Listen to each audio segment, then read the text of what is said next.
Hello, fellow homebrewers. JP here, and I want to introduce to you the brand new Brewbuilt X1 Conical Series available at More Beer. More Beer sells the highest standard in homebrewing equipment, and the Brewbuilt Conicals are just that. They're made from mirror-polished 304 stainless steel, and they come with loads of features that you and I have been looking for. They have a full 2-inch bottom dump valve, which will eliminate your clogging issues, while the sturdy base includes 4 reinforced legs, just like those big Pro tanks do. More Beer also carries the Brewbuilt line of options and add-ons like casters, pressure kits, and even external glycol chillers. So you can find out more about the new Brewbuilt X1 Conical Unitanks by going over to morebeer.com for detailed videos on the entire line of Brewbuilt Conicals. You can trust Brewbuilt with your next fermentation, and you can trust More Beer to find the right conical for you. Brewbuilt at morebeer.com.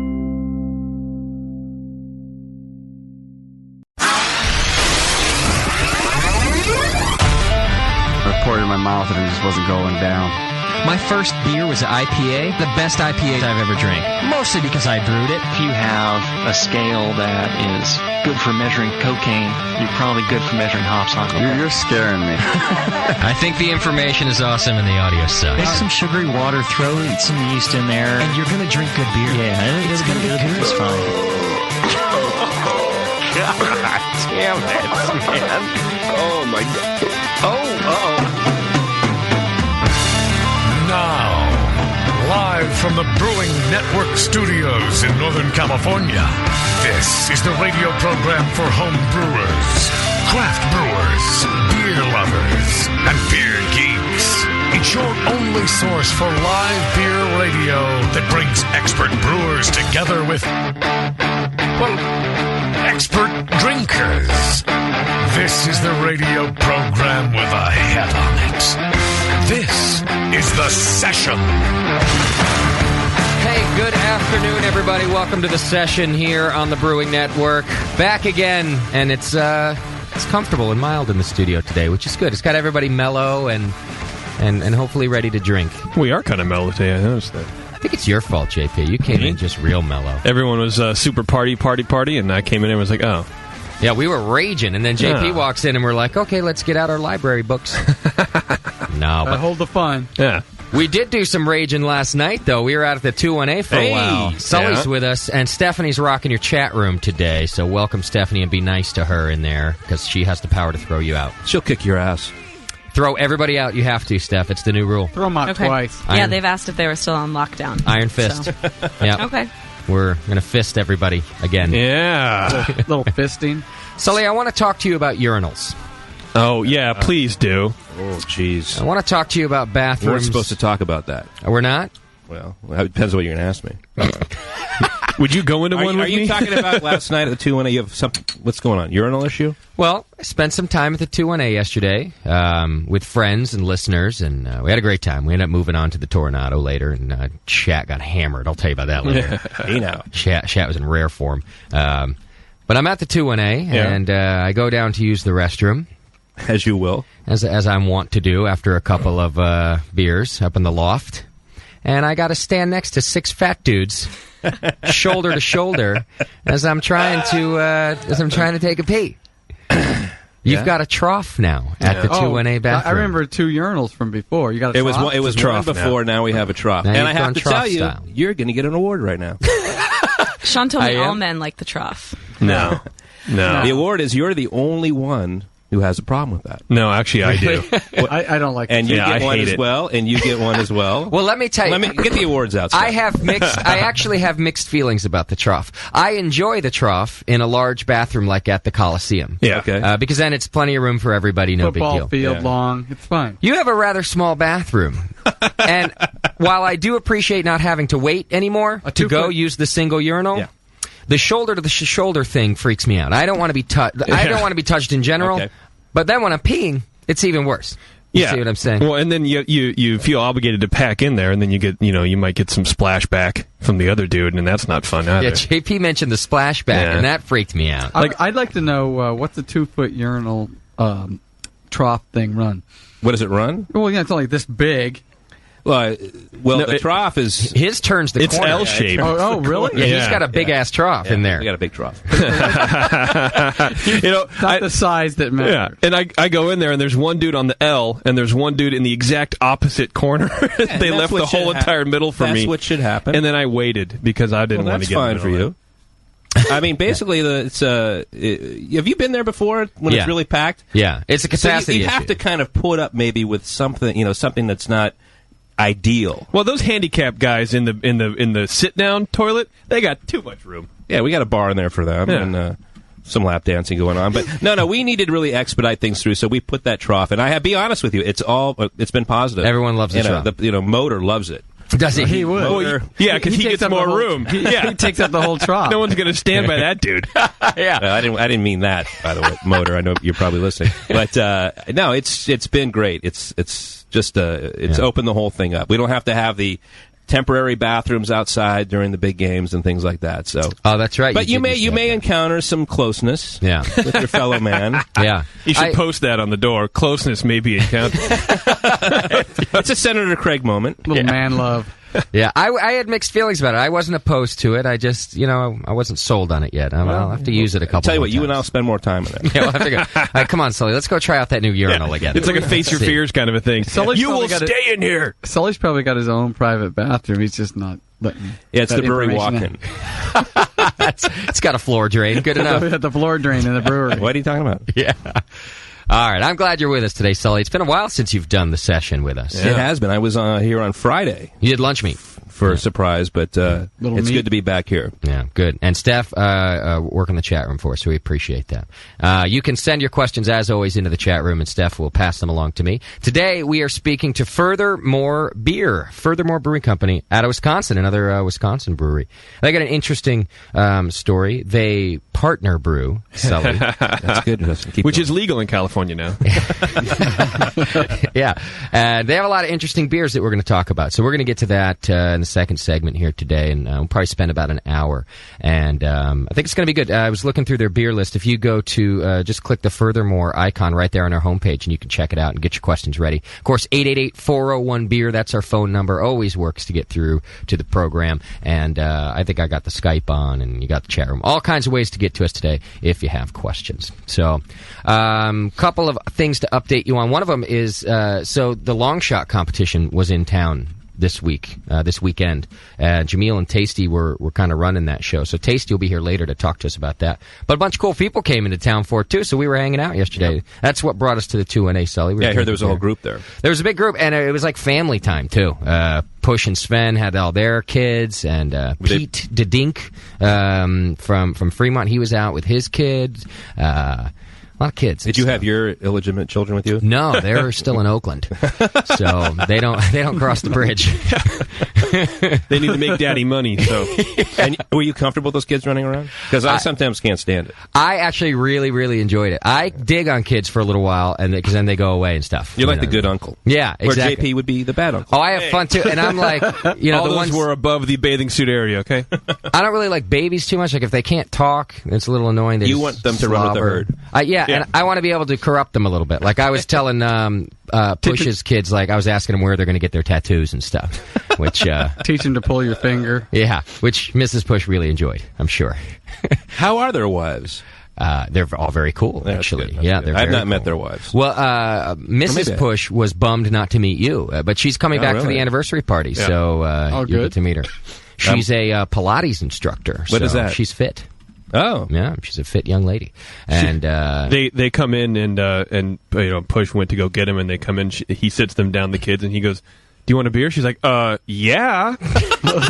That's she cool. She got a little tipsy. Yeah. She was drinking. Push is like the nicest guy. He Yeah. is the most polite guy. He's like super dad. Yeah. He's unbelievable. He I don't know is how he super does dad. it. It's almost to the point that you want to call him an asshole because Yeah, he's you so do. You nice. wanna- yeah. You want to be like, dude, nobody's that nice. You're an asshole. He has to have a dark side. Like I hope he just kind of shoots heroin or Got something. the sugar. You know? You just taste the sugar dripping off him. Well, you've heard him calling on the show before when he's been drunk. I mean, the guy is a complete asshole when he's drunk. Right, but when he's sober, man, is he nice. I want to beat a dog right now. I'm so pissed.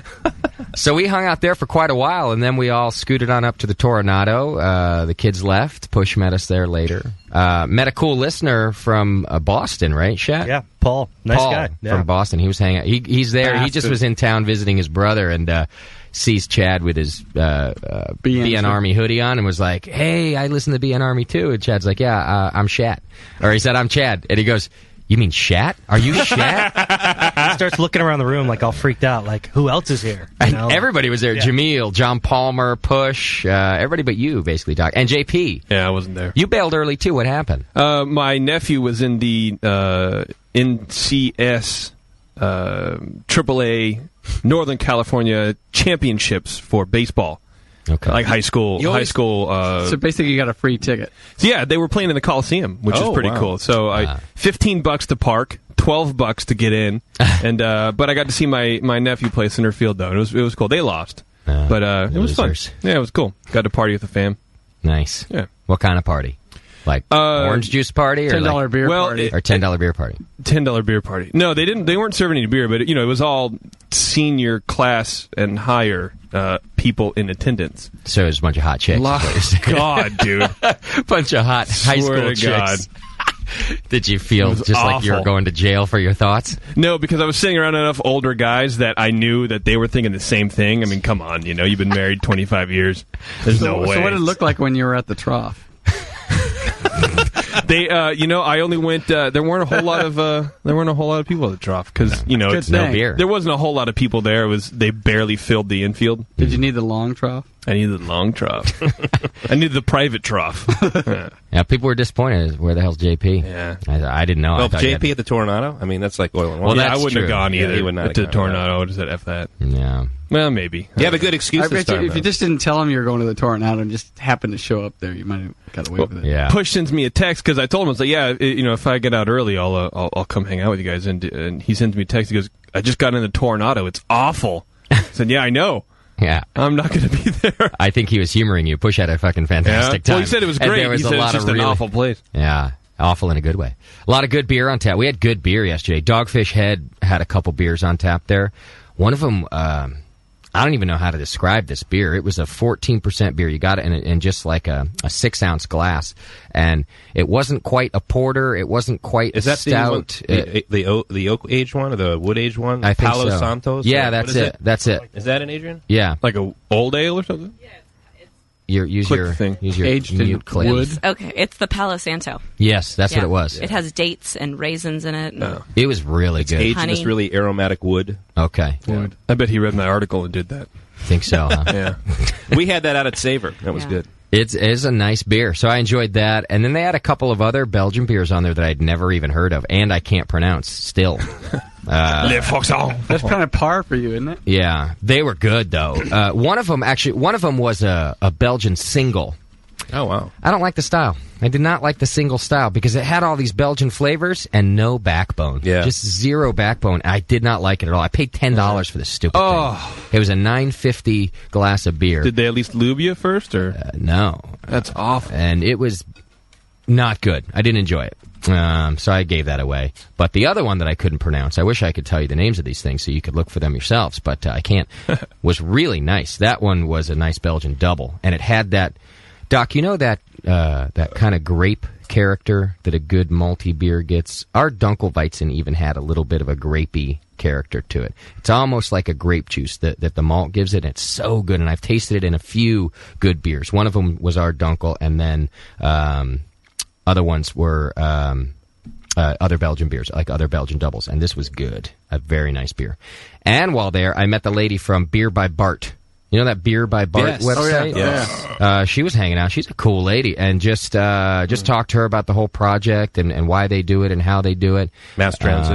Got deep into it. Yeah, we talked mass transit for a good hour. This woman, she's a nice lady.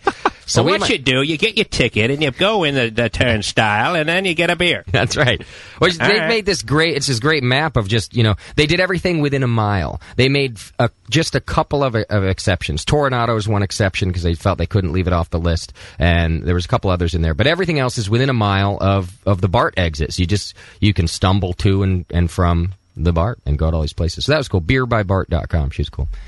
And, yeah, I think that was the evening, other than Shat getting completely hammered by the end of the night. And I didn't even know it. We jump into this cab. I thought it was fine as we're leaving the Tornado. We jump in a cab, and for some reason the cab smells heavily of gasoline inside. Like it was, I don't know what was going on. It was bad. Well, you got to clean the blood up, dude. And maybe that's covers what it was. the cabbie smell.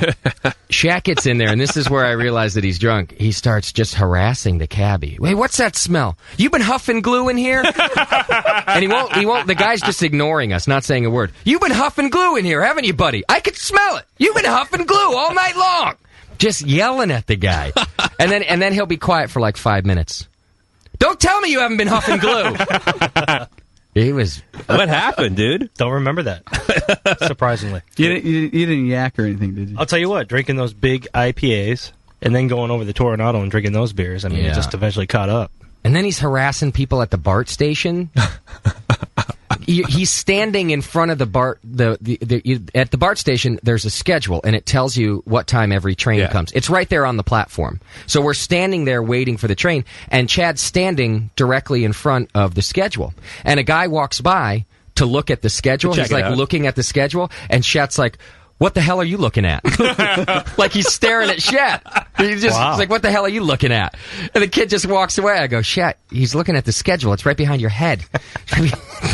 You're like Bush when you get drunk. You become an animal. Man. Oh, it's great. And this hot girl in a tiny white skirts down there.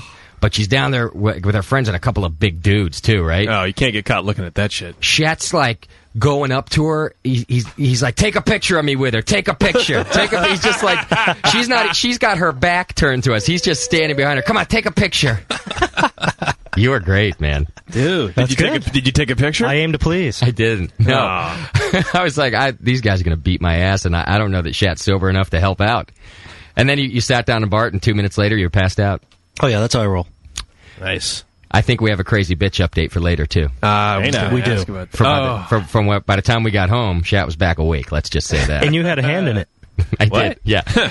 Well, we'll tell you the story later. You're going to have to stay tuned for that. I did. I helped out with the crazy bitch encounter this time. Nice job. Yeah. You cast the net? I did. I was front man. Well, Shat was asleep, so someone had to do it. Wake up, she's here. All right. All right. The anniversary party has been set. It's Saturday, June 14th at Downtown Joe's. Sully and Steph are going to be there, right? Yep. Sully, what's the date? You're going to play cowbell for us this year. Excellent. What's the date? Forget about the tambourine. You're moving up. Did you say the 14th? Doc, shut up. Don't mess with me. Big Tim, Doc's brother Big Tim's hanging out in the studio with us today. You going to come back up here for the anniversary party? Make some work up here on that week, Big Tim. I might be able to. All right, good. He says he might make it. So a lot of people going this year. I was kind of going down the list in the forum of all the people saying they're headed out. Down. It's a lot of people, man.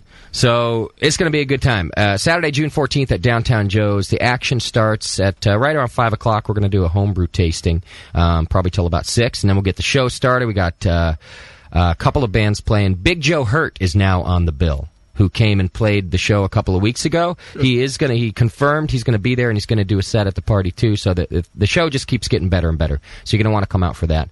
Also, right after that, the following week, the Brewing Network will be at the National Homebrewers Conference in Cincinnati. Doc will be there this year. JP will be there. Shat and I will be there. And we will be broadcasting the awards ceremony to you. So if you're going to be there, come hang out with us in the hospitality suite. And if you're not, then we'll be broadcasting it to you. So that's something we're pretty excited about. And finally, all sorts of stuff in the Brewing Network store that's available. You can get AHA memberships, and signed Brewing Classic styles are now available. And there's hats in there, and there's shirts in there, and hoodies, and all sorts of good stuff. So get your gear. It's festival season. You need to represent the BN Army, and that helps us out, too. Represent. Yeah. All show ideas go to Chad at thebrewingnetwork.com, CHAD at thebrewingnetwork.com. Chad's got us booked up through August, I think, right, Chad? Wow. Yeah, we're booked. So he's doing a good job. It's a beautiful thing. Take a break now, right? No. Oh. I take this phone call real quick. No. Looks like we got Case on the line. Is it Case or Casey? Case. Case, what's happening, brother? How are you, man? Not much, man. Trying to sober up from today's events. Oh, yeah? Why would you want to do that, man? Yeah, Why? Because I got to get up early. I had a little Gatorade by Open and Jolly Pumpkin, so I'm all on the straight now. All right, I got you. What can we do for you? Yeah, but you guys put me on hold on such an important fucking subject, man. Okay. It's been floating around the last couple of weeks in the chat room about why the fuck is Tasty not an official brewcaster yet. I see. The question, Tasty didn't have his headphones on. He's just gotten into the studio. The question being presented, I did see it in the forum just today. And the question is, why is Tasty not an official brewcaster? Why have we not given you the brewcaster title, is what everyone's talking about, Tasty. I don't know. Exactly. I didn't He's even... there all the time. Yeah. He's got way more input than Mick Sleepy, the sad-ass producer. Well, you might be onto something there. I do kind of pull the strings on the guy. We'll give you that, yeah. Well, no shit. The puppet master himself got great advice, got all the good... He just fell off his porch. Sounds like an opportune time. Can you be a brewcaster after you won the long shot competition? I think it's in like his taking a step down. You know, yeah, you're like, it's in his. True. Plus, I don't know that Jim would have it. I think you're not you're doing allowed. what? No, you can't do that. Yeah. Yeah, once I took the money, I think I'm pro. He's So. an official brewcaster. Yeah. And like others are saying, he don't even have a BN email address. So no, he doesn't. What the fuck, man?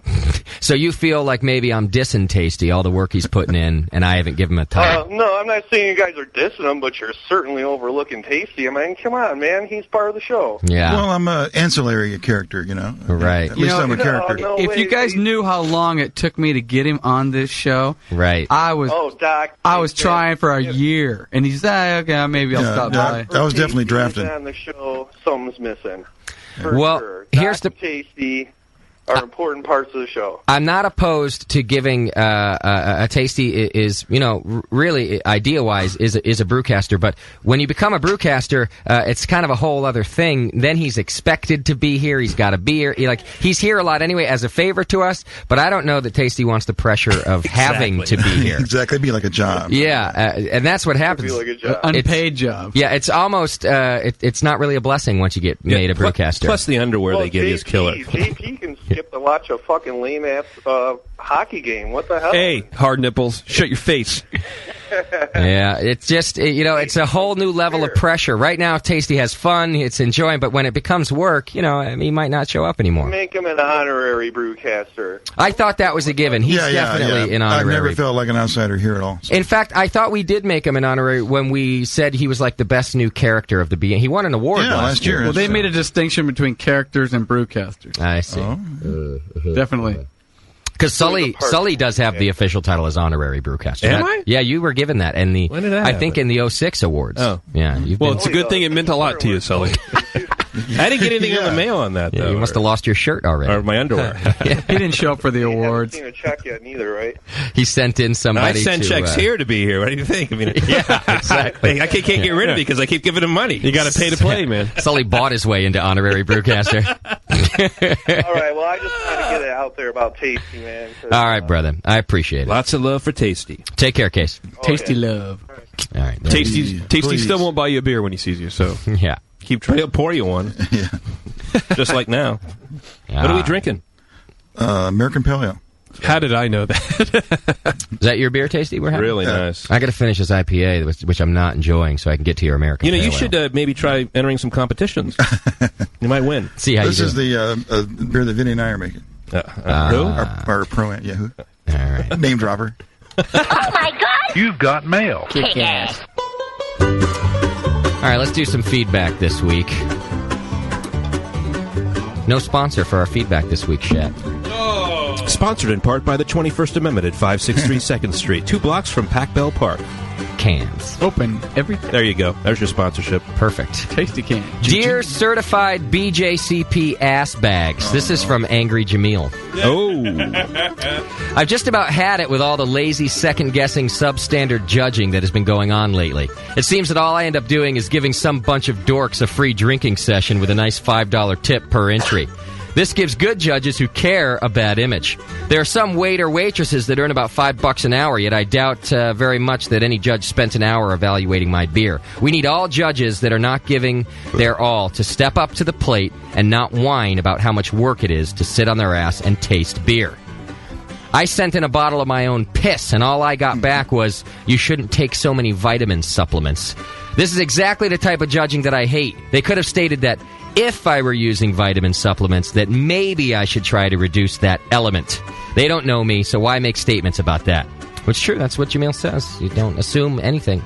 I have a solution to all of this uncertainty. Every BJCP judge must buy a copy of my book, Brewing Classic Styles, and take the time to brew all the recipes. Only then will they truly know what good beer tastes like. Until they do that, they may as well stick to drinking beers endorsed by NASCAR, because any other type of beer may appear too complex to them. Also, I want to announce I've dispatched BN Army Special Forces hit squads to all of the judges that said Bevo didn't sing at a first-place level last week. I'd help JP, but F him. Maybe he should brew better beer. Oh! Brew strong, bitches. Angry Jamil. So, very angry. I did get a lot of feedback about last week's show. So did you, right, Shat? Oh, yeah. The judging show.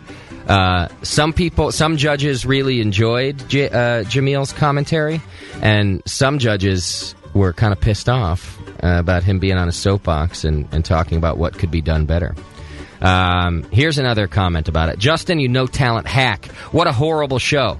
As if he doesn't have enough enemies, you put together a show where Jamil's over there tearing apart other judges' score sheets. If that wasn't bad enough, JP's on the tasting panel attempting to seriously judge beers. What were you thinking? At least Doc had the common sense to get out quick. After 10 minutes, he wanted to bail so bad he let all his kids kill the sample glasses. Along the same lines, Bevo's over there in the background taking medical eye drops, faking stroke symptoms just so she can leave the room. Shat finally got so bad at neglecting his producing duties that Nicole had to take over. At least she's hot, so good job on that one, I suppose. But if Jamil wasn't obnoxious enough with shamelessly plugging his collaboration with Rock Candy the whole show, now you've got Nicole mentioning the Trappist every other minute. And to top it all off, you end the show with Shoe Light doing the marble sack dance on Jamil's lap. Wow. At least Tasty brought a full keg, so you needed that just to dull the pain. What's the matter with constantly plugging your establishment? Is there something wrong with that? No, absolutely not. Okay, good. It's fine. 20%. And that was from Nathan. Or the rock lap dance. What's wrong with that? Yeah, exactly. Some more feedback. All right, here's a good one. Hey, all, I just want to let you know I just received notice that I took Best of Show at the Upland Cup in Bloomington, Indiana. Nice. So good work. Very good. The BN was my club, of course, and it was Jamil's double IPA recipe. Jamil, you're the man. Thank you. Best part is I get to brew my beer on the Upland Brewery system, and the beer will be entered in the GABF Pro-Am competition. Nice. I can't tell you guys how excited I am. Thanks for all you do and that you've done for my beer. And that's from Ken in Plainfield, Illinois. I don't know why he couldn't tell us how excited he was. I don't know, because he's that excited. Oh. Let's see. Oh, here's a guy who loved the show last week about the brewing score sheets and the judges' remarks on those score sheets. I agree with Jamil's take on the whole enter your brews for non-biased feedback, but I want to let you know I enter my beers for a whole different reason. And let's see, he says, each competition I've entered, I scored at least a third, or often first places in each category. The last competition, I was even able to score in the Best of Show competition. I was third overall. Not to mention that I even have one going to the second round in nationals. He says his point, I enter competitions because I've had some luck winning, and my wife actually gets more excited about the winnings, which allows me to brew more often. And get laid. Better points with the wife. Yeah. He says the more I win, the more I get to brew. Sometimes keeping the wife happy is the most important part of brewing. Thanks for all the info I learned from your show each week, and that's from IPA, I say, in the forums. So, hey, good, man. Glad you're winning, and glad it's helping you get laid. Yeah. Hopefully he's winning with the wife, too. So how many wins do you have to get? It's 10 wins for a hand. Okay, I was getting that. Yeah. Usually the third date is about 10 wins. Third date, 10 wins, gets you a hand. When do you get the birthday prize? On your birthday? A Best of Show? Glad I'm not married. I'd never get laid. This guy says... You get laid now. That's true. Nothing scares me more than Justin reading an email from some asshat Bible thumper after reducing the amount of cursing on the effing Sunday session. There's a lot of cursing in this. Yeah, and we had that guy, was it last week or 2 weeks ago? A couple weeks ago. Didn't like the way we enunciate our F words. Yeah. He says, I effing love the cursing. I can't effing curse at work, and there's a lot of fucks who deserve it. If your show your show is my out for this effing issue I have with the douchebags I work with. You have to be 21 to drink, so F all the a-holes who can't handle a little swearing. And to Mr. Potty Mouth, your effing preacher doesn't want you to drink anyway, dickweed. So piss off and leave our effing show alone. Wow. And that's from Matt in Fort effing Collins. Yeah. Here's one from Megan. You guys remember Angry Megan from last week? I liked Angry Megan. I just saw it in the forum. I saw that. and I'm only guessing what it was about. She lives with grubs. She says, "Hey, what's up, everybody? It's Megan, a.k.a. the most annoying drunk girl ever. At least I was on Sunday. I'm usually the angry drunk or the falling down drunk, both of which are pretty entertaining. Like the time I moved Grubb's smelly couch by myself into his bedroom because he pissed me off. That was not the case on Sunday, so I'm told. I don't really remember the alleged phone call. But I was bummed because I really did have some homebrewing questions, and they all flew out the window after that last triple. Anyways, I think you're all doing a great thing putting beer info out there for all of us lushes. If I ever call again, I won't be drunk or annoying. Super excited for the show on Sunday. Spent a lot of time chatting with Furthermore at the Racine Fest last year and said, really nice guys, really good beer. Megan, I say don't bother calling in if you're not drunk and angry. Exactly. That's a stipulation for you, Megan, is you only are to call in drunk. Yeah. I You'd be enjoy it. disappointed otherwise. Email some questions in, but don't call in sober. That's boring. Right. Give Grubbs the questions or something. Grubs.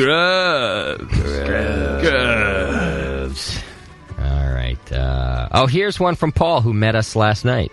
I'm in SF from Boston for the weekend to visit my brother. BN listener for a long time. Not a big forum or chat participant. He doesn't waste time, Jed. But anyway, at Tornado for some... I was at Tornado for some Pliny, and I see a dude with a BN sweatshirt. And I say, yeah, BN Army. And he says, that's right, I'm Chad. He goes, you mean Shat, I say. And then I get introduced to Tasty, Jameel, Justin, John Palmer, and Push. And it was strangely surreal. These guys are great. Jameel answers my questions about the soy sauce taste and dark Czech Pilsners. Palmer steps in with some knowledge. Push eject, nicest guy ever, says hi. Yeah, until later. And then Shat answers questions about Sasquatch. Says I even try to buy Tasty a beer, and he ends up recommending what I should drink, and then buys me a beer.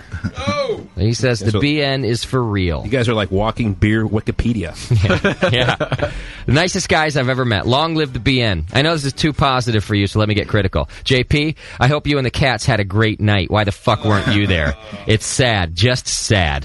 Anyway, he says, let me know when you come to the East Coast. He'll do his best to hook us up. F Boston. What do you think of that? Whoa. Cheers from Paul. Wow, no love there. Yeah. Hey, this guy says, hi, Justin. I'm drunk on Old Viscosity. This, by the way, came through at about noon today. So he was... Can you spell viscosity properly? Well, probably not. Check. Viscosity. Spell check. Drunk on Old Viscosity, 140 hours into the Brewing Network spell checking, and I finally asked my wife if it's okay to send you guys $2 a month, and she said yes. Now I'm trying not to hit the donate $5 a month button. Do it. I feel really strongly about your argument that if everybody came up with $2 a month, you guys could finally get that private jet and be in a different country every week, giving us news from the brewers we're lusting after. Wait, is that your argument or mine? He says. Anyhow, keep pimping the listeners for $2 a month. Sooner or later, they'll get it. I started listening around Christmas 07, and I'm just now signing up. So he says if X amount of listeners sign up at $2 a month, then I'll bump up to $5 a month. But he doesn't really define what X amount is. He says we can go ahead and decide what that is. So, all right, how about if four people today sign up for $2 a month, then it will bump Matsy Patsy Monster and Pie is his name. It will bump him up to a $5 a month donation. Well, 5 is the new 2.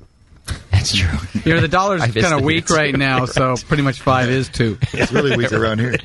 He says, happy Sunday and happy anniversary. Tasty. That Hummer you have.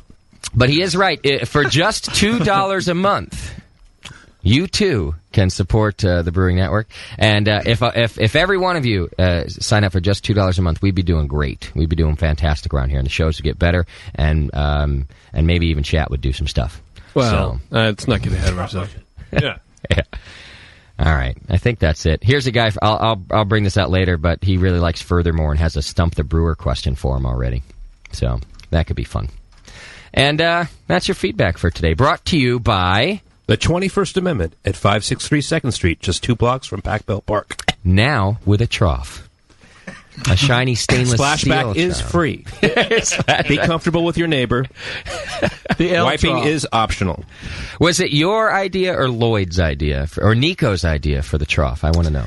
You know, Justin, I forgot who I fired over that one, so just let me know. I'm just sussing it out right now. So Okay. All right, hang in there with us. It's The Session. When we come back, we're going to be talking to Furthermore. So get your questions ready, 888-401-BEER, and join Steph in the chat. She's waiting for your questions there. Hang in there. We got a good show for you. We'll be right back.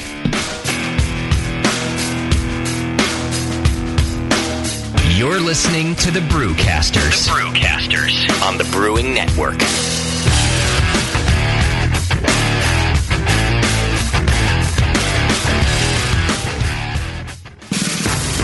Every year, June 14th is remembered for many reasons. Action Comics issue 1 released, introducing Superman. The Continental Congress approved the design of the national flag. Steffi Graf's birthday.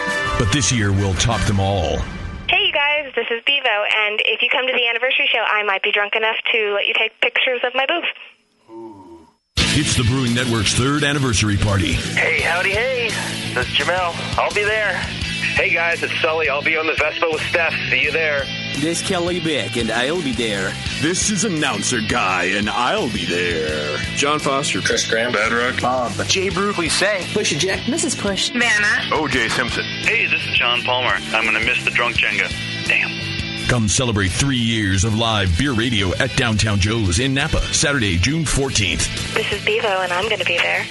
Ooh, that's good. Don't miss it.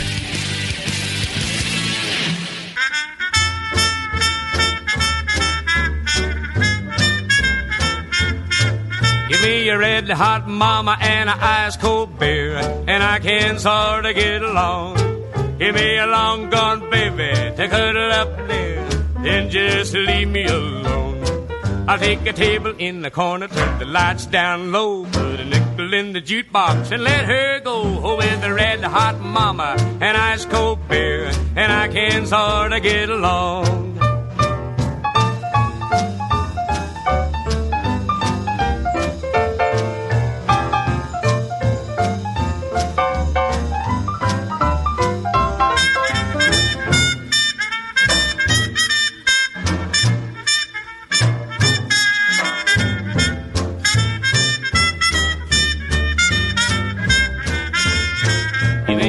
Hot mama and an ice cold beer, and I can sort of get along. Give me a clean cut baby without a care, and I just couldn't go wrong. Don't have to work in the morning, I can stay out late, so me and my baby can operate. Cause with a red hot mama and ice cold beer, and I can sort of get along.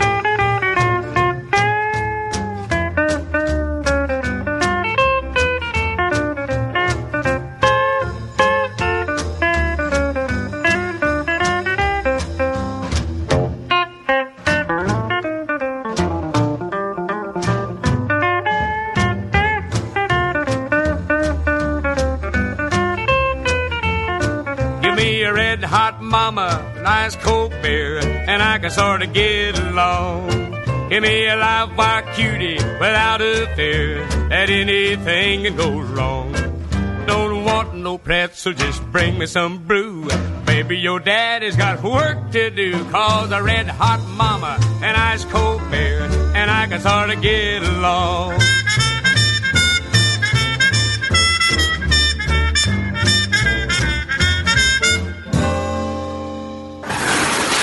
Hey, Push, the new brewery's looking good. Thanks, Finn. Piece by piece. Well, let's fire her up. Whoa! Is that a new kettle? Yeah, just got it brand new, but paid half price. What? And that blade scale? 40% off. The new tap handle? $5 instead of $13. Got a new regulator for the brew stand, too, but $5 instead of $25. Dude, where are you stealing all this stuff from?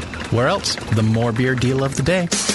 Announcing the Beer, Beer, and More Beer deal of the day. Every day, a new fantastic deal from big items to small that will blow you away. Boil kettles, carboy carriers, sterile siphon starters, digital timers. Watch morebeer.com every day for a new deal, and you just might find the item you've been waiting for at a price you cannot believe. Hurry, because stock is limited on most items. And that sweet Guinness cap, let me guess. The More Beer deal of the day. Yeah, I knew it. Come on, let's brew something. Find the More Beer deal of the day at morebeer.com. Celebrity voices impersonated. This is www.thebrewingnetwork.com. Sit down next to it, grab yourself a paper towel, and watch those yeast have sex. You're listening to the Brewing Network. The Brewing Network. Saving your life. one beer at a time.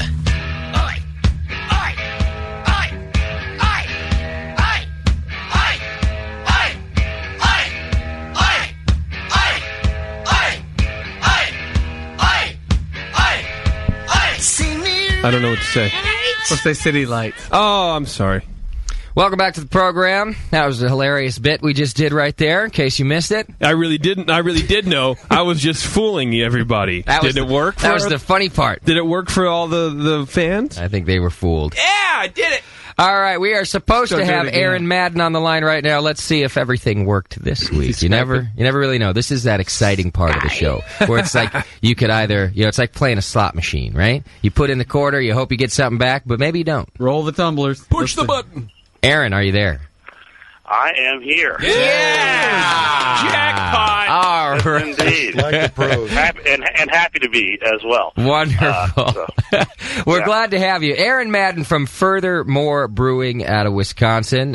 Thanks for doing the program with us, man. You bet, man. Excited to be here. All right, good. We got some things to talk about with you, Aaron, because you're making some unique beers there. I was looking through your beer list, and some unique ingredients and some blending even that you've been doing, which is exciting. And, Aaron, I want you to know you're not the only, but you're one of the only professional brewer guests who sent us your beer in advance so that we could have it here on the program to drink. Really? Yes. That's straight up, man. What kind of fool wouldn't send their beer in advance? Holy smoke! I know it. That means you care. A lot of time, you're not just in it for the money. What we get, Aaron, is that people go, I'm going to wait and see how this show goes before I have too much involvement. And then sometimes we'll get samples after the fact. So this is going to make for a much better interview. If it's any consolation for my brotherhood with the fellow brewers out there, I almost sent a case and at the last minute said, screw that. A 6-pack or a 12-pack in this case is all they're getting. So I did short you on 12 beers. That's all right. Just to bond with my fellow brewers who sent nothing. So, hang up the phone. We'll see how it goes and see how we get that other 12. There you go. Yeah. Right. Yeah. It's in a box, ready to go out. If all goes well, it'll be on the truck tomorrow morning. It's a half now, half later kind of a thing. See, I think in this case the ball's in our court. If we don't request that other 12-pack, you'll know the interview didn't go so well, Aaron. Good point. Send it anyway and not wait to get my feelings hurt. Right. That's a way to start the interview. We'll put you on the feelings calendar if that happens, so don't worry about that. Yeah, right. Thanks, man. Write that down. But you did. You sent us a lot of samples. Did you send us one of every beer that you make? I think that I did, and I may have. It was actually a deal where I was trying to find a box that would fit everything, and I think when I had to go to a smaller box. So in fact, I wasn't trying to short you. I just it was a logistical issue. Sure. I may have left out my the Proper, which is our light bodied English ale. Do you have that red label? Okay. Chad's going to look for us. Chad's the one who manages all the beer. He's checking now, but it's okay. I mean, either way, the point is we've got a lot of different ones to sample, which will give us stuff. So I may have left that out. If that's there, great. But it's kind of the one that is the most straightforward of the beers we do in terms of recipe. The inspiration for that beer was the American Players Theater, which is an outdoor theater company here in Spring Green. We were just kind of looking to do some cross marketing, and they had toyed with the idea of getting kind of a house beer, and I said, well, that'd be a neat thing for me to do, to make a beer that I think would be fitting, a hot summer day. Watching Shakespeare, which is most of what they do. But I wanted to make sure that I didn't. We're already doing contract brewing, and I didn't want to throw the confusion of another sort of misleading label out there. And so we made it under our brand, Furthermore, and named it in a way that we thought was appropriate for the theater. So it's got a neat backstory, but again, it's pretty straightforward, and for I'm guessing your listening audience, they're going to be a bit more interested in some of the other beers that we're making. I would think Shakespeare would inspire me to put like furry scarves and things in my beer. Something very. Excuse me? Who? What? Pink panties and furry scarves. That would have had I been so inspired at the time, that probably would have been a good idea. But I stuck with malt and hops. What not? Would you have a stein of beer? Yeah. He said he said Shakespeare, not David Bowie. I mean, Yeah.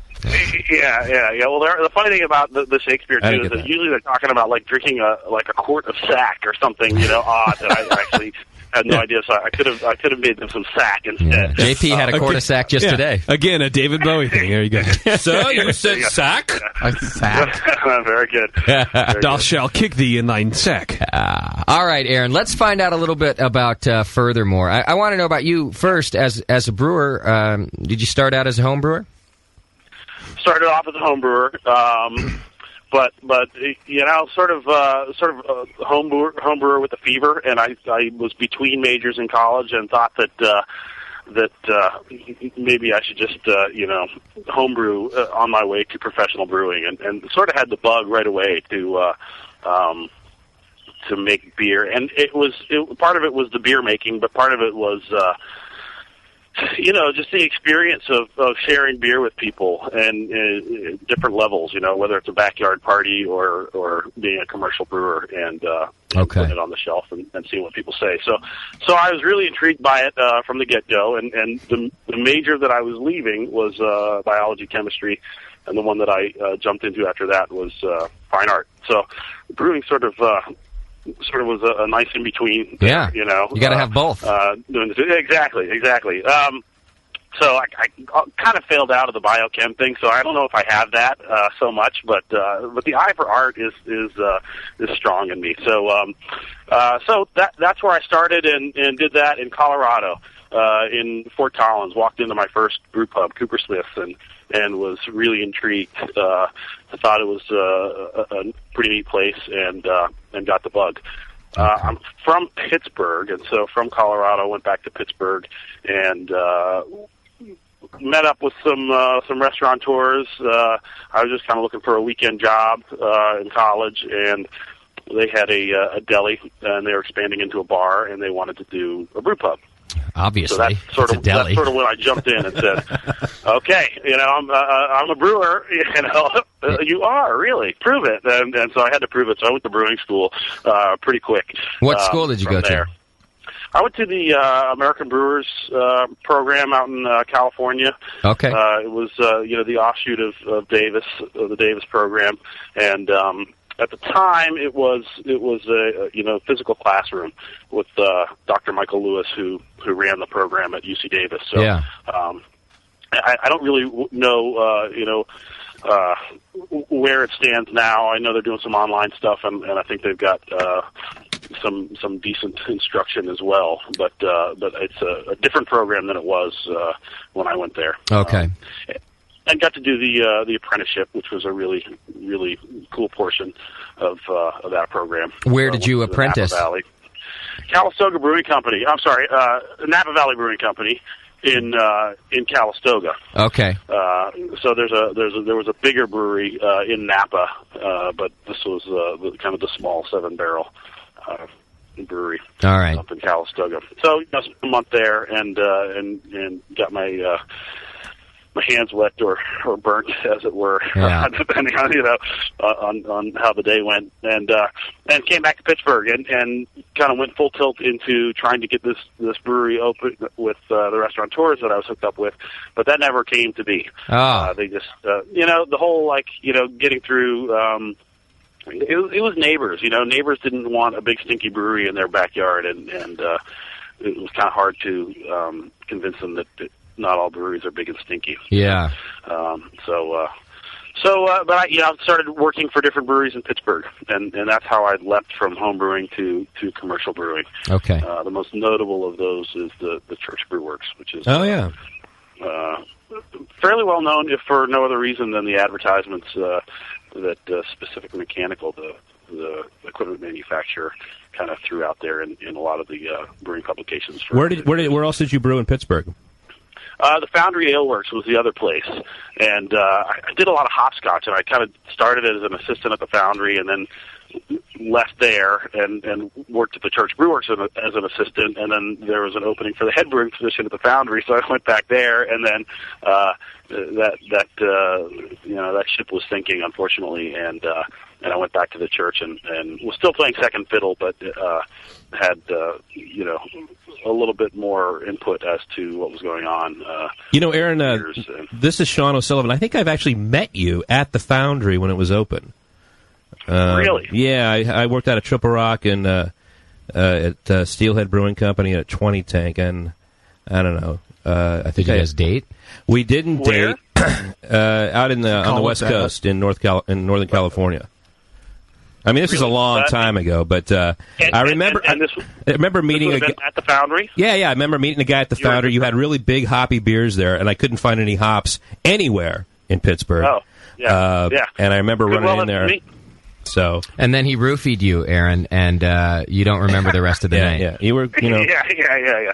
Well, I believe I've been to both of those pubs because when I was in California in Napa Valley, we'd shoot down around the Bay Area, and it was definitely a Triple Rock, 20 Tank, maybe.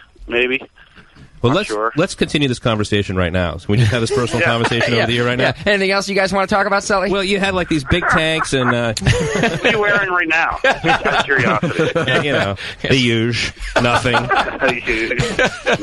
He's wearing business socks. All right, so you had your fair share of professional brewing in other people's breweries before you started the Furthermore venture.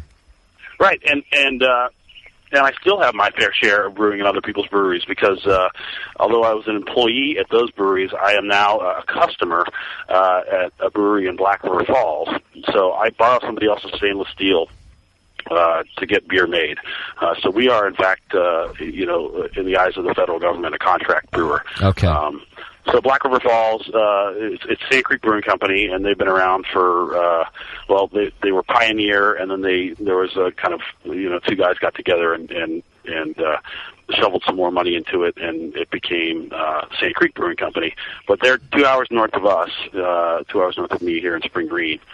And it's a really good relationship because they let me, get in a car at 4 a.m. and drive up there and actually make beer, be hands-on, which is good. It's important for me as a brewer just to be there and be doing it, and so you're not part of the craft. You're not sending your recipes off and they're doing it, is what you're saying. You're still making this beer. You just don't own the equipment. Exactly. Which has been, aside from the 10-gallon system in my parents' garage, has always been the case. Okay. I've never owned the equipment. So, and that wasn't really, part of the business plan when I moved to Spring Green from Pittsburgh. And the deal was that I was working for the Church Brew Works, and again had been hopscotching back and forth, and had that sort of taste of the possibility of being in a brewery from the ground up with the guys who owned what was the Pittsburgh Deli Company, though that never came to fruition. But I still, that was sort of the thing, is I felt that was where I should be. I should be doing my own thing. And and so I moved to Wisconsin as sort of a commitment to that. I figured that we're outside of Madison, and Madison is it's a good beer town, and it's a college town. University of Wisconsin is in Madison. It's the state capital, and there's just a lot going for it in terms of beer drinking, and also it's sort of a good place for beer drinkers to like springboard off into the world, because so many people come into Madison to go to the University of Wisconsin, and they go back to Chicago or down to Illinois or wherever they're from, and so a lot of good traffic out here. But yeah, so I do not own the stainless steel. All right. They're my recipes, and there's a decent amount of collaboration, which is really nice with from the brewer's perspective. Collaboration with the company that you're brewing at, you mean? Yeah, with Sand Creek, because it's their facility, and the brewer up there, Todd Krieger, has been there for 8 years and knows it inside and out. And so when I come up and I say, this is what I want to do, he says, well, I screwed up doing that 7 times, so let's try this instead. And, we come to a compromise, or, I bend him to my will if possible, or he bends me to his will. Depends on, how invested either of us are in how much you got to drink. Task at hand. Yeah, right, exactly. That too. And usually I don't drink too much when I'm up there, because the 2-hour drive on the way back. Oh, that's rough. It scares me a little bit. Yeah, I do a lot of gas station coffee. Yeah. A lot of gas station coffee, which I've learned to love. So let me ask you this: you have this idea of you've been working in breweries, but you've really got the bug to have your own place and your own beer. Yeah. So what happens? Do you look at the possibility of opening your own place and just go, I can't come up with $2 million. This isn't happening. I mean, what is the process that ends up bringing you to contract brewing over there? Yeah, that's kind of it. So I moved to Spring Green and purchased a building in town, small town, 1,400 people, and so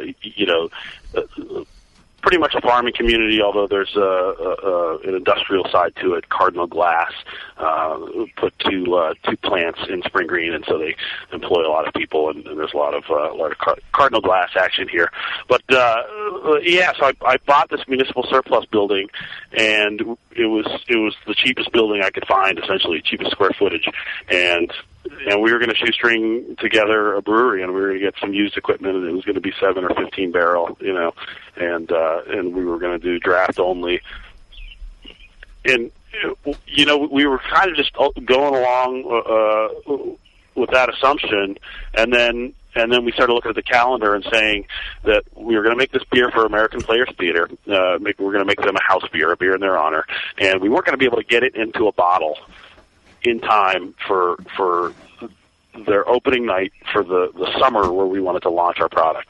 And that was a big deal to us. We knew that we wanted to catch as many of those folks as we could, because we get a lot of people from Chicago and the Twin Cities and Milwaukee and Madison and sort of all over coming to the theater, and it was a nice springboard. Okay. And so we just kind of asked around, and we started off with kind of the local guys, and it wasn't really easy because I was new to town, so I'd go knock on a brewery's door saying, "Hey, you want to do me a favor and let me come in and make some beer?" Yeah. And people sort of didn't quite like the way that sounded. Were they because they were competitive, or just because you're a new guy? I mean, they didn't want you making beer in their town?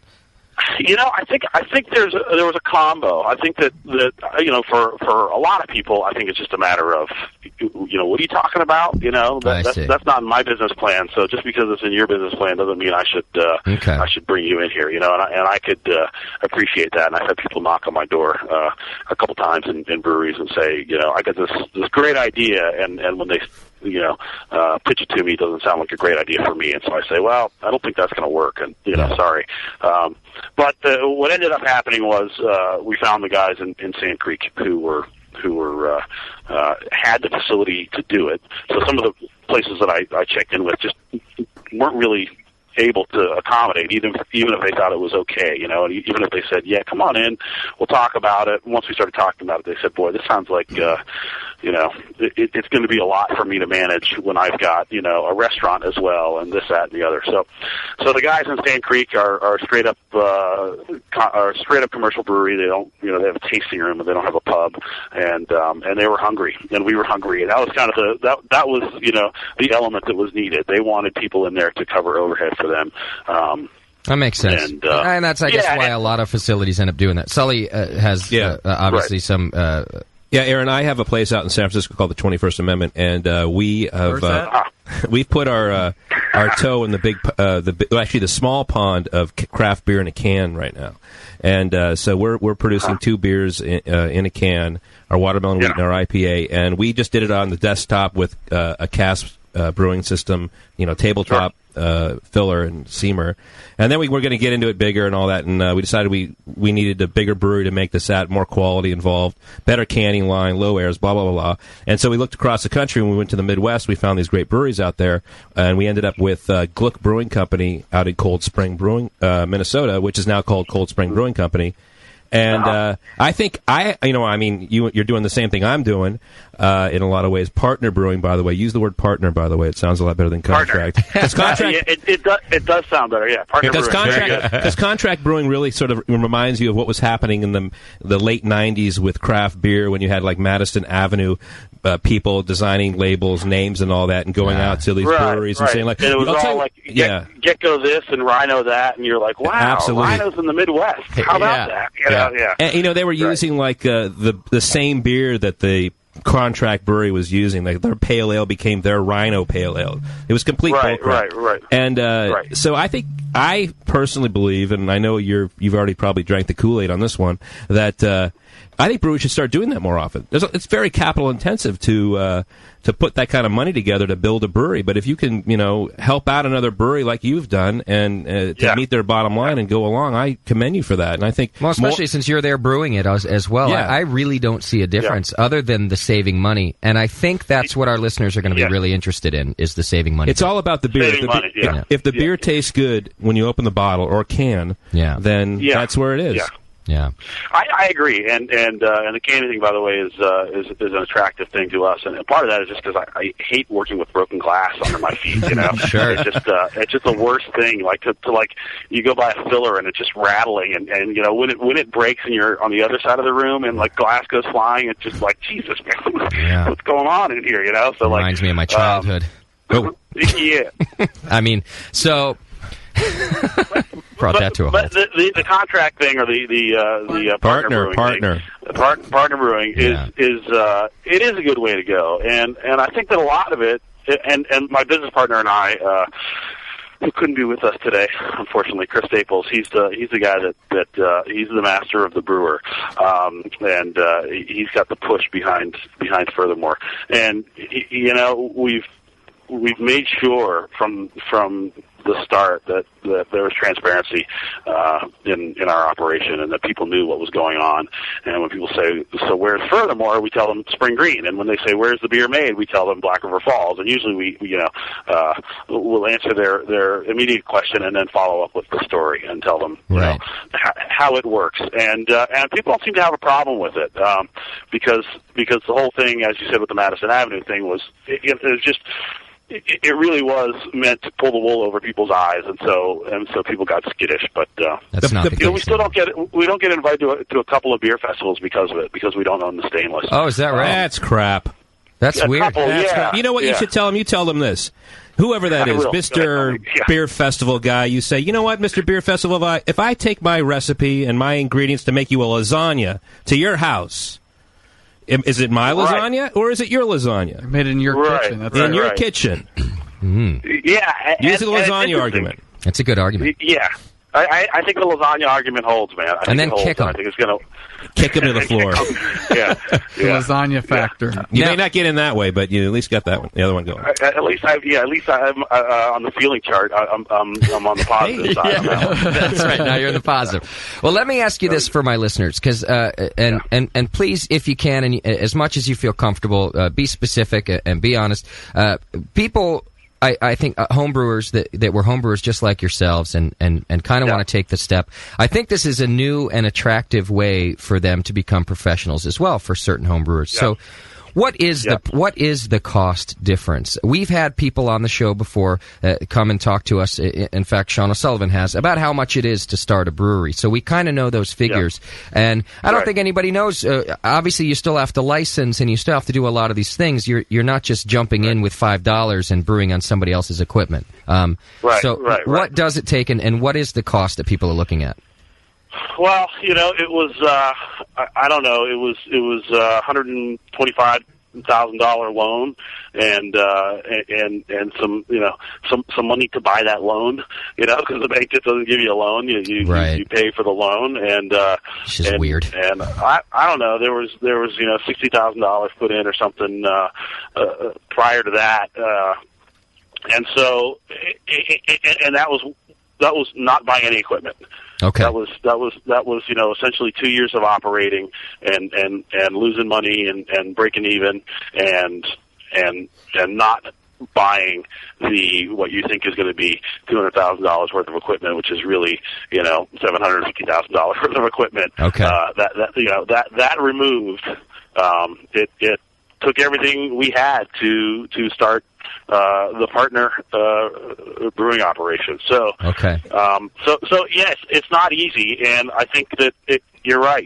It's so capital intensive to start a brewery that if there are breweries with excess capacity, it really makes sense to go that route to use it. Yeah, and one of the things that sort of set my mind at ease was being kind of coming into Wisconsin and in the environment where we are, there's a lot of high-end cheese and stuff that's ranked as, you know, the best cheese in the world. Absolutely. And a lot of those people started off in somebody else's cheese factory, you know, bringing in their own milk and using their own methods, and you know, again, the stainless steel, you know, doesn't impart too much flavor to the beer, so not that big of a deal. So I got comfortable with it when I saw all of these high-end cheesemakers, you know, borrowing other people's facilities and kind of moving around. And that's a good point. The climate was ready for it.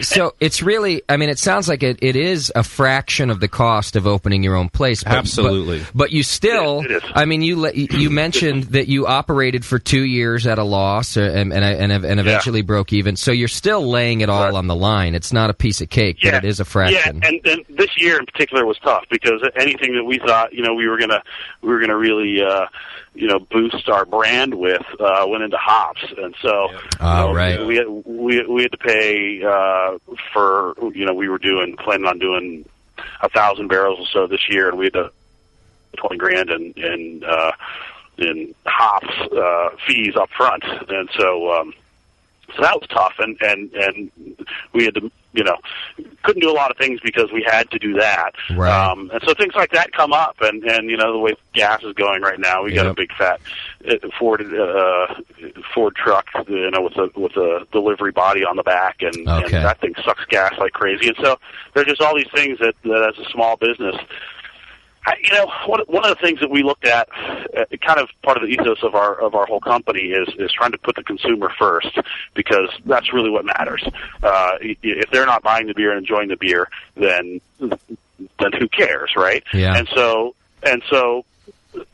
you know, first I thought about that in terms of the shoestring budget facility I wanted to put together, and I said, let's get the best packaging that we can get for as little money as we have, because, you know, we can make beer out of dairy tanks. That's not a big deal, but let's put it in the package correctly. And then when we kind of took a step back and took a broader perspective, you know, the best thing to do for our consumer is to go to a brewery that already has this down, and use their facility. Because if our consumer really wants a pale ale with cracked black pepper in it, then, you know, then it's our job to get it to them in the best way that we can. Yeah. And that means not spending $750,000 on equipment when we don't have it. Yeah. You know, if we had it, it'd be a different story, but we don't have it. I think that is a very bright way to look at things. That is a smart statement. I think every one of our listeners, and certainly everyone in this room, has opened a commercial beer that you would have said, wow, I could sure see where this started off in the right direction, and by the time I got it, it's just not that good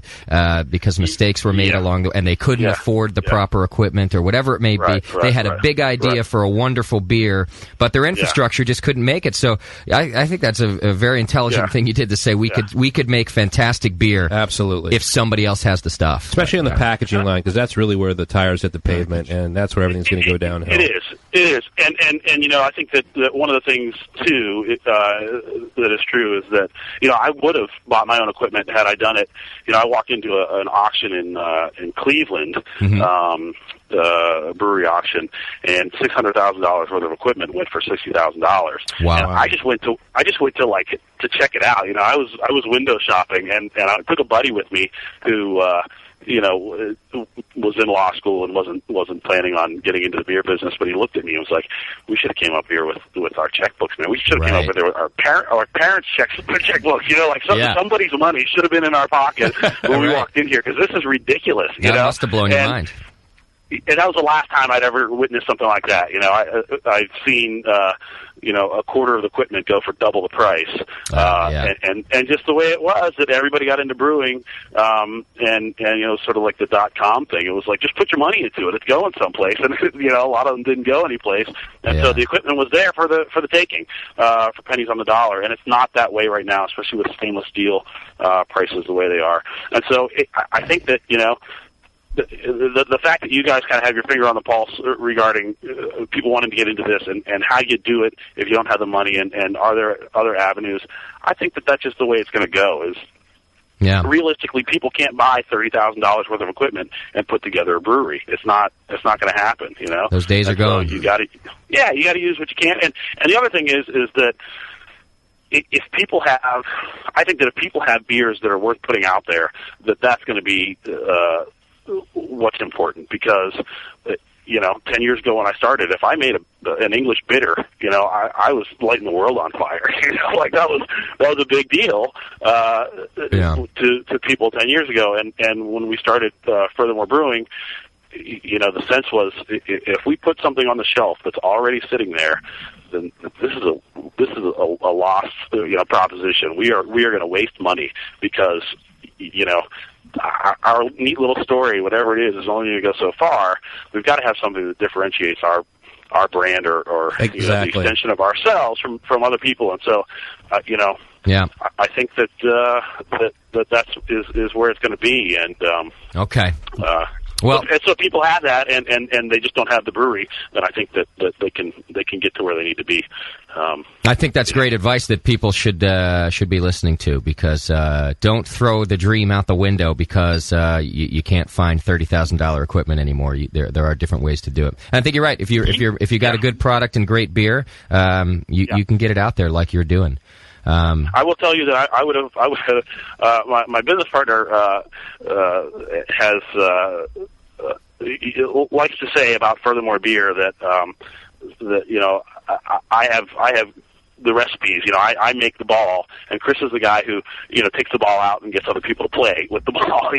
And he jokes that if it weren't for him, I'd still be standing around like shooting hoops by myself with the ball, because I don't know how to get it out there and get other people interested. And I don't think you should let him put you down like that, Aaron. I fired him, actually. Yeah. Hey, 51% here, buddy. You're out of here. I do. Yeah. And so now I've got a new, more compliant business partner. Actually, no. Whoa, what's going on? And it's so true, and I think that's the other part of it. The other part of the dream is the business side of it has to work, and you have to have somebody. They don't necessarily need to have brewing experience or beer sales experience, but it sure helps if they know when to push and they know when to hold back, and it's just something that I just don't have it. I'm not good at it. And also, don't necessarily hire your friends because you're your friends. Yeah, I was going to say, correct me if I'm wrong, Sully, but I think you guys have experienced over the last couple of years the same thing, where you were not that you were ever poor business people, but you do realize there might be certain things in your growth that you need to let go of and get somebody who's done it before. Oh, absolutely. We hired a regional sales manager because Nico and I know nothing about selling beer in the outside world. We know about as much about that as like selling hats. Yeah. So we hired a guy who's been doing it for a long time and from Deschutes, and we feel comfortable with what he's doing. He's doing a great job. So the other thing, the great thing about doing the thing you're doing, I wanted to mention, is that the fact that you can react if you're selling a lot of beer and you can make a lot more beer and you don't have to add tanks. The other thing is you can pull back and you don't have to worry about sort of paying the cost on those tanks or that labor or that space or something like that. That's another great way to get along on that. Sort of. Oh yeah. Sort of. We are in a position right now where we're making about as much beer as we can make at the brewery that we're at, and part of that is because we chose a brewery that was this 20-barrel system. It's a 40-barrel fermentation, and we ramped up pretty quickly. We got hot in Milwaukee and Madison, and we're making more beer than we were sort of expecting at this point, and so one of the possibilities is purchasing like a fermenter and plopping it down in their fermentation room. But still, that's no worse than buying a delivery vehicle. So that's still a real. But that's minimal. Option. Minimal investment. Though I'm thinking about doing the same thing where I need to like dry hop a 100-barrel or 300-barrel lager tank, which they don't even know what that is in Cold Spring until I got there. Yeah. And getting like a 7-barrel Grundy fermenter and pumping it in or doing something like that. So Right. Yeah, well, that's not. Yeah. That's a hell of a lot cheaper than buying a brewery. So yeah, it is, and yeah, I don't know. We have a thing. The Spring Green is is a tourist town, and there's the American Players Theater that I mentioned. It's the home of Frank Lloyd Wright, Taliesin. Okay. In Spring Green, and there's a few other things. House on the Rock is this attraction. Not too far away, and the Wisconsin River runs through here, and so you get a lot of canoe traffic and stuff in the summer. Yeah, so it's really kind of a neat spot, and because of the tourist traffic, we sort of feel that we should have a presence in town, and we're trying to figure out what that means. And I also get a little bit scared of the odds of me driving at 4 a.m. To Black River Falls for 2 hours through the rolling hills of southern Wisconsin. Sounds lovely. When am I gonna hit the shoulder on that one? I'm not sure. So yeah, we talk about putting something in here, but but if we do that, we're still doing it, on day 720, not day 1. So that's a big deal. Big difference. I got to take a quick break, Aaron, and take care of some sponsors here real quick. When we come back, I want to talk about your beer. I think we're already starting to crack them open, and I'll give you a heads up. I've got some questions in front of me already, and a lot of people are very interested in your Fallen Apple. So get ready to help us learn how to brew that kind of a beer, because I'm going to ask you some of those questions when we come back. So just hang in there for a couple minutes if you could. Fantastic. All right. So we've got Aaron Madden from Furthermore Brewing Company on the line with us, and we're talking about their beer, and we're talking about partner brewing and how you can make the dream happen even when you think you can't. Go to furthermorebeer.com if you want to check out these beers that we're going to be talking about here in a second, or you can just click on their image right on our homepage, and it'll take you to the website. So 888-401-BEER, that's the number. And, of course, Steph is in the chat room taking your phone calls. It's The Session with Furthermore. We'll be right back. Hang in there.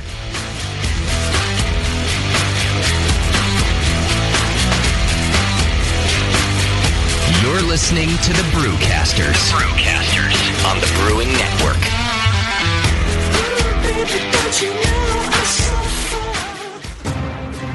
Every year, June 14th is remembered for many reasons. It's the 165th day of the year. Margaret Jones was hanged for witchcraft. The U.S. House of Representatives passed the 1937 Marijuana Tax Act. But this year will top them all. I'm getting my fancy Bavarian pamphlet out. I've had one too many sausages. It's the Brewing Network's 3rd anniversary party. Oh, this thing is going to be working. John, does it work? Is it working? You gotta press the red button. I did press the red button, John. I just wanted to tell you all out there in Radioland that I will be at Downtown Joe's in beautiful Napa's for the anniversary party. I will definitely be at the anniversary party this year unless something comes up that's cooler to do. Okay, while John is not here, I'm going to the anniversary party. And what? What are you?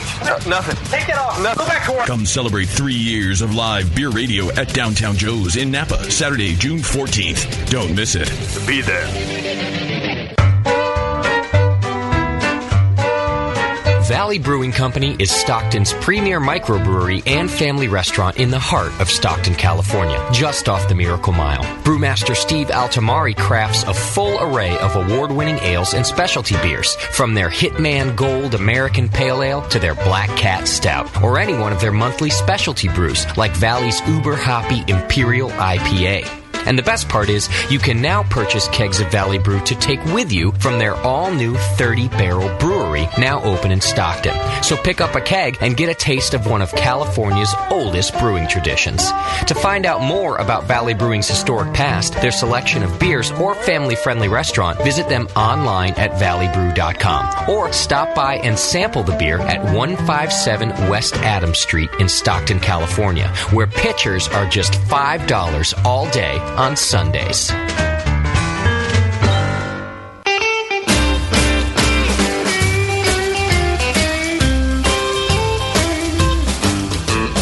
didn't mean to hurt your buddy. I didn't mean to steal her away. I know she meant a lot to you, buddy, but she and I are here to stay. You know, I kinda had a feeling that that something was wrong when I was drunk last night, but not as drunk as your mom.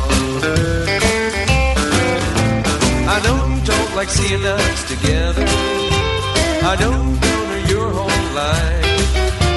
I still don't know just how we got together, but she started looking good around 5. You know, I kinda had a feeling that something was wrong when I was drunk last night, but not as drunk as your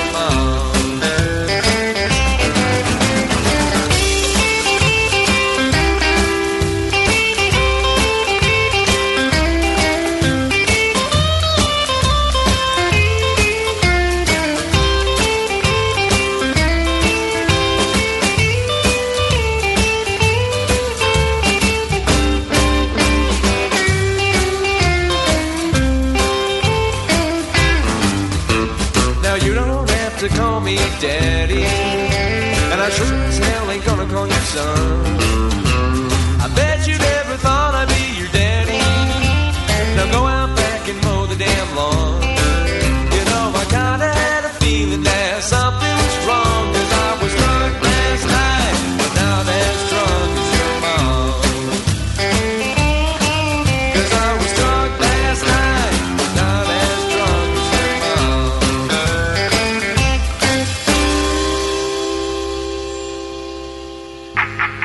You're listening to the Brewing Network. Because like beer, radio shouldn't suck.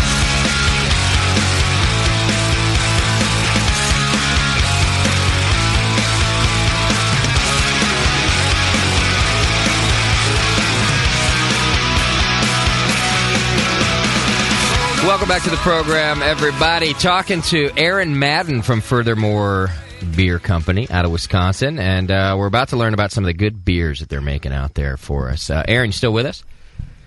I certainly am. Drinking some good beer. What are you drinking? It was one of our listener questions already. It was. Well, I started off the background hour with an odd stock, and now I am on to a make weight, which is our single batch conflagration. So I got a question for you. That's where I stand.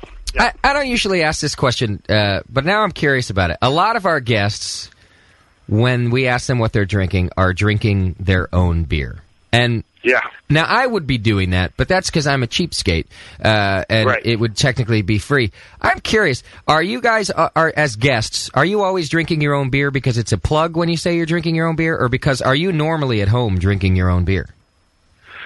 It is not a plug for me. I am drinking my own beer right now because I'm afraid that one of your guests is going to ask me, something specific about a beer. I'm going to say, shit, I don't know. I don't know, man. It's been a while since I've had that one. Right. And so I've got the refresher course sitting in front of me right now. Okay, good. That makes sense. But, I would do that. Yeah. But I am a cheapskate, and as I stated earlier, blew my wad on opening a brewery, and so unfortunately, most of the beer that I drink is my own. Okay. And I didn't get into brewing to limit my selection of beer. I got into it because I loved the variety, and so yeah. occasionally now, like on a delivery day, because we still do some self-distribution, I'll pop in and offset any gains that we made by dropping 10 cases by buying 2 cases of singles or something and taking them home and doing some market research. Okay. Yeah. So Yeah. You got to do it. I know Sully travels the country just to do market research nowadays. Absolutely. I'm going on a drinking trip. I'll be in Portland on market research. Hey, you're going to be at OBF, right, Sully? Absolutely. All right, good. You know what? Sorry, just really quick, Aaron. I have to get this out because it's on my mind. OBF. And it's we're broadcasting from the Oregon Brewers Festival this year. Oh, and cool. It was your idea, I think, Sully, the game that we're going to play outside of our booth at the Oregon Brewers Festival. Which one's that? That is watermelon bowling that we're going to do.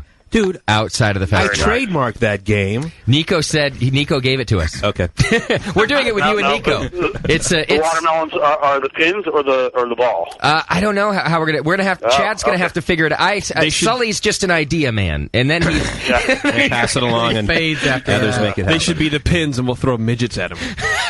Oh, yeah. On a slip and slide. No, that's from great. a slip and slide, we'll slide midgets down to a bunch of watermelons. Good idea. Yeah. Midget bowling. I thought we'd just roll a watermelon out there and give someone a shotgun, and then whoever hits it can shoot it. That would be the way to go. It is Oregon. Yeah. That would be Just don't good. pump your gas.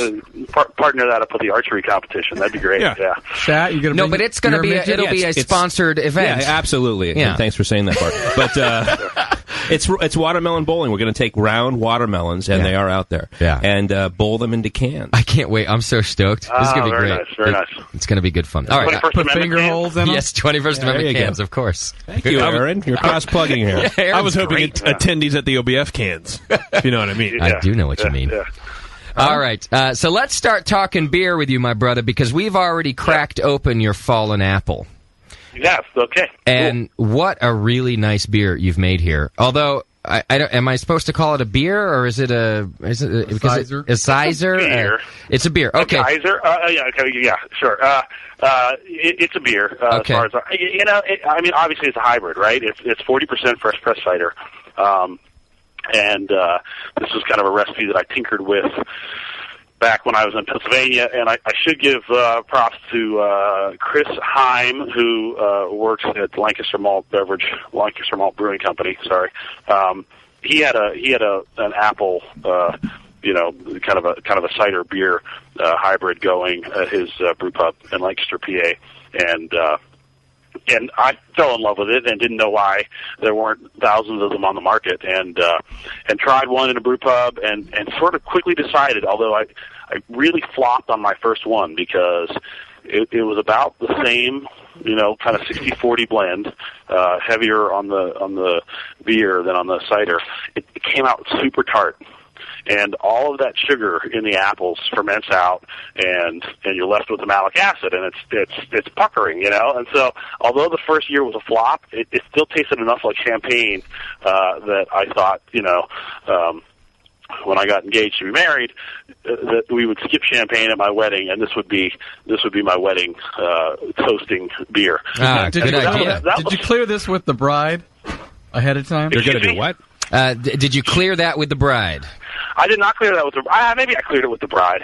I had to have cleared it with the bride. Yeah, I did clear it with the bride. Clear it with your bride. Yeah, but she's no big drinker, so she was easy with anything. She didn't need to have champagne. Why you married her? So, she was easy with anything. I didn't have to give her champagne. Honey, it's beer. All right, let's drink it. Yeah. It's for the wedding, after all. It's like the chicks I date. It was a shotgun wedding. It didn't matter, Everybody was going to get drunk. It wasn't a shotgun wedding. They had a shotgun trained on her. Right. But it's a really interesting. So I tweaked that recipe, and I've been tweaking, and I'm pretty happy with it now. Although every year the cider that we get is a little different, and I'm glad you mentioned that, because that is exactly a listener question that I have, is how you deal with the inconsistencies in the cider. It's tough because the guy from the orchard will tell me that it's going to be 11 bricks and it comes in at 8, or there's just all sorts of different stuff, and he doesn't understand why I want to know what apples were put in or what the pH Why do you want to know? There's apples. None of your damn it's business, apple buddy. here. Yeah. So part of the deal is that we're trying not to get too hoity-toity with this, and so we get straight up Wisconsin apple cider. Mm-hmm. We have the orchard pasteurize it. Okay. Just because we don't have any control over what's going on on the cider press, and so we'd like to have it pasteurized afterwards so that we can inoculate it with our own goodies, which is straight up, what do we use in that? English ale yeast. And you can't use preservatives in it, so it's pasteurized unpreserved. Okay. And the key for me has been on the label. It says that it's a cider cream ale blend. Yeah, The cream ale brewed with apple juice, it says. It it's brewed with apple juice because the federal government was particular about that. You know, we call it cider, but if it's pasteurized, they call it juice. I see. We've gotten nailed a couple times on Beer Advocate for adding beer to Mott's apple juice, which isn't the case. It's not the case. But for the sake of that drinker, we decide to pasteurize the cider before we put 40 barrels of it into circulation. So anyway, thank you. We use lactose.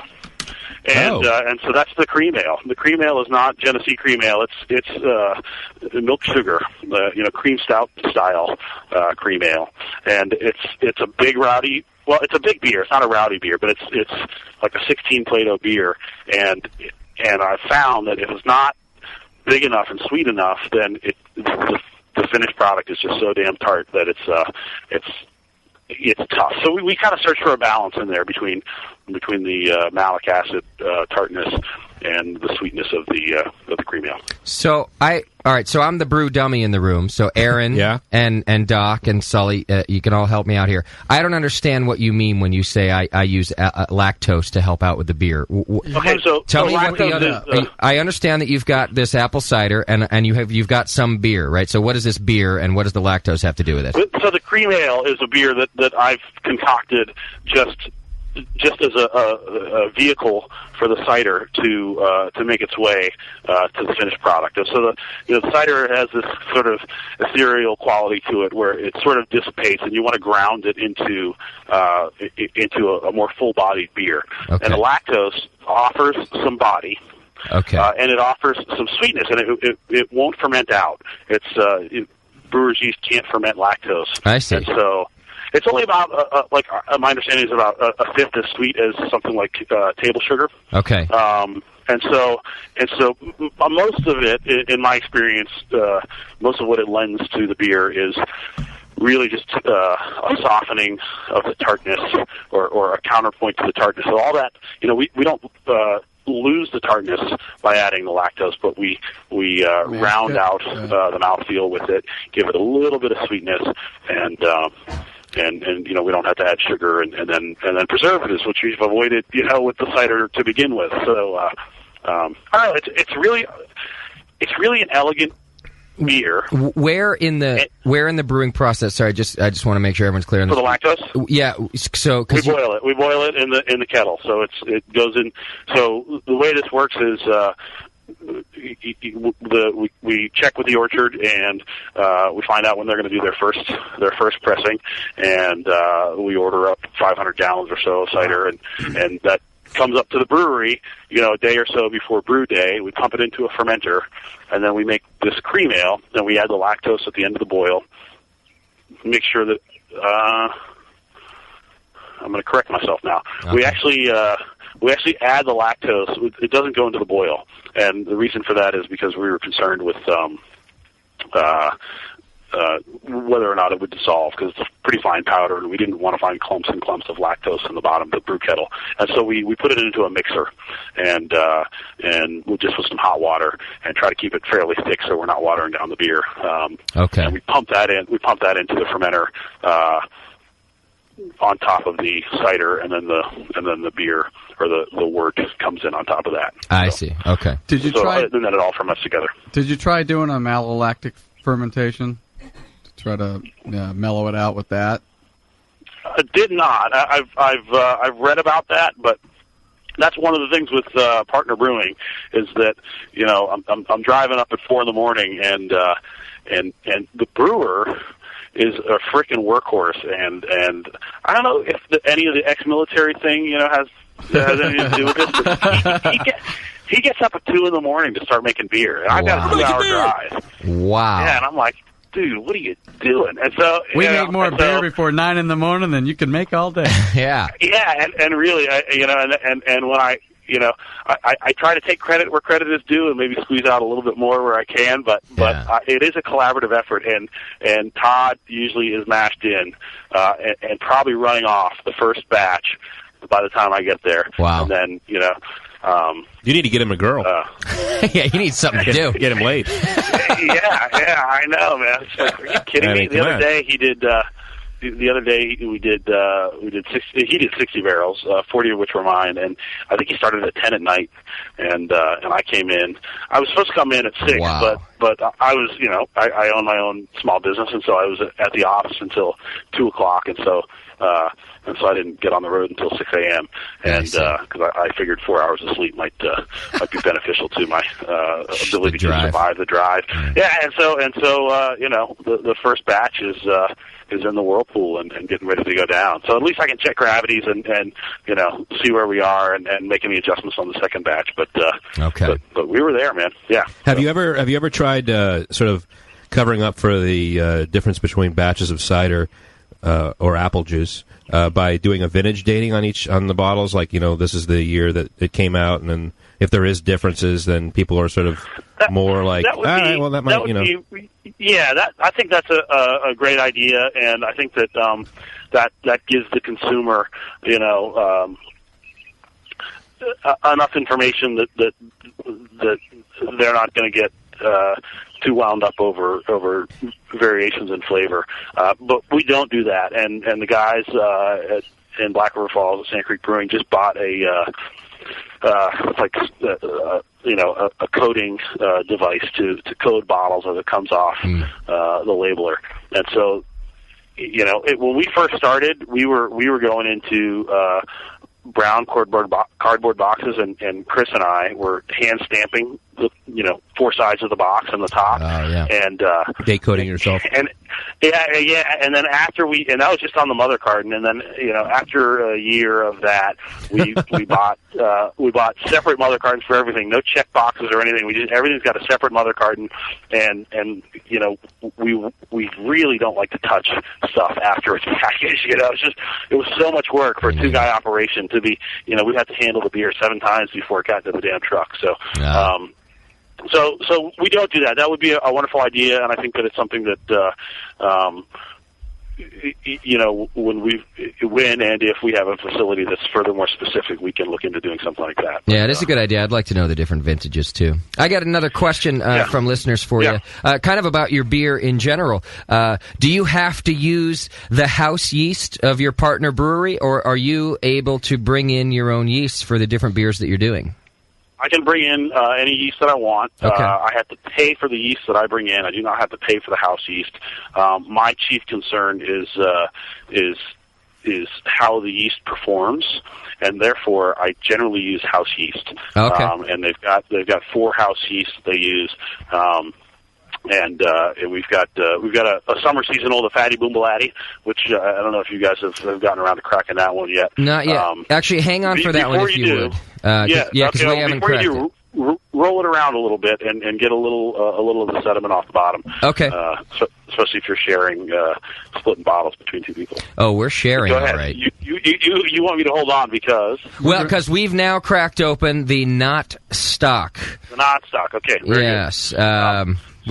By the way, I want to point out that all of your beer names are fantastic. Absolutely. Your whole package is great. Everything is fantastic. Thank you. You guys are doing a good job. That is born as much out of mine and Chris's desire to be aesthetically relevant or aesthetically pleasing to the consumer as it was out of fear of not being, of being the same old. Because, again, just as I watched the years go by when I hadn't opened my own brewery yet, I was just like feeling like I was losing ground. Closer to the bridge. By the time Furthermore came to be, we just wanted to make sure that we didn't get lost on the shelf. Okay, that's really a good. great. Yeah, you've done a good job of that. And I didn't mean to cut you off if you were finishing the yeast question. Please do that. The yeast question, yeah. I just wanted to say that there are instances where I will bring in my own yeast. I've got another seasonal coming out right now where I'm going to bring in my own yeast. Okay. Because for a seasonal, sometimes a particular yeast is important to me, and I'm only going to do it twice, and so. I can buy that yeast and use it twice, and then I'm done. But for beers that I'm going to do on a consistent basis, I don't want to have to always buy a 15-barrel batch of yeast. I want to use something that gets treated very well at the brewery. So I choose to use the house yeast, and I think their choices in yeast are good choices as well. So so no problems there. All right, so we've opened the Knottstock. And Doc, what taste, what flavors are you picking up in this beer as you have it? I've had a couple sips, and again, another really nice beer. It's really complex, so that's kind of why I'm asking Doc what you're picking up in there, because it tastes to me like there's a lot going on. Yeah, it's got a lot of spicy taste to it. Mm-hmm. Not particularly hoppy. Yeah, but it's just anybody picking up a little gingerbread. Yeah, in there too. There's maybe some esters that are maybe giving that off. Yeah, it's nice. Yeah, it's very nice. It's got a nice fruity ester aroma. Yeah. It's got a malt that just hits you right up front, and then it drops off to this nice peppery finish. It's almost like grains of paradise, but what did you use? Did you use white or black pepper?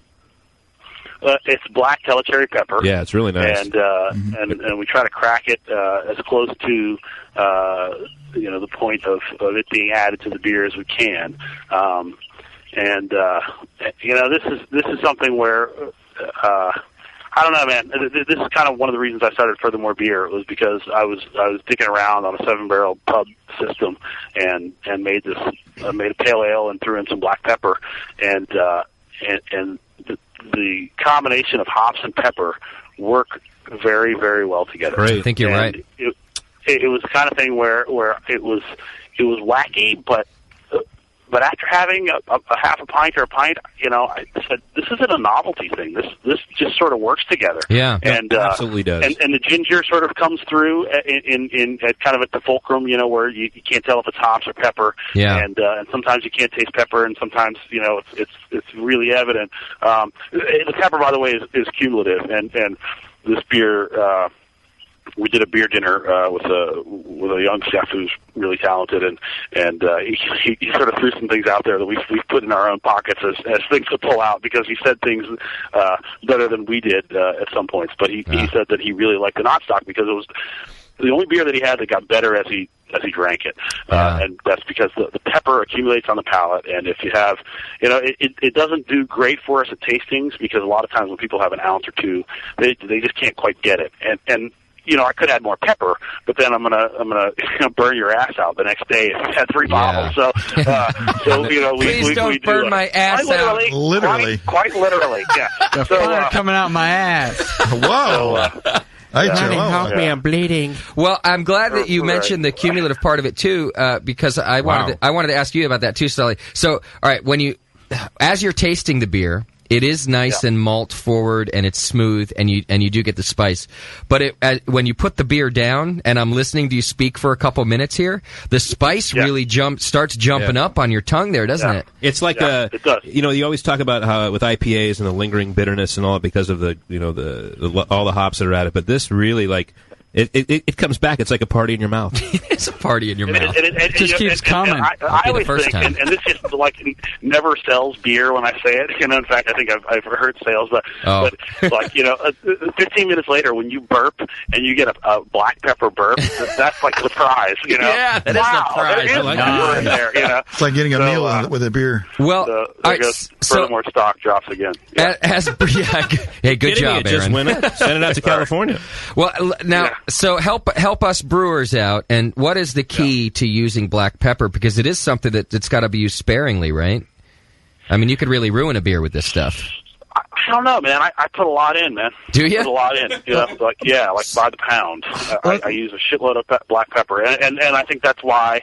And this is where I will toot my horn until the sun goes down. That's why this beer is a signature beer for Furthermore, and why it's I think a compliment to all of American craft brewing is because I don't think anybody's used this much black pepper in a beer before, or at least not as a beer that they've put out as a staple. Yeah. Maybe someone's done it as a crazy novelty thing, and they say, you won't believe what I did. Right. But we're saying, no, like we this was one of the beers that we debuted with. We came out with the Proper and the Knottstock in the beginning, and we tried to get around going through the federal government statement of process and statement of composition. How'd you do that? We didn't want to put black pepper on the label. We didn't want to call it a black pepper beer. We just wanted to put it out there and let people try it because we weren't trying to, we weren't doing it for shits and giggles. I thought that this was a beer people should have in their refrigerator and serve with meals, and it goes really well with, steak or, grilled meats or what have Blue you. cheese. So, Yeah. I think on the label it should be, furthermore, not stock.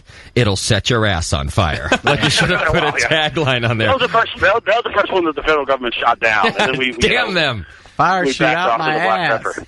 So what did you end up doing for your statement of processes? I'm kind of want to chime in after you're done of what we had to do with the watermelon, but go ahead. What did you have to do? We just said beer brewed with black pepper. Okay. And they were okay with that? Pepper, cracked black pepper. They were okay with that. Yeah, as long as you told them what the spice was, and we kind of we stay away from. We keep it real simple on the labels. We don't get too much into style. We did with our Fatty Boom Blatty, which you've already slapped my wrist when I mentioned it before, but we'll just Belgian style ale. It just is one of those things where as much as the craft the beer community can get a Belgian put in front of them and be okay with it. There's still that crossover crowd, and we felt like we had to say something about this is going to be a little wackier than your average. There's a big lager brewery in town here in Madison, and they've got a big following. They've been here for 15 years or something like that. And Capital Brewery, they make a lot of good stuff that they've got. I think most of their brewery editions are for more room on the walls for medals. So they're a good brewery, and a lot of people in Madison who drink craft beer, I think, have that as one of their standards. The sort of the lager, the Maibach is crazy sort of thing. So we had to put. We had to put something on the label for that, but we really try to stay away from that. And I don't know, man. Like I'm sometimes we put out wacky stuff. Like the make weight was a single batch, and that was meant to be kind of high concept. But for the most part, we don't on our labels. We don't want to talk about the devil or big tits or why not? What's wrong with that? Or dogs. Those are the things that we stay away from because most of it, I don't know. The consumer's pretty sophisticated, and I think they're gonna get it. You're kind of like the Dogfish Head of the Midwest, without insulting you. I hope not. Yeah, do not insult me. Whatever you do, do not insult me. In what way? I mean, in a kind of way, that works for me. A weird. Coattails, sure, why not? Yeah. Well, Sam's not a very nice guy anyway, but no, you're you seem much nicer. But I mean, just what you're doing with weird ingredients and all that, and black pepper, and you're doing this apple thing, and you got a Belgian IPA. I mean, you're kind of out there, dude. Just a weird fuck. It is. I'm telling you, man. It's like it's easy now. It's I don't know, man. The dentist said that. I'm actually a pretty conservative guy, when it comes to what I put out there, and I feel like when I was brewing on a 7-barrel pub system, I was doing crazy stuff to be crazy, and then when I started my own commercial brewing company, I got scared, and I was like, we can't just go ahead and do that stuff. We have to exercise some restraint, for crying out loud, And so, even though I wanted to do the not stock, it was a time to really look at it and say, I don't know, man. I'm in a sense. Awesome. This may be ego-driven. This may be civic-minded, but I'm trying to make my mark in brewing history, and so good for you. Don't do it if you're not going to do it right. If you had to get, so I want beer to be approachable. I don't want it to be a goofy label or a goofy ingredient. I think that they should be in your fridge. They should be on your table for dinner. So if you had to guess on how much pepper would go into, say, a 5-gallon batch, you're saying a lot goes in there. Yeah. And what's mostly a lot to on the cold side, man. What's a lot to a 5-gallon brewer? Oh man, I would need a calculator for that. Just say half an ounce. It's fine. Yeah, really. Well, it's only the guy that throws a handful of whatever in there. While you're getting out your calculator, I'm glad Doc asked this because we do always ask for a recipe from our guests. Yeah. And the listeners are sending me messages, sending Stephanie messages that the recipe that they'd like so they could brew it is the not stock. So, but you don't have to scale it down for us. Even if you were just willing to give us the percentages of what you use, then they can do it themselves. So I don't know if you can mull that over. Well, here's the caveat, man. Here's the caveat. I want to be like Anchor, and I want to spend the next 20 years telling anybody that makes a black pepper beer that they cannot call it a Nostock style beer. That is a trademark name. Yeah. And so as long as they call it a Nostock style beer, Yeah. and I can send them cease and desist letters, Right. I will give you the amounts of pepper that I Great. put into a 40-barrel batch. We'll call it a spiced common instead. No, call it an Nostock and let me send you the cease and desist. That's what I want to do. That would be fun for you. It's a dream. I want to play that guy. Pepper steam beer. Dear homebrewer, this is Fritz Maytag. If nothing else, I want to be known as the curmudgeon who held on to his freaking Right pepper on. beer I do the name. same thing. You know, As if. Fuck 'em. So 40-barrel batch, Okay. 20 pounds pepper. Oh. All right. Into the fermenter. Watch Chad jump up post-fermentation. to get a pen and pencil to write this down. 20 pounds of pepper into the. Do you want to? Can you give us the percentages of everything, the malt and everything? Do you know it? Do I know it? It's got a pretty heavy malt caramel backbone to it to offset the. Yeah, I got to tell you though, man, I made this beer in Pittsburgh, and I made it, and it was dead on, and I tweak this beer every time I make it. Oh, you do? Every time I make it, I do, man, because I just like. I don't know. I nailed it the first time, and it's a really good beer, and it's got a bit of a cult following, but I tweak it. You have ADD, pretty often. don't you? I do, unfortunately, man. I do. That's why I didn't respond to Chad's emails because I couldn't focus long enough. But yeah, so I tweak it a bunch, but I don't know. So I had to add with Wisconsin water, which is really very minerally.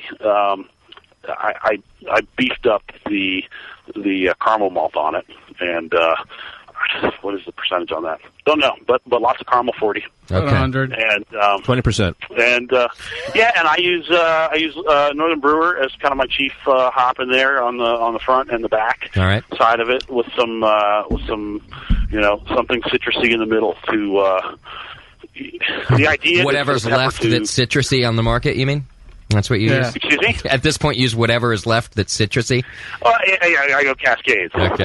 And we have Cascades. Yeah. So for the homebrew, you can't get either of those. The pepper, I think, the pepper performs well when there's something citrusy to play off of. Okay, so, that makes sense. So I'm a little Cascade shy. I kind of switched up to Northern Brewer as sort of my dry hop of choice because I love Cascades, but I just Can't get 'em. I'm a little shy on putting that out there as my distinctive flavor. Okay. So, all right, that's fair. Yeah. All right, so there you go. Everybody figure the rest out, okay? Because 20% of caramel and then post it for the beer tards, like me. Yeah. All right. Now, I know you've cracked this other one open for us, Chat, but I want to skip over it. Not because it's not great, but because I want to get to Fatty Boom Baladi. It's saying that, don't you? It's a great name. What a cool name for a beer. Great name. And it's Justin's last day. It's an interesting beer. And we've only got... that's not true. And that's what he had to call it the whole night. Yeah, right. And she said so. Brewing Company, I think you're thinking of Schumann, Doc. That's what he called her when she went home. Got the wrong roommate.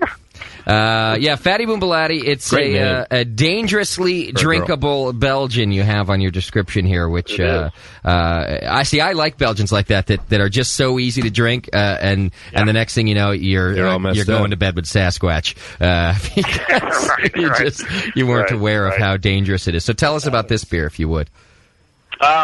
We were just kind of looking to find the next step for Furthermore and figure out what we were going to do for a summer seasonal. And wow! And I just assumed that we would do a Belgian white because it's one of my favorite styles. And there's a brewer down the road who was the home brewer, who welded together his own 7-barrel fermenter, and he's just like, this guy, he's just like, whatever he touches is gold, and he's got the uber following of all the beer geeks in Madison, and he makes a really nice Belgian white, and it didn't occur to me until we were like ready to do a summer seasonal that I don't know that I can do a Belgian white, because this guy's got one and he's 10 miles away. What am I going to do? Somebody burped.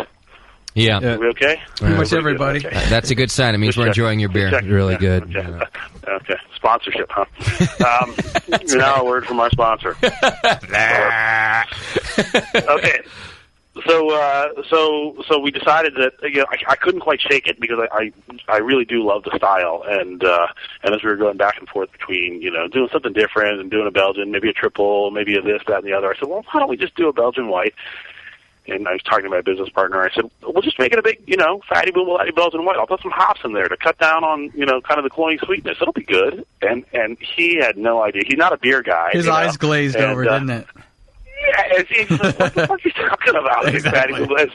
And so for 2 weeks I talked about this, and finally, I made a pilot batch and put it in front of him, and he really liked it, and he said, that's great, but you know what? And after 2 weeks of me saying, a big Belgian white, but a fatty boom Belati, he said, we can make this, but we have to call it fatty boom Belati. Yeah. And I just kind of looked at him crooked, like, what are you talking about? That's what? ridiculous. You don't call a beer fatty boom Belati. And I guess, that was kind of the naming and the beer sort of all came together at once. Was that a name that you came up with like a long time ago, and you use it to describe hookers? No, this fatty boom Belati was sort of, yeah, exactly. I used to use it as a kid. I did. I used to use this word. Really? I used to use you did a lot. Fatty boom Belati. and so I got to say that this was the beer that let me give Shat the okay to get furthermore on the show. I looked at the website. I saw Fatty boom Belati. I said, done deal. Get the man on the program. What does it mean? How does it come about? What's the deal? It just rhymes. Yeah, it's just it rhymes, man. It's like any other word in There's the no science behind it. It's just lexicon. It's both a schoolyard taunt, none of the skinny guys know where that comes from, but like go ask the fat guy, Yeah, Shat knows fatty it. Boom Belati? Fuck you. Yeah, I heard of fatty boom Belati. Yeah. You talking about my mother? Screw you, man. Yeah. So, and then any I don't know, like any pothead is going to know what a fatty boom Belati is too. Yeah, that's true. Also, I don't understand. Yeah, I don't either. I don't get it. Tasty? Yeah, nobody knows. No, I'm just saying that if you look at the DEA website under fatty boom Belati, it'll say street talk. Street talk for the cousin. Wow. Yeah. For a fatty blunt. Yeah. I like it. It's a great beer. Neither of those were, we were neither making fun of fat people. Yeah, which is fun, actually. Of course not. Smoking of marijuana. Yeah, so relax. Nor is there marijuana in the beer. There's no marijuana in the beer. All right. Those are two really fun things to do, by the way. Make fun of. But it's about 7% alcohol. So Okay. we took a Belgian white and we ramped up the malt about 50%. Good on and, you. there it goes again. Glad That'll you did get you a that. fatty boom Belati. What You other? got to pay a lot for that spot. That's an expensive ad. Yeah, That wasn't me. you'll get a bill. So tell us about the rest of the This ingredients. is all breaking down. Not yet. As soon as you get to the fatty boom Belati, it all breaks down. This is what always happens, isn't it? Yeah. A little meltdown. No, keep going on the recipe if you would, please. Mini Stay on meltdown. target. I want to know what else Okay. is in this beer. Target. Well, I got something more to say. 50% more malt than a Belgian white. There you go. Less coriander. Don't like orange peel. I don't use it. Oh, you don't? And more hops. Right. Do you I got use sick on it something one in its? time. It's like my tequila. Like I can't drink orange peel beers. Okay. So do you replace it? I homebrewed an orange peel beer, and it was damn near the death of me. So Further Wabo. Yeah. excuse me.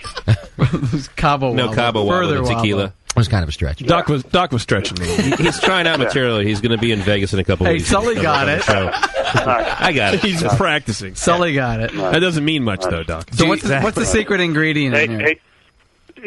In the fatty? Yeah. Hops is the secret ingredient in it. Nobody puts hops in a Belgian beer, Okay. But I will. I probably have been missing my opportunities to give credit, but Chris Heim got one. Hennepin was a beer that. When I was describing to my business partner what Fatty Boom Bellatty meant, I opened a hennepin for him and said, that is something that you will go wild over, like every time you open it. Okay. And so that was the idea. Like, let's make something that someone's going to go wild over. So. All right. So what's the dominant orange flavor in there then? Because you know what I mean. Like it shocked me because I thought this was the most orange peel forward wit beer that I've ever had, and I love it. But you said there's no orange there peel. at all. Citrusy hops. I don't know. High fermentation temperature. We take it up to 72 or so, sort of high. Okay. And yellow and blue and green. I don't know. That's what we got, man. If you're tasting orange, you're tasting orange. I don't know. So no other herbals in there? No, no. Does it taste like skunk to you? No, there's no other herbals. It doesn't. No. A wit beer is really good when it can cut through a pepper beer on your palate. Yeah, that's true. Yeah, that's got some cojones. Yeah. I'm going to go out on a limb here and say Don't fall. These are some of the tastiest beers we've had in here in a long time. These are all of these beers we've opened tonight, Aaron, are really, really good, man. You're doing a good job. Yeah. That limb's going to hold you. Go further. That limb will hold your weight. No, I'm really liking them. I mean, a lot of times, especially if we get several different beers from a brewer, they're definitely not all good. There'll be a couple in there that we really enjoy and others that are okay. Or they're way too similar. But way too similar. A lot of these they're very different. They all have a ton of interesting flavors in them. These are good beers, man. I'm liking it. You haven't had the 3 Feet Deep yet. Is that what you've got in your hand right now, Shat? Oh, Jesus. No, did you say Shat? Yeah, Shat is our producer. Shat's in the room. Yeah, he's. Shat was he was giving a little shit earlier today. He was giving shit for a crime that he did not commit, and I owe him an apology. I gotta say, you scared the shit out of him. I did some back assward math on 2 hour differences, and I'm like, 3 o'clock, honey, 3 o'clock. I got an interview, 3 o'clock. Oh yeah. Yeah, it's fucked up. So apologies to Shat, the producer. No problem. His about half an hour to showtime, his ass puckered up. He comes into me and he goes, "Dude, I don't know what's happening. I had confirmed with this guest, and now he says he didn't know what time it was. I don't know." You freaked him out, dude. He was. You weren't being called Fatty Boom Bellatty either. Yeah. Well, I sort of pictured it after we got that situated. I thought that you guys were just going to ream me. You're going to be like, "Okay, dickhead, your beer sucks." I know. You don't know how close to the wire you came. I will say it's lucky you made the appearance because it might have gotten ugly. Yeah. Very good. Poor Shat was about to hang himself in the shower. I had a big graduation that I had to attend, and that was sort of my my mental conundrum. My kids moving on to preschool number 2. For the 4-year-old. Big graduation. Graduation, man. Yeah. Right. I tried to bow out of it already, and my wife said that I had to go to preschool graduation. You bow out of that, the kid's going to hate you for the rest of his life. Yeah. I did not have a graduation until I was a senior in high school. That was my first graduation, so I don't quite get the preschool graduation. But me neither. Probably just don't remember. Another opportunity to have an awkward moment with other parents. I like it. Right. Exactly. So, are you going to pour us that? What'd you say it's called? The 3 Feet Deep. Yeah, 3 Feet Deep. All right, he's pouring it for us now. I'm still working on my Boom Bellatty. Is that when you're checking if the river's real cold? If I'm still working on my boom, 3 feet deep. Yeah, 3 Feet Deep is a reference to the peat of the peat smoked malt that is in that beer. So it's there's a small percentage of peat smoked malt, and peat, of course, is cut from the earth. And this was the nod to my mom and nod to the family roots, because my mother's from Ireland and born in County Cork. And when we would go back, they would be burning peat, in the fire, and it had a great smell. It just smells great, and it's an aroma that for me is very nostalgic. And so I wanted to make a stout. I wanted to make a dry Irish stout, and I wanted to dry Irish stouts, there's Guinness and there's dry Irish stouts that don't taste like Guinness, and they can get a little bland. And so the peat smoke character makes it really earthy and just kind of dirty. Yeah. That's the best way to put it. And Naughty it's fun, and it's just one of those like it tastes like it's from the 1850s. It tastes old. Yeah. So kind of tastes like an Islay, almost like a Scotch. Yep. It's kind very of much so. Yeah. And it's the malting company where we get our peat smoked malt. Sends most of their stuff to Scotch whiskey distilleries. So, Sully, you like this beer a lot, don't you? This is awesome. Yeah. I mean, when you told your little story about burning peat, that took me back to being in Ireland probably about 10 years ago.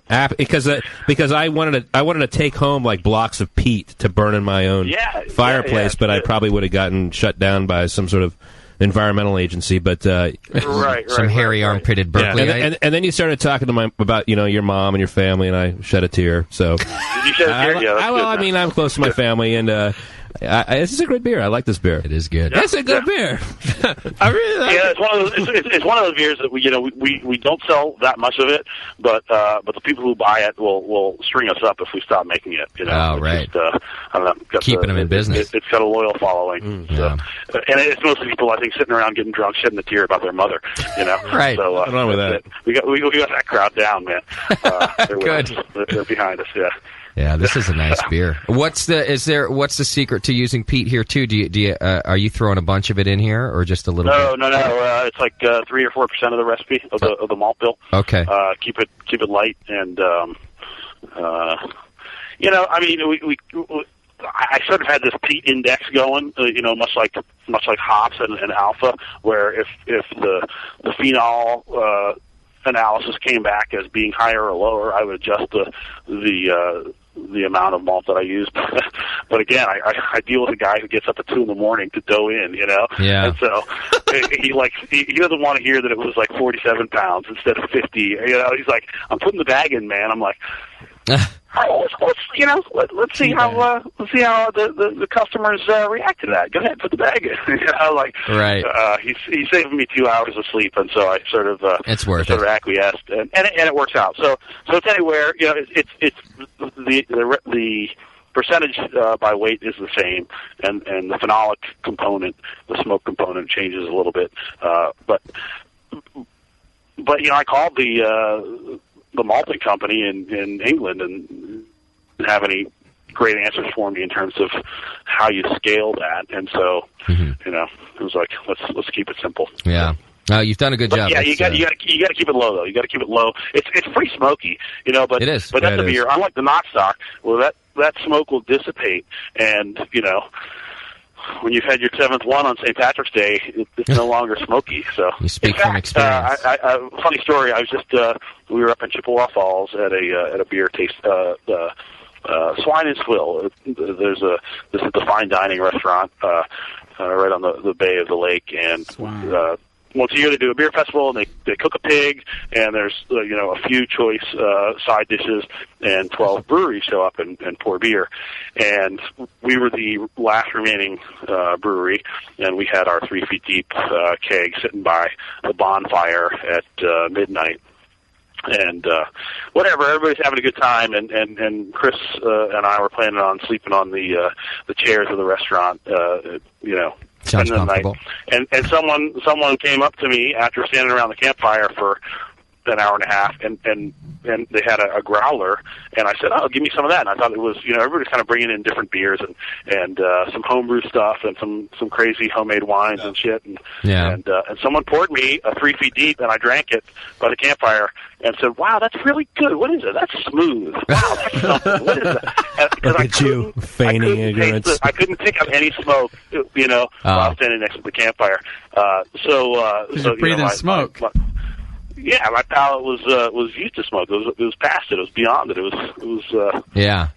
looking for other aromas. You're like, well, that's the best beer I've ever drank in my life. Who makes that? Did, man. I kind of like went nutty, and the dude's like, "You don't know what this is?" I was like, "No, but it's good. It's like, this is good."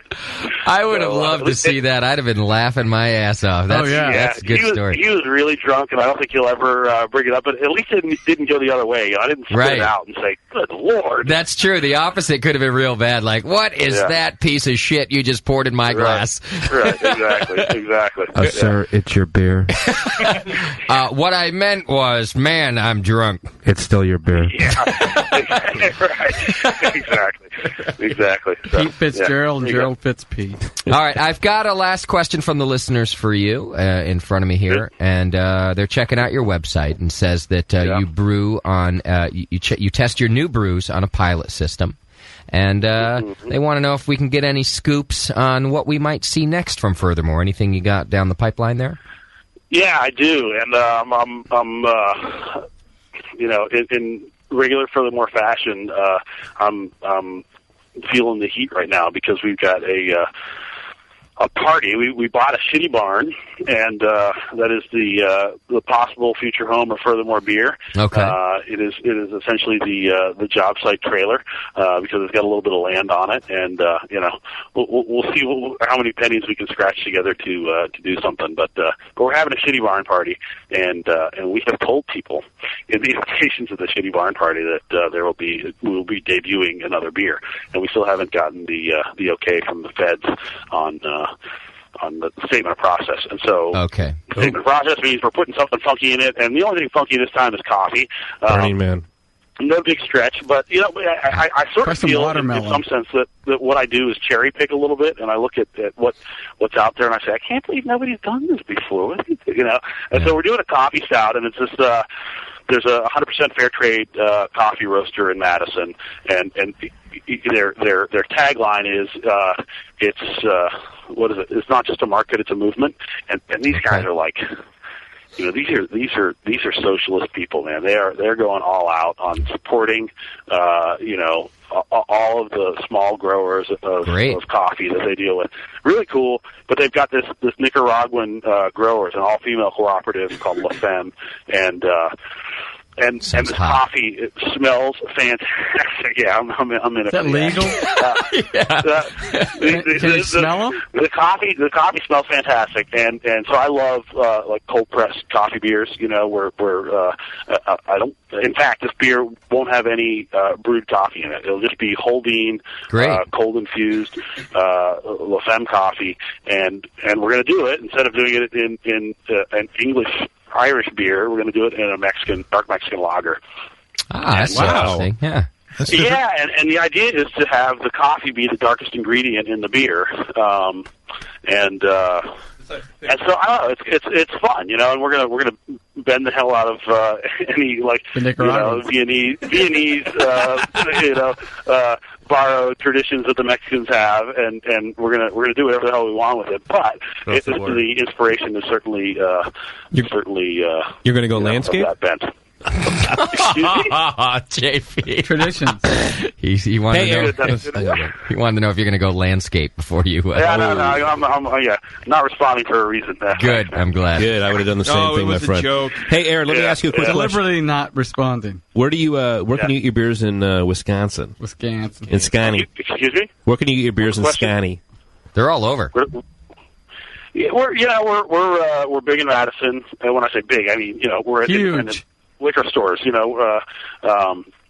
What about Hudson? We're in Milwaukee. We're in the Twin Cities. You guys big in the hood? Hello. The hood. In the hood, we're not big in the hood. We're a little overpriced for being big in the hood. Although it'll be interesting because this it just so happens that the woman from this Nicaraguan all-female co-op is in Madison, and she's kind of doing the rounds and talking to like Spanish-speaking radio stations, and we've been told that there are like a bunch of Latin bars that are looking for this beer when it comes out. So this could be our crossover into the hood. We'll see. That's very cool. Yeah, I kind of doubt it because it's a pricey damn beer. That was racist. Well, to help answer your question, to answer Sully's question, because I think we could go on for an hour. If you go to the website and look at where to find us, you guys really have a long list of a lot of the store. You guys are all over the place out there. We try.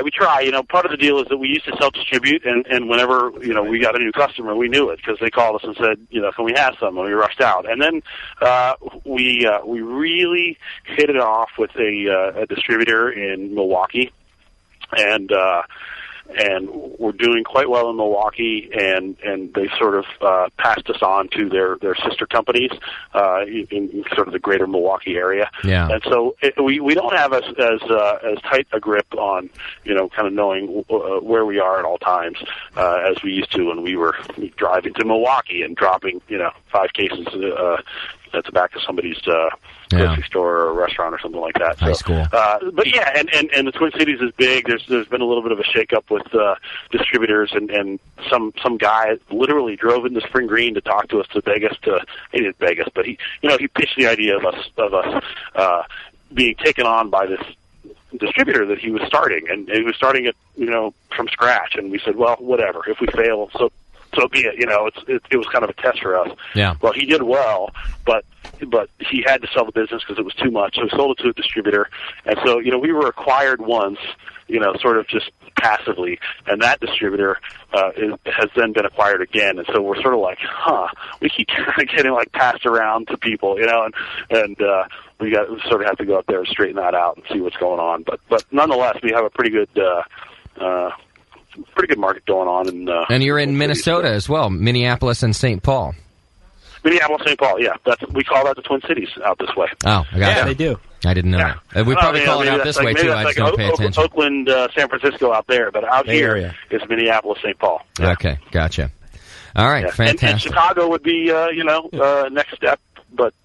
Actually, we don't talk about Oakland out here. We don't mention it. We pass through.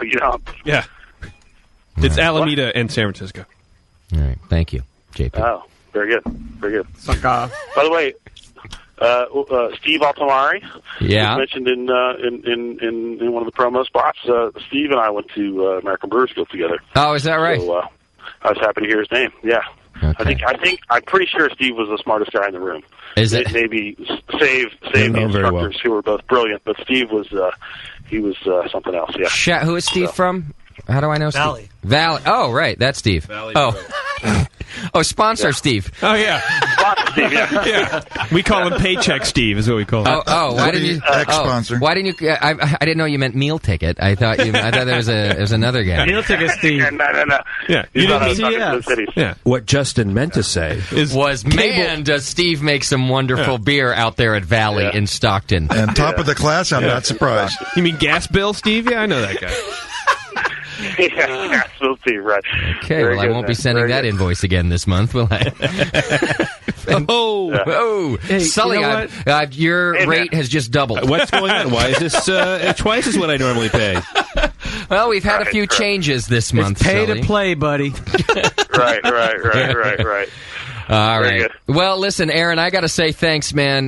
Not just for doing the show, but sending us these great beers. They are really good. Oh, ahead of time. That was key. Yeah, getting the taste. You still have one beer in the group there, the Make Weight, I believe. You want us to taste it while you're still here? Let's do it. Bust it out. Get us to Make Weight. It's already on. Oh, I don't have any of it. No, because Chad didn't do it. That's It's why. you. It's your sponsor. Sully did it this time. That's why it failed. I think you probably have one bottle because I have 4 bottles. And so, Good. That only makes 5. I was gonna pour it into a thimble and send out 6 thimbles to you, but But that would oxidize you the whole bottle. Oh, this one's a conflagration. Oh. Yeah. I'm just reading the bottle. Okay. Expound on that. I haven't gotten conflagration in my word of the day yet, so you're going to have to help me out with that. That's going to be the sound bite at the beginning of this whole show. That is this one's several fires coming together to create one large fire. That's what the doctor I said got when he saw Justin's lab report. Oh, it's a conflagration. Yeah, you're going to die. Conflagration of STDs. Wow, Aaron knows me. My God, what is that? Well, Mr. Crosley, your syphilis has AIDS. You'll live, but it will fall off. Yeah. Well, if you're getting some, that's good for you, man. That's good for you. It's always good when you're getting some. All right, tell us about this beer. The Make Weight is a high concept, like here's what we're going to do, put it all on paper first and hope it all works out. But it's 3 pale ales, an English and an American and a Belgian. And brought the recipes together. And I will admit that when I did this on the 5-gallon batch, it sucked the first go around because I didn't. So you started to throw it up to the 7 barrels. Yeah, it's just like, I'm going to do it tomorrow. Yeah, I'll do it tomorrow. No, it'll be cool. I'll do it tomorrow. might need some yeast. I'll check in on it. Whatever. I'll do it. So just kind of threw it together. I had these 3 recipes and I put them together, and it really sucked because it's super high gravity, and I didn't take out any of the adjunct malts, and so it just didn't finish out. Although there's one little tip that I got at the end that clued me into to getting a big beer like this to finish out. So anyways, I brewed it a couple times, and finally a brewer that I worked with in Pittsburgh who works with a yeast lab in Colorado now, Brian Pearson. I ordered this is one incident where I ordered my own yeast because I was looking for a particular yeast. So I brought this into the brewery, and Brian called me and said, "Okay, so you're making a Belgian beer?" And I said, "Well, sort of. It's And I gave him the lowdown. And he said, "Well, if are you using candy sugar?" And I said, "I am using candy sugar." And he said, "Well, we've been finding that if you add the candy sugar after the first, 24 hours of fermentation, then the yeast performs better and it'll finish out better." And I mentioned this to some homebrewers, and a few of them said, "Oh yeah, of course." But I didn't know. I've been using candy sugar in the past, and no one included me in. So hang on, hang on one second. Yeah.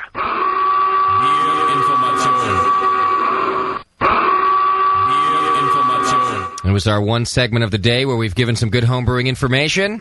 Yes, Add it indeed. after the first 24 hours of fermentation. Yes. All right. Yes, very, very, very important. And in fact, all of the test batches I did just kind of bottomed out at a fairly high gravity. And so, and this is one of those incidents where I told my non-brewing business partner, "It'll be cool, man. When we make it on 40 barrels, it'll be good. It'll all work out." And had it not been for that little tip that I got, I would have been eating crow and a big wad of money. Yeah. So anyway, so the idea was to try to get some aspect of each of these, specific brewing traditions to sort of show through, or at least be honored in some way. Honorable mention for everybody was sort of the idea. And so the only way for really an English pale to come through was to hold back on the bittering hops a little bit, because an American pale is going to outshine an English pale in most categories in terms of getting bigger. And so the American, it was using Oregonian hops and using mostly an American malt bill, although there's some English and Belgian specialties in there too. But we did the Belgian candy sugar, and we did a Belgian yeast. Okay. And in order for this not to become, you put the Belgian yeast in, and then it scratch everything else. And so, in order for it to not be a singularly Belgian beer, we use also an American and an English yeast in greater proportion than the Belgian yeast. And so they're there really just to provide competition for the Belgian yeast and hold back on some of the funkiness that the Belgian yeast imparts in the final beer. So good idea. Very big beer. Yeah. And it is. What's the percentage on this beer? It's about 9%. 9%. Whoa. It's the best conflagration I've ever had, guys. There you go. I'm going to say right now. You can use that in your press if you want, Aaron. We will. The best conflagration that the Brewing Network has ever had. Well, cool, man. Twins in. So which yeast was the schoolyard bully? You throw them all in there. Which yeast was the schoolyard bully? You threw all 3 of them in there. The Belgian is. You can't tell that the American and the English are in there, unless you paired it up with the same wort fermented with just the Belgian, and then it would be over the all sorts top. of crazy bubble gum and clove and estery stuff going on that we tried to keep at bay. So it's good beer. It doesn't taste 9%. It's another one I think that would sneak up on you because it's got a big sneaking malt. up on me right now. We use quite a bit of the Belgian candy sugar, and to be honest, I'm sort of guessing at the alcohol because in adding that at 24 hours, in fact, we added it, I think, on day 3. I couldn't get a gravity reading on that. It was greater than any of the hydrometers that I had because we put it in with hot work to boil it and pasteurize it and keep it from spontaneously fermenting. And so I don't know what the gravity of the Belgian candy sugar solution was that we put into this high gravity beer. So 9% sort of that's a fair enough warning for Could be pregnant 18 women who are operating heavy machinery out there. That they should be careful. Your ideal customer. Yeah. Yeah, that's the target market, man. Look at the label. Screams pregnant woman on a forklift. that it does. Just don't tell the TTB that. Yeah. Good beers. Watch that label. There you have it, man. Doesn't All make right. weight. Thanks for letting me get that last one in there. No, I'm glad we got the last one in there too. Aren't they good, Sully? I mean, these are amazing. I mean, Sully's half asleep now because they're so good. No. I'm like, His head's honestly, bigger. it is bigger, but these beers are amazing. Yeah. Absolutely amazing. You've done a great job. Well, thank you very much. I do have to give credit again to Sand Creek Brewing Company because they don't do a bad job. When I come in with a recipe and they start it at 2 a.m, right? They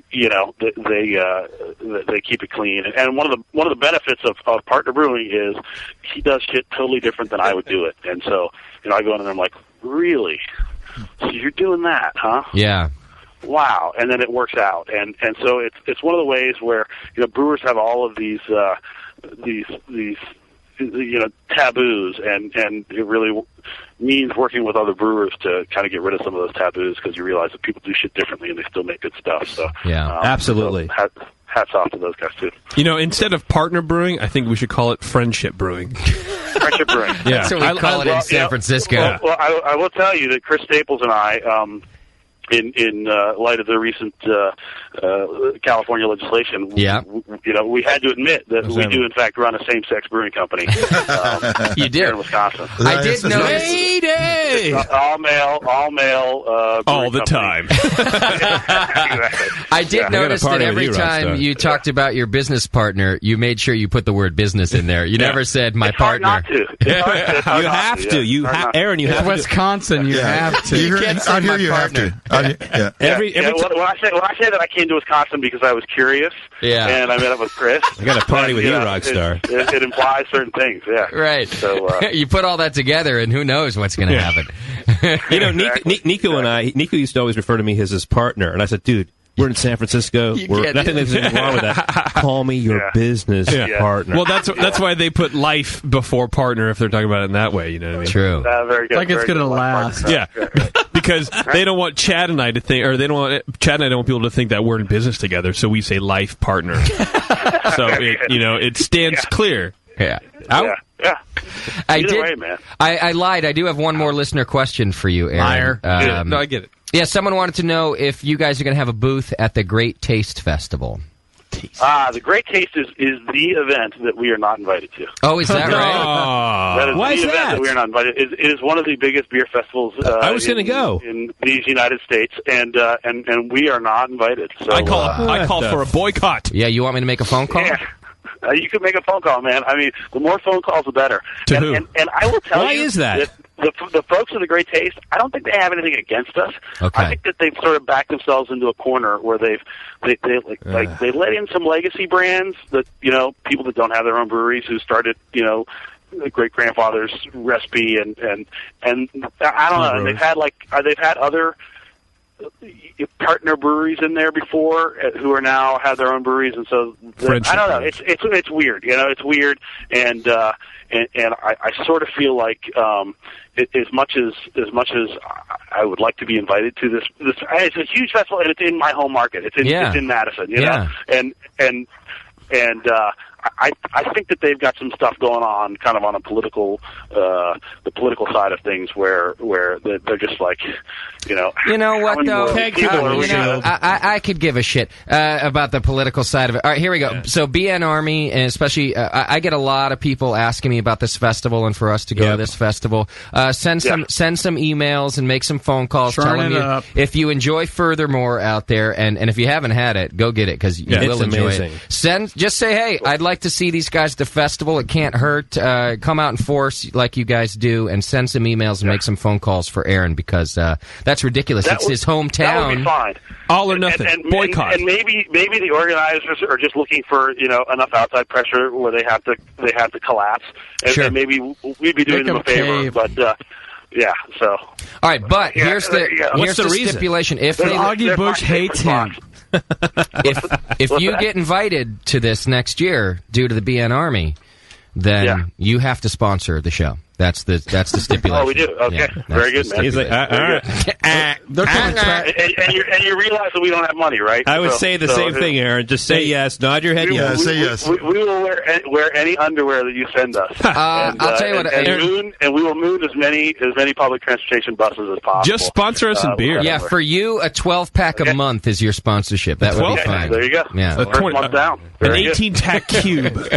No, in all seriousness, the other 12-pack is in the mail. Why are you shaking him down right now? In all seriousness, if you're in the area and you like this festival, really send some emails, make some phone calls because this it should be there. It should be there. It's great beer. Make it happen this time. Yeah. Appreciate it. There we go.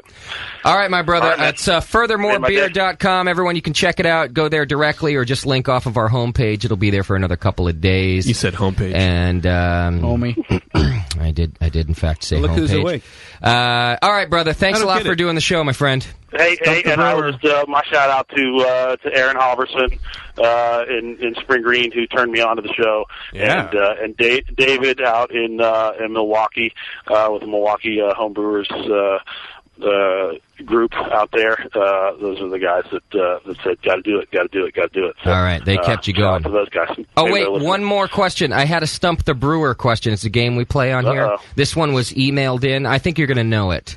So Stump the Brewer. Here it is. What's 4 + 9? What is the name of the beer garden designed by Frank Lloyd Wright in York? I would have no. In where? It's in Europe? It's in Spring Green, Wisconsin. Spring Green, the beer garden. I don't know, but there's a chance that it burned down. It's in Hyde Park. Hyde Park. It says yes. It says in Hyde Park in Spring Green, Wisconsin. Is that the one you're thinking of that burnt down? There's a Hyde Park. Hyde Park's in London, is it not? It is actually. That's why it doesn't make any sense. But there actually are there are Hyde Parks all over the place. There's a Clyde. There's a Clyde outside of Spring Green. There was a beautiful building in Spring Green that burned down before I moved here, and maybe that was it. It's now a Walmart. You know, I will tell you that Chris Staples, my business partner, ran the tour program at Taliesin for 6-some years, and maybe he thinks this interview is going too well, and he's trying to make me look a fool. I think he probably mailed that in. Well, good answer. He's kind of a dick that way. All right, fair enough. Well, I'm going to have to call Deflection. you. I'm going to have to call you stumped. I think he's right on. The answer is Midway Gardens. This person says Midway Garden. Do you know of that? Doesn't even never ring heard Who of the Midway fucking cares? Okay. All right. Well, but I mentioned that I have 2 small children under the age of 4. I don't get out to beer gardens, man. Right. I drink at home. That makes sense. Anyway, all right, brother. Hey, thanks, Aaron. I really appreciate it. Yeah, very good, man. Aaron, thanks, awesome. Guys. Great talk. Thank Have you a for good the one. beers. Thanks a lot. Cheers. All right, bye-bye. There you go, everybody. Aaron Madden from Furthermore Beer. You can go to furthermorebeer.com and check it out, which you should do. And if you're in that area, if you're in Wisconsin or in the Twin Cities area, as we like to call them, then you can get the beer there as well. Well, when we come back, we're going to give you a long shot competition update overview. Tasty was there and helping out. And also, we've got a crazy bitch update coming at you from Shat. And 15 up to the hour. Steph is still rocking the chat room. What's going over there? I have a drunk of the week that's been on hold for an hour. I'm hanging up on him. Call back, drunk of the week. Sorry about that. And we'll be right back. It's the session.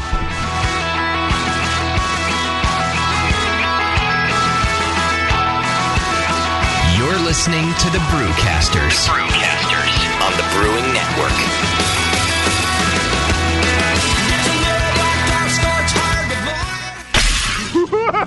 Oh, crap! It's the hop shortage! No, not the organic free-range Oyster Russian Imperial Coffee Stout! It's all gone. We'll never brew again. Damn this hop shortage! Damn it to hell! Oi! Away off your wee hop shortage. Who are you? A Scottish 80 shilling, and you can't brew a Scottish 80 shilling like you was mixing cement with hops instead of gravel, you great ass. Use less hops, brew more beer. Northern Brewer has kits and ingredients for dozens of worldwide beer styles that don't require a lot of hops to make a great pint, like the bloodthirsty and abusive Scottish 80 shilling. Keep drinking great beer. Order at northernbrewer.com and get flat rate $7.99 shipping anywhere in the contiguous U.S. 1 beer kit, $7.99 shipping. 1 million beer kits, $7.99 shipping. Together we can beat this hop shortage. My lambic! It'll only f***ing help it.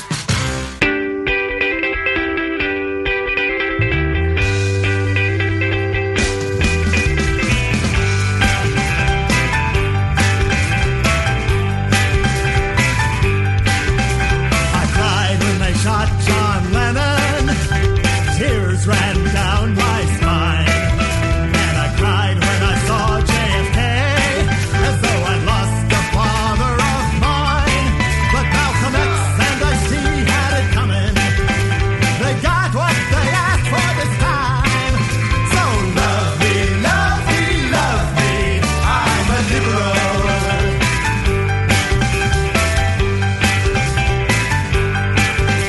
I go to pro-choice rallies, recycle my cans and jars.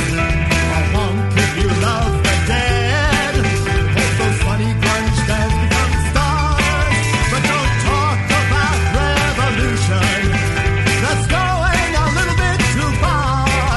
So love me, love me, love me. I'm a liberal.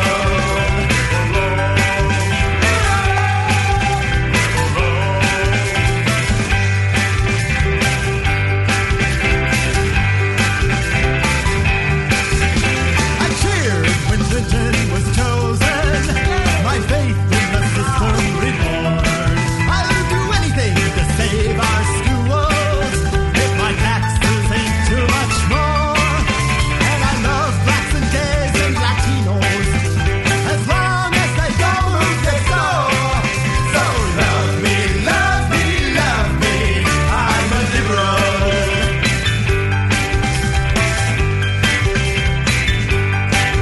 Rush Limbaugh and the LAPD should all hang their heads in shame. I can't understand where they're at. Arsenio should set them straight. But if Neighborhood Watch doesn't know you, I hope the cops take down your name. So love me, love me, love me. I'm a liberal.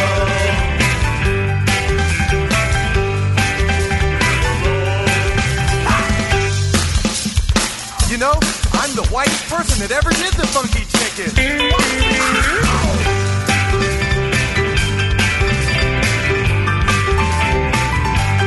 Yeah, I read the New Republic, Rolling Stone and Mother Jones too. If I vote, it's a Democrat with a sensible economy view. But when it comes to terrorist Arabs, there's no one more red, white, and blue. So love me, love me, love me. I'm a liberal.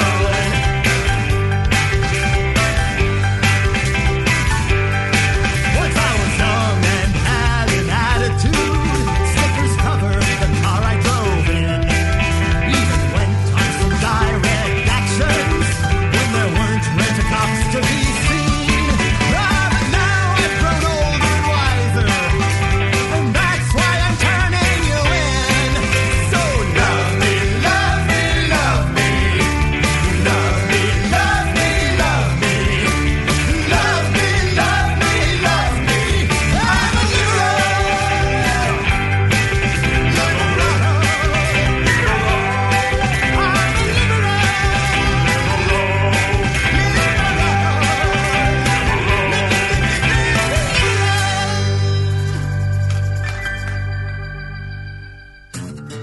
Attention homebrew shop owners. At Fermentap, they know you're tired of buying the same old gear that everyone else has. That's why Fermentap offers the newest and most cutting-edge brewing equipment known to man. Since 1998, Fermentap has been leading the fight against the boring and mundane by offering strange, unique, and just plain smart equipment. Like their stainless stone false bottoms. Never deal with the floating plastic hassle of other false bottoms again. And since they're made from stainless steel, they'll last a lifetime. Fermentap's line of copper wort chillers are the best on the market, designed to cool your wort faster and more efficiently than other immersion chillers. They actually invented the equipment to make these chillers not only work great, but look great too. How about a fantastic line of ingredients, including vanilla beans, sorghum extract, blue agave extract, hot bitterness extract, unique wine yeast, green coffee beans, sake kits, all stuff you can't find anywhere else. Fermentap carries all the standard products and equipment you need as well, such as all grain systems, stainless hardware, kettles, carbonation stones, you name it, they've got it. Fermentap's entire line of products has been helping retail shops meet the demands of their customers for nearly 10 years, and they want to help you too. For more information, see them on the web at fermentap.com or call Jason at 1-800-942-2750. Fermentap, better beer through innovation. Wait till you can pour it out of your own kegerator. I mean, your friends will look at you with awe. And it's just hot. It is? It's so super hot. The home of live beer radio. TheBrewingNetwork.com. Because like beer, radio shouldn't suck. You're listening to The Session.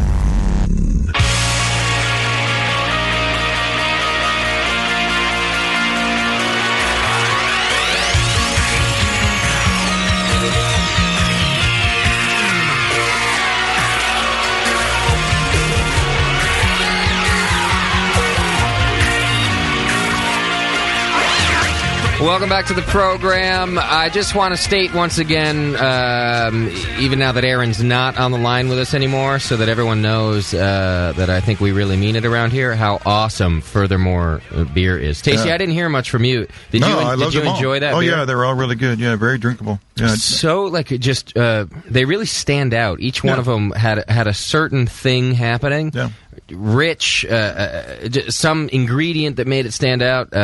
That's some good beer. I hope he keeps it up, and I hope they keep growing too, and get that beer out a little more. They were very well made. I like it when we're surprised. I mean, sometimes, like, I had never heard of Furthermore Brewing Company until did not know what to expect. Yeah, and I really like it when we get these companies that we've never heard of and just go, oh, shit, I wish that beer was available everywhere. Plus, he's really like distinguishing himself. Did you like the way I concentrate on that word? Yes. Distinguishing. Yeah, go slow. From other beers that are bottled out there. I mean, you got to do that out there because you're not going to make a buck if you don't do it. Agreed. Out there. I'll say it again. Out there. Out with those people. That's the pepperoni pizza talking. Yeah. All right, if you were the drunk of the week I hung up on, my apologies. I didn't want you sitting on my 800 number for another 5 minutes during the break, so I already left you there for an hour. Feel free to call back. We can take drunk of the week phone calls. I do have a Skype caller right now. I don't know what the call is about, but I do have him on the line here. Let's find out what's happening. Thomas Bellinger is on the line. What's happening, brother? Hey, how's it going? Oh, yeah, it's going, baby. It's going good. What's going on, man? Where are you calling from? I'm calling over the drunk of the week. I'm from Gorham, New Hampshire. New Hampshire? Is that the Thomas Bellinger? That's the. That's the Thomas Bellinger. Esquire. Do you have a middle initial? L. If you Thomas care. L. The head. All right, and what have you been drinking, sir? I've had 3 bombers from the Rock Art Brewery. They're all around 8%. I've had homebrew all day, and the last thing I've drank is the Unibrew 16. Look at you. The whole thing. So how many percent have you had? I've had 3 8s, 24, and whatever the Unibrew was. So Rock Art, that's tasty Vermont beer, but those are strong beers he's drinking. They're all big beers. What do you know, Chad? He's a big guy. What do you know, Shad? Yeah. What are you, from Vermont or something? When there's 2 feet of snow on the ground, you drink plenty of those things. That's what you drink? That's what you do there. That's what you do. All right. What else are you going to do? You go down to the garden with a couple of Vermont beers. All right, so you're 3 bombers into it at 8%. You sound a little hammered. Yeah, it's my birthday, so I've been drinking all day. Well, happy birthday. Dived into the coffee liqueur and all that Happy good shit. Just getting into the wet. Have you peed yourself? It ain't your birthday till you feed yourself. Good, that's good. You know, the first thing this guy said, which made me think he is drunk of the week, is he called in for justice. Yeah, that's so true. that's pretty good. That is good. When you can't even say the award you're going for. Good qualification right there. All right, well, you're definitely in the running. I give him an 8. Thomas. 8. Oh, okay. Thank you. I don't think this is a GH and okay. Okay. Thomas, do the alphabet right now for us. Backwards. A, B, C, D, E, F, G, There you go. H, I, That's K, L, M, N, O, P, Q, I, S, T, U, V, W, X, Y, and Z. QIS. Not bad. Is the N in there? There's a couple A's and a couple I's. D and E are never used anymore. That really wasn't too bad. I use them occasionally, goddammit.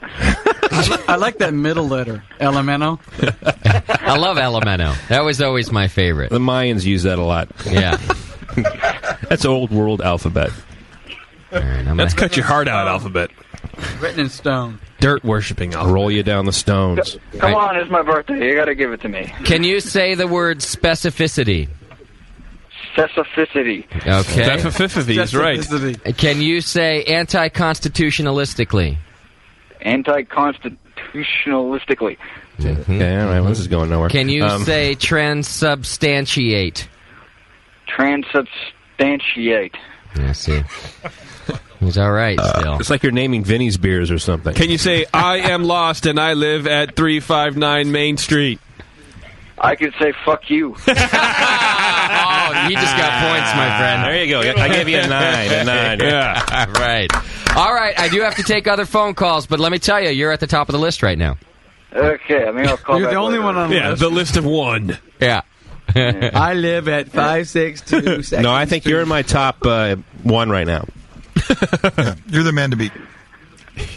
Then you know what? Come on, happy birthday! It's this guy's birthday. Oh, yeah, Come on, okay, 8.5. Come on, everybody, happy birthday! Okay, that's enough. Yeah, good job, Sean. All right, we might be hearing from you later. Let's see what other calls we get. Thanks, brother. What's your name? Okay. Thomas. Hey, Tomas. Okay, I have Tom somebody else. Do I have somebody on the telephone also? Yeah, but he's not going for Drunk of the Week. He scented beer on Friday and wonders if you got it. Nope. Oh, yeah, that's what I'm trying to get out of you, Shat. Did you get beer from Jorge? What? Don't believe so. Okay. He's just sent it on Friday, so. Oh, no. But he's on the line. Homebrew? Or Hi, Jorge. I assume so. Oh. Said whore. Hey, how you guys doing? Hey. We're doing great. What's happening, my brother? Oh, nothing. I guess I sent you guys an email and some homebrew. I mean, I don't know if you guys got it or not. Yeah, that's what I was trying to find out. We but got I guess one, not the other. I guess we didn't get it yet. I did get your email, and I saw that the beer was on its way, and that's Shat's department. Oh and no, I was hoping you guys would get it this Yeah, we were too. So you guys can try it and sample it out, and so I can call in and see what you guys think. Right. Did we talk to Jorge a couple weeks ago? What kind of beers did you Yeah, send these in? are the Mexicans What styles? from Austin. Yeah, that was the whole La Bamba thing. Yeah. It was a drunken show. Yeah. I had been emailing you guys. Yeah, I got your email, and we didn't get the beer yet. I could tell that by the blank stare I was given when I asked about whether or not we got the beer. But I think we'll have it. If you sent it, we'll... I sent you guys 3, which is a blonde ale that I had first brewed. I mean, it's a little... I think it's a little old because of the hoppiness. It's supposed to be a little hoppy. And I wanted to send it to you guys so you guys can try it, so you guys can evaluate it. Isn't that like... isn't all that a given when you send us beer? Right? Like, Yeah, but maybe he's nervous. I figure we just pour it out. Did you want us to drink it and shut up about it? Yeah, exactly. But you know, like right now, I'm just calling. I know that it's supposed to get there like on the 3rd. Yeah. Did you overnight it? Well, today's the 1st. Whoa, hey, Steph. I sent it ground, and I wrapped it really nice so you guys, wouldn't have Wrapped like it. broken That's good. bottle or anything. Good. And Good right job, now man. we're just over And here, I gave it to the postman, and he took it, and then he put it in his truck, and I watched him drove put it off. in his truck. I watched him drive away. He waved at me. Yeah. So I knew he got it because he waved. It's actually better than the postman. It's UPS. Oh, okay. Much hotter. Yeah. Yeah. I think, Justin, Good I think trucks. you'll know because I put it towards your name, but it's got a bunch of fragile stickers around it. Okay, hold on, wait. Fragile stickers, postman, box. It's wrapped. It's wrapped up, nicely. UPS. I can even send you the Sounds like tracking drop number. Give me the track. Give it right now. Could you send? Give me the can you- traction number. I can't even look that up because I'm just like, we were like barbecuing. Yeah, you're partying right now, aren't you? What's your barbecuing? Oh yeah. Of course, it's Sunday. I made some fajitas, some. Of course. Wait, hold on. Did you say Sounds like burritos? you got some hot chicks out there. Fajitas. Oh, I was going to say you don't barbecue burritos. do you? I got a little bit of fajitas. Fajitas, some chicken, and we've been drinking a lot of beer. Some all pollo. week. What are you drinking? I know what they're drinking. Let me guess. You Actually, guys drinking Pabst again, aren't you? Oh yeah, Pabst. We've been drinking a lot of that. That's right. We've been drinking. We actually tried some Sierra Nevada. Actually, Sierra Nevada came out with a wheat beer. Ah. Been trying that. We've been trying a lot of the local brews That just here, happened. the Independence Ale. What else have we been drinking? We've been drinking Hop Wallop. Uh-huh. Hop Wallop. Who's that from? Who makes Hop Wallop? I forget. Girls in the background. Who? Victory, actually. That's right. Seasoning. All right. How'd you get What else have we that? been drinking? The homebrew, yeah. And actually, I was telling you about that. One of the things that... Oh, yeah. I was saying that. So I shipped it, and it has a lot of fragile stickers It's on it. somewhere on a plane right now. It will land. There might be some turbulence, but it will land, and it's packed very good. No, you weren't listening. He shipped it grounds. Well, one of the things I wanted to ask Doc was a serious question. I had... that are touching each other. Whoa, Chicks are touching each other? Yeah. Hey, Jorge, All right. give her the Yeah, phone. yeah. Can you just Jorge, look, hand the phone off, brother. Look, Jorge, I'm 45 freaking years old. I Can you want to put the know about girls the on? chicks touching each other, Yeah. dude. Let me ask you a question, dude. Seriously. No. Email it, dude. No. Pass the Tell phone. us about. Put the girls on. We'll hear about your mailing story later. Okay, Just put them on the air and have them talk in an accent voice for me, please. As long as they touch each other. okay, hold on, just 1 second. Thank you. Yeah. It was my birthday 2 weeks ago. Oh, fuck that. I totally just touched her. We're shaking hands. All One of the things that we did was my cousin brewed he brewed an amber. and he left Jesus. it pretty much And I got a Davida, baby. Are you guys eating any lamb sandwiches over there or what? Oh yeah. Yeah. All the time. All right, no, go ahead. Ask your questions, please. My question was that we had fermented a beer. It was pretty much an amber, and it took we had pretty much fermented it for about a month. It was kind of we took a while to it because we were trying to get our kegerator going. Okay. We put it on a corny keg. We fermented it. We put it in, and it took about 2 months Captain to Description. actually clear it up. Okay. I mean, it actually took 2 months, and we tried it pretty much every week. And, Jorge, you're killing me. Will you Jesus Christ. Will you ask the question? And then I added the hops, and then it boiled, and I cooled it down, and I added the yeast. And then what happened? The thing was that it took 2 months for it to actually clear up. Okay. And we don't know why it happened. Hey, why don't you email me and they won't give you so much shit on a private email. Now, Doc, can you give a concise answer to this question, why it took 2 months for it to clear up? Oh, there's a lot of reasons, but he's going to take just as long. That's not what I asked. The Doc. number one reason? The number one reason it's probably yeast dependent. Okay. More than that. It's whatever yeast you use. Right. And next thing is temperature. Right. And there's a lot of things in the mash and the boil kettle to get things to settle right out. now it's been a kegerator at pretty much like 45. Yeah, that's your problem right there. If you could, should be a little colder. Yeah, chill it, baby. Right after fermentation, fermentation is done. Try to get it as close Call the Jamil to Show. 32 as you can, and leave it there for about a week, and everything will drop out. Put it into another keg, and you'll have it clear. There you go. All right. Or you can go to using fining agents.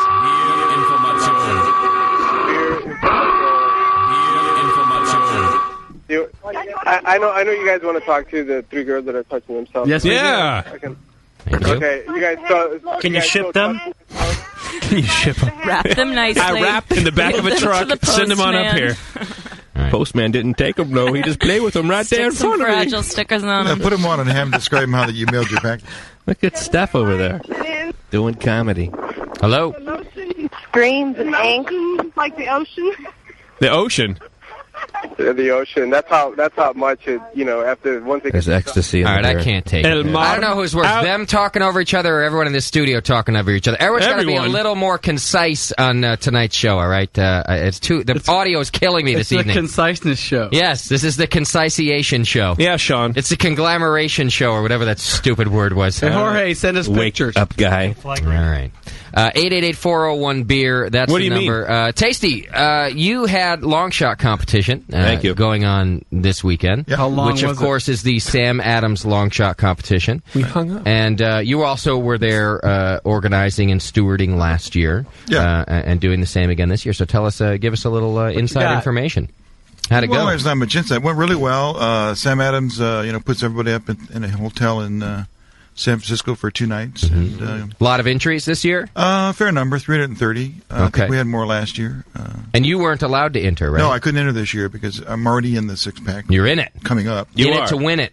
And if I were to win again, it'd be problematic. I think it'd be great because then it would be all your six-pack. I think they should have let you enter again, and they could have gone 3 of the double IPA I don't think and they 3 would've- of whatever won this year, No. like your fruit beer, for No, example. they didn't. Well, yeah, maybe a lighter beer. Well, even last year he had 2 of his beers in the finals. Oh. So he actually could have been 2/3 of that. That would have been embarrassing. I didn't know you had 2 in the final. Well, in our region, obviously only 1 beer comes out of our region. I see.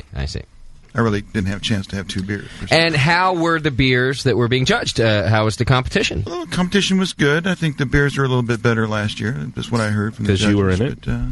But, well, no, yeah, because no.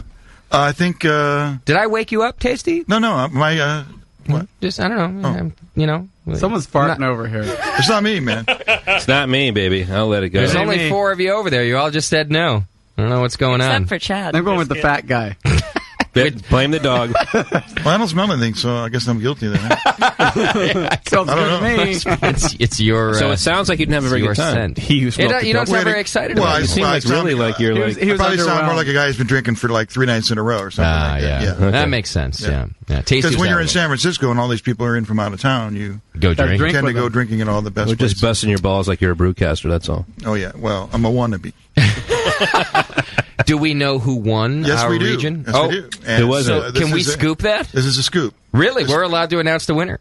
Or to, at Well, least we're tell- maybe, whether we are or not, We're here doing it comes, baby. They're not a sponsor. Wow. That's pretty good. Adrian. All right, so the winner was Alex Drobshoff from Livermore.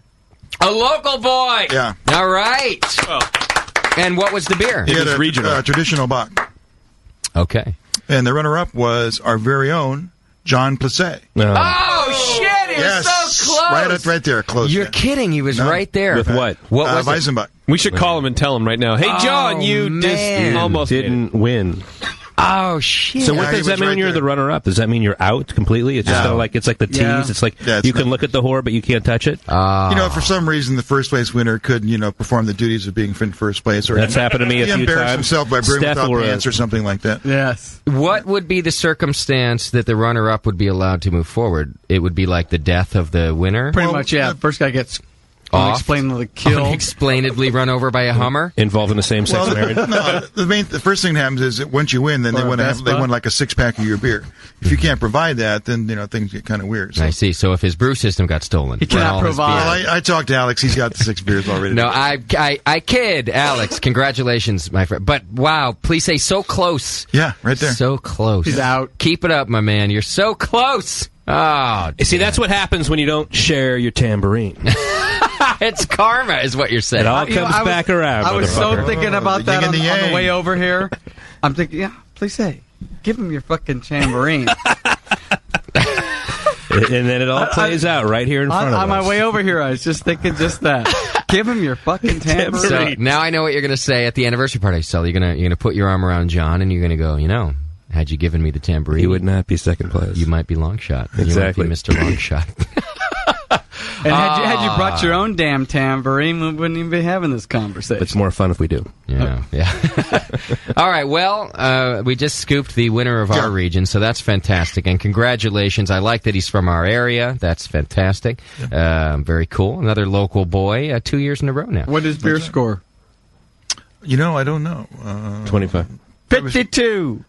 The beer is probably scored. I didn't look. I don't know for sure. I'd just be guessing, but it was probably beer that scored in the high 30s. I heard a rumor yesterday, speaking to, I guess it wasn't a rumor, it came straight from a judge, that a beer there scored a 47.5 or some ridiculous number. Yeah, it was in the best of show round. It was a Belgian Golden Strong. How does a beer that gets a 47.5 not win the entire competition? Yeah, how does that happen? We covered that last show. So you want to get back into judging? And, no, it all comes down to what I think it's I think it's a valuable question. Actually, here's a beer that gets a great score. You know, you say it wasn't the best of show round though, but it was, and I was there. I was a steward at the best of show round, and got to hear all the judges' comments about each of the beers. Because we're not just talking about a good score here; we're talking about a 47.5. It's a classic example of the style, basically at that score. Yeah, I've tasted the beer, and it's not. It was not a 47. No. I see. You got to follow with the judges. 46. Okay, so that's that's the answer I was looking for. It was misjudged then. Well, it's hard. Judging beer is a pretty tough job. I mean, subjective. It depends what you just had before, and what your palate is. And sometimes you're like, and especially in a competition when it's really open to lots of levels of home brewers, you're liable to get not very many good beers, and all of a sudden you get this one that's clean, and it's like, wow, it's like beer. Best Belgian beer you've had all morning. Right. You say, oh, this is a 47. I mean, you just kind of get carried away. Okay. All right, well, there you go. That's the scoop on our region of the long shot. And now, did all the regions take place this weekend as well? No, I think it's this weekend and next weekend they're going to take place. Yeah. So I think Chicago's next week. And then will they be announcing again at the GABF who the winner is? Right. They will. Okay. And you will again be at that ceremony, I assume, because your beer's in the 6-pack this year. Well, I'll parade you up here like a cheap whore again? Well, I'll sneak in there. I'm trying to get flown there and so forth too. So okay. Ooh, gets the double action. You get that presidential suite again. Yeah, there you go. All right. Yeah. Well, yeah, I'm the winner. I should be getting you should be getting the whores. You're right. Right. I got Jameel calling in. Oh no, angry Jameel. Jameel, what's happening, brother? Hey, brother. How are you? Just recovering from the long shot. Yeah, that's what we're talking about. I don't know if you're tuned in, but it's exactly what we're talking about. Did you have a good weekend taking care of long shot duties? Yeah, I did. I loved it, as I usually do. But I took a nap when I got home, and then when I woke up, my butt hurt for some reason. And you were out with us last night. Found it very, very odd. It probably hurt before you went to sleep. Yeah, you were out with us last night. Jameel, I heard, now you were having a good time last night. We had fun, but I heard you were in even rarer form the night before, my friend. No, I think people were saying I had a bunch That's what I heard, too. I didn't. Oh, really? You were just touchy-feely? Yeah, I was just like, I don't know, feeling my oats. Feeling the love. I was feeling my oats. And so was that small Asian boy. Yeah. His oats were very, very full. I was pretty much the same, last night, too. Jameel, did you taste this 47.5 point beer? No, I didn't. You didn't. But because it wouldn't have been a 47.5. You do know the judges who judge it. I see. Okay. Yeah. And based on that, you're. And actually, I think one of them was. No, was one of them Sven? One of them was Sven. That's correct. Yeah. One of the bottles. Yeah, and the other guy was Dan Bailey. Yeah. Okay. So I think like Dan gave it a 48 and Sven gave it a 47 or something like that. Yeah. You guys were loaded. And I have no doubt it was great beer. Okay. Yeah. And they're not terrible judges, are they? So. Something was going on there. That's the nature of the competitions. I just think it's always interesting, isn't it, when a beer gets a score like that and then doesn't go farther. So had to ask about it. Now, I wanted to ask you, I had asked you to call in today, too, because so last week's show, I know you've gotten some feedback about your judges' commentary. Mm-hmm. And how's that been going for you? Have you gotten more positive than negative? I mean, what's happened since... there's definitely been more positive than negative, but... I found it interesting. A couple of people came up to me at the long shot and said, "I heard you said you were bashing judges on the show." I said, "Did you listen to the show?" "No," but I'm like, "Well, listen to the show and see what you think." I think most people will understand that we were, kind of going through how anybody who gets score sheets back, what they might think when they see a score sheet with just a few words on it from a national judge. I mean, that's ridiculous. Yeah. Or comments that have no application to, it shouldn't have ever been written on the sheet. it really frustrates the entrants. But I hope we also represented the judges' side of it, that it's not something that you can just there's a lot of effort into it. Yes, sometimes mistakes are made, but the judges put a lot of hard work into perfecting their craft as well, and doing a good job. They do it as volunteers. They put a lot of time and effort into this and money. Yeah. So don't bash them. You got a right to be a little miffed when things seem a little strange on the sheets, but definitely don't bash the judges. And I think and I don't think you did to do better. Yeah. If you're one of these people that's putting just a good aroma on a score sheet, you need to wake up and start doing a better job. So that's I got the positive comments from a lot of people were like, hey, I really took that to heart. I'm gonna redouble my efforts to do even better on the score sheets. Good. And, I think a lot of those people are already the ones who are already doing a pretty decent job, and they're just they really want to be really good at it, and that's wonderful to see. And that was the. I also think it's wonderful that you've put on your sexy voice for this. I know you're putting me for this interview. I'm getting a hard on and going to sleep right now. It must be this same microphone. time. I found some old $2 headset microphone combo to make a Skype call. I think you should keep it. That's a good. You sound really.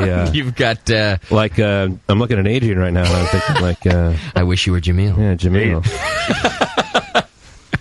Well, I think it's refreshing that you actually were honest on that show and told it like it was, because we're in this industry, we sometimes placate each other and like, no, that's a great beer.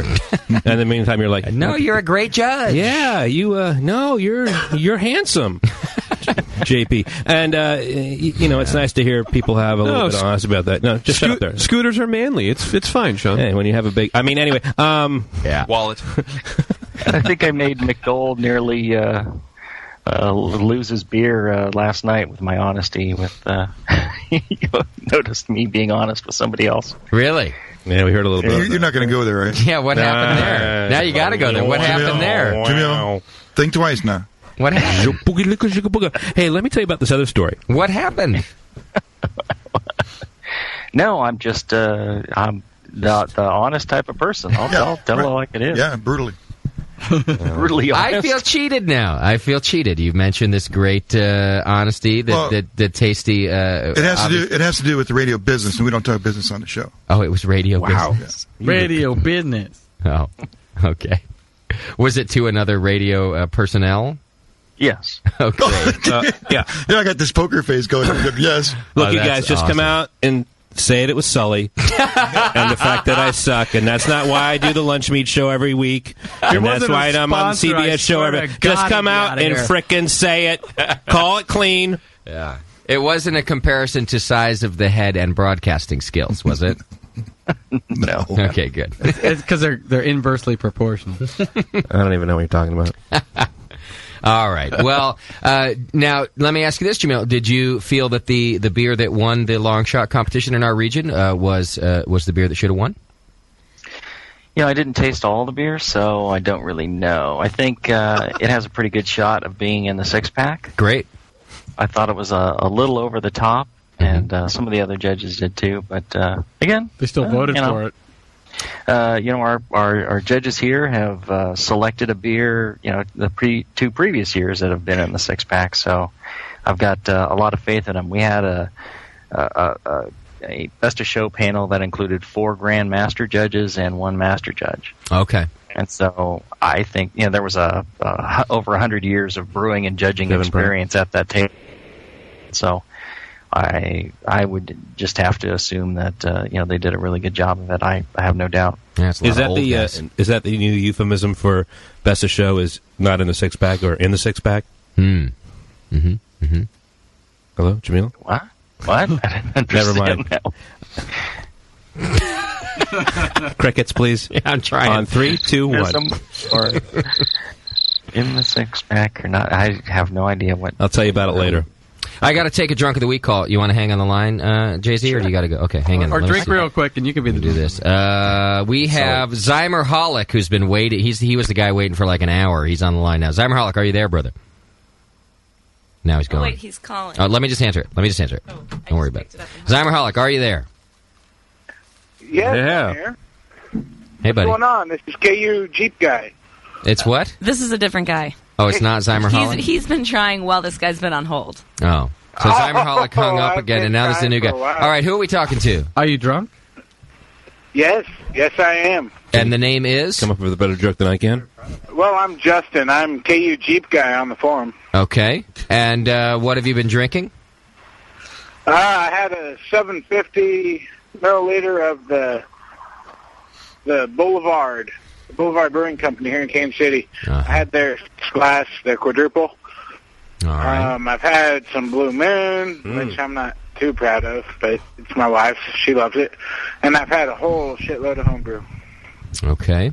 Well, you sound like you've had a couple beers. I don't know. Still 7.5 maybe. First guy was an 8. His Hold name on, I hold forget. What's going on? He's Gonna shoot his wife. Okay, that always You want helps. to talk to my wife? Yes.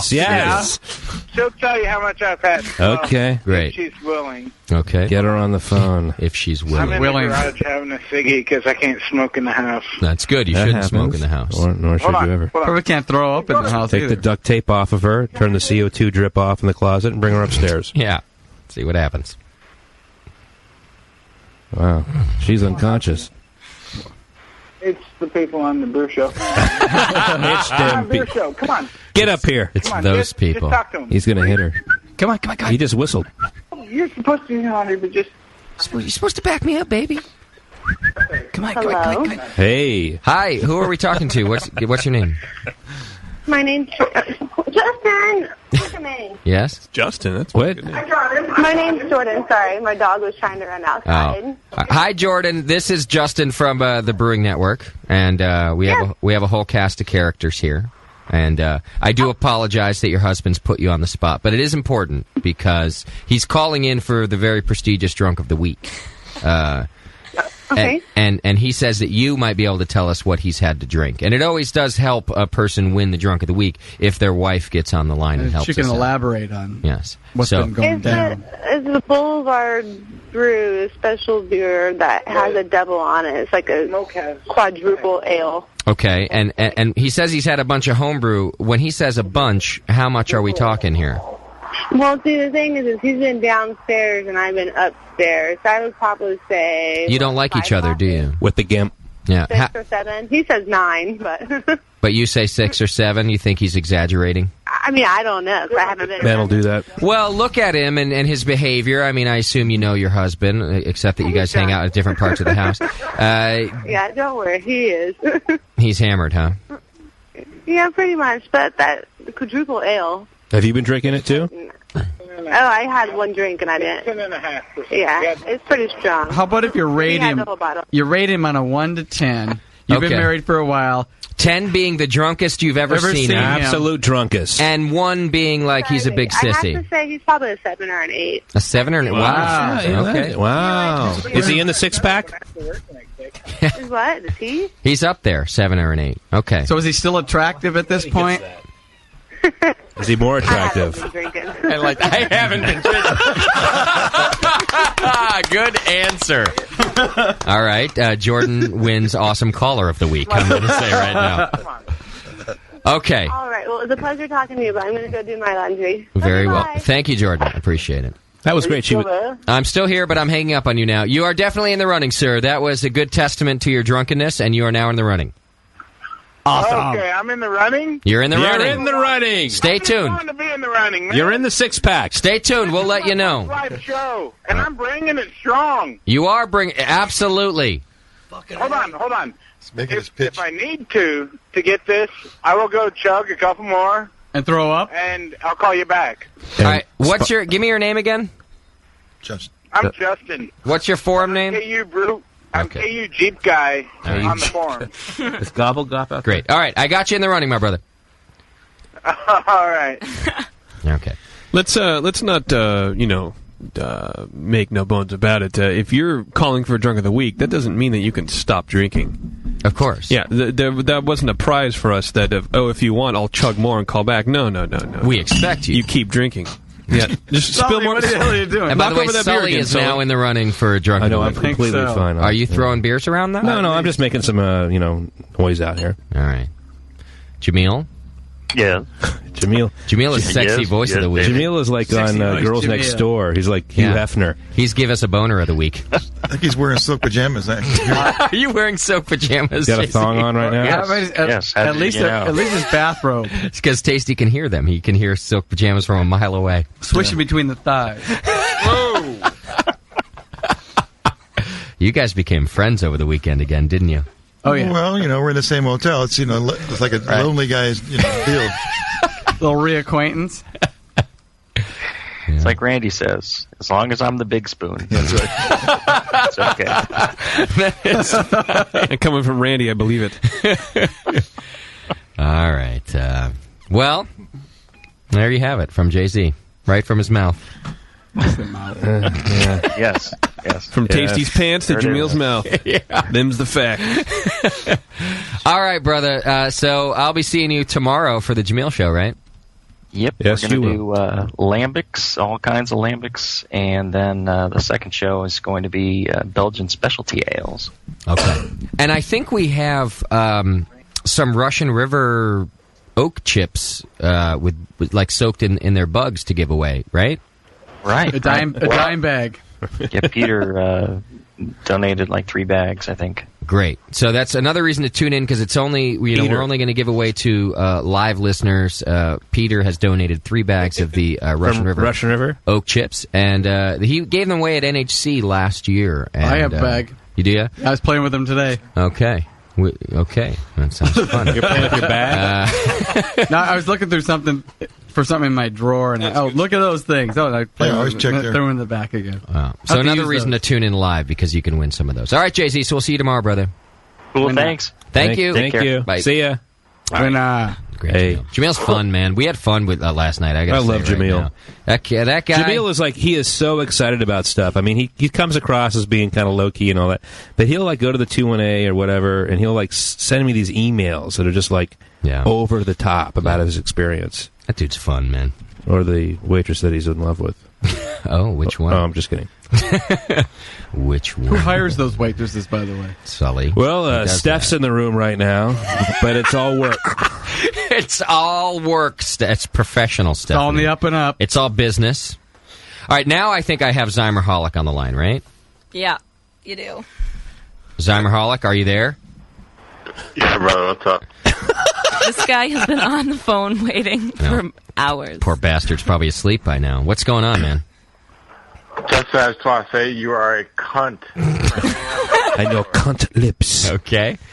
You can't say cunt on the radio. I know it's okay because you love that word. I have a full there on our voicemail this week. There's like a 2-minute rant about the word cunt, and I almost cut it out because I was like, "Wow, people aren't going to like that." But then I thought, I actually really like it, so fuck it. I'm putting it in there. That was funny. You put it in. That's good. It's in, dude. Put it Deadwood in. all the way. I'm a fan. I'm a fan. Of the word cunt or the show? Or put it in. Oh, both. Good. Everything. Without asking what this guy's been drinking, I think he's moved to the top of the list just in this first couple of words. Whiskey? The slurry thing. What have you what have you had tonight? That'll be twice in 2 months. Really? That's that almost puts you in the running for drunk of the year. Which is the That's 6th pack. better. That's coveted. Yeah. Better if not, I'm calling back again. You just sound like you're from Norwegian. You don't need to call back. From Canada or something. Hey? So, I'm Canadian, but I'm not from Canada. Well, I'm from Canada, but I'm not living in Canadian. Canada. Where are you living now? So, I'm in Connecticut. Oh, is that right? Canadian. Where in Connecticut? Connecticut. Right by Cambridge House. 7-Eleven. Okay. All right. We've been there. Do you know that? Apparently, You're there's from no Connecticut, are city you? name. It's just a right by Cambridge House. What city? Well, By the airport, huh? Hartford? yeah, Shat knows exactly where I'm from. Exactly. You know exactly. Right down the road from Cambridge House, right by the airport. That's Shaddy right down the road. All right, Zymer Holic, you are at the top of the list right now, I got to say. Listen to the guy. Come on. Oh, my God, yeah. This guy's hammered. What have you been drinking? It's the homebrew. There you go. Off the tap. Attaboy. So about I didn't 4 even of the use a 5 glass. gallons. Yeah, right off the tip. Better be careful. You don't want to cut up your gums. Doc knows. That's what she said. No, I'm pouring into a glass, so it's okay. So I'm civil, guys. Okay, I'm not a barbarian. Yeah, I'm not. Sorry, The river runs through it. Although I put my chair right next to the tap. Oh. Well, yeah, pretty close. Close by. I can reach behind me and get one. You a little reach behind? Yeah. So this guy's definitely a 9. With a happy ending? He's a 9. Absolutely. He's a 9. So he's, I would say that, so if our I'm just trying to quantify it here. Our last caller, KU Jeep guy, was a 7, according to his wife. Yeah. Bellinger, I would say our first call was probably an 8. Yeah. This guy's a 9. Maybe a 9 plus. What? So the only thing that's going to beat... It's a 9? You're a 9. The only thing that's going to beat Zymer Holic here is a 10. A 10. And they can't dial the phone. Oh. I'm Vomit. only a 9? Oh, you know what? You're only a 9. Crawl out of the wreckage and call us. I didn't hear you puke off your balcony and yell BN Army for life, dude. So you're only a 9, I got to say. The standard is high. I may be calling back. Okay. All right, brother. It's like that 50-point beer. Because he can go blow a bigger number. You know, all right. One day we're gonna tell some guy he's a 9, and he's gonna call back like stabbing someone. I'll show you a 9. I got your 9 right here. Just completely abusing someone. That'll be bad. You mean someday when you're not in the studio, some random person who will remain anonymous will call in? Yeah, but I will be with other people. They will verify that information. Those dead people under your house doesn't count. I got to take a really quick break. When we come back, we're going to do a Crazy Bitch update, and we will announce our official Drunk of the Week. So hang in there. Short segment when we come back, but we'll have another couple beers and make some fun out of it. We'll be right back. It's The Session. You're listening to the Brewcasters on the Brewing Network.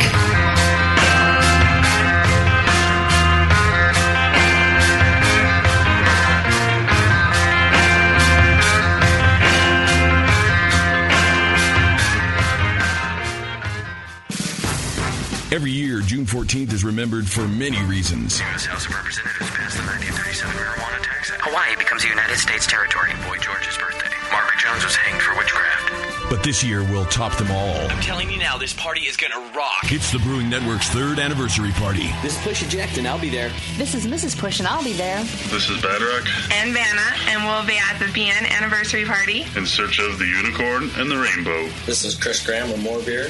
I'll be there. This is John Foster, and I'll be there. Hey, it's Bob. I'm going to be at the 3rd anniversary party for the Brewing Network. This is everyone's favorite German prince. I just wanted to tell you that I, too, shall be at the anniversary party in beautiful downtown Napa. Come celebrate 3 years of live beer radio at Downtown Joe's in Napa, Saturday, June 14th. Hey, it's Code. I can't make it to the anniversary party, but if you wouldn't mind, leave your computers on for me, will you? Don't miss it. What have you gotten out of a vial of White Labs yeast? WLP 001, Cal Ale, baby. 23, Burton Ale. 008, East Coast Ale. Cal Common, WLP 810. It's going to be WLP 400 with beer. I got a sweet hoodie for my vial. Huh? White Labs, your source for great brewer's yeast, would like to invite all homebrewers to join the White Labs Customer Club. Redeem your empty vials for great White Labs merchandise and products. Free yeast, glassware, t-shirts, baseball caps, sweatshirts, polo shirts, and you won't believe what you'll get for 5,000 vials. Members also receive a newsletter packed with White Labs updates and facts, interviews with professional brewers, brew your own clone recipes, beercook.com recipes, and customer club stories. The White Labs Customer Club. Save your vials and get in the club. White Labs. It's all in the vial. 1, 2, 1, 2, 3.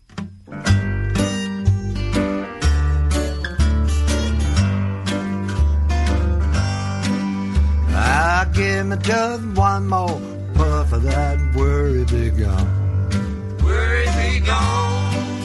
I'm planning on feeling much better before too long. I got a world of trouble I need to forget. I'm on my way, but I ain't there yet. Give me just one more puff of that worry be gone. Worry be gone. everywhere I look. Trouble is all I see. Can't listen to the radio and I hate TV. Trouble with the air, trouble with the water. People ain't treating one another like they ought to. Oh, give me just one more puff of that worry be gone. Worry be gone. I don't want to hear no preacher preaching, no more politician bitching. All them songs about love gone wrong got me wondering where my baby's gone. I can't suffer fools wasting my time. Don't give me no advice that rhymes. Hey, give me just one more puff of that worry be gone. Worry be gone.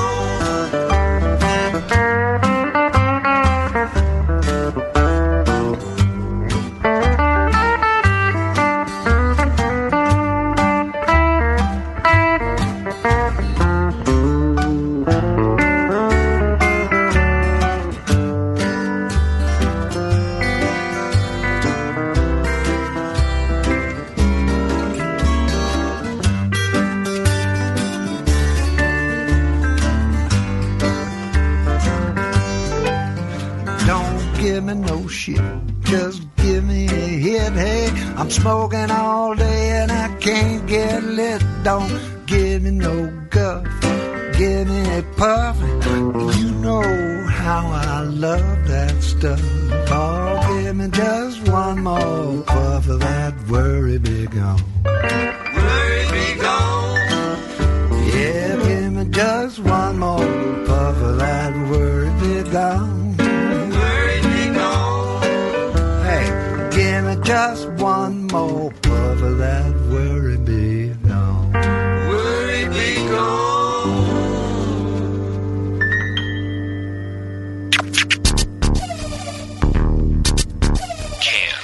Tasty. Tasty. Tasty can. Tasty. Tasty can. Tasty. Tasty. Tasty. Tasty. Tasty. Tasty. Nico Frage can. Nico Frage. Nico Frage. Nico Frage. Hi, I'm Frage.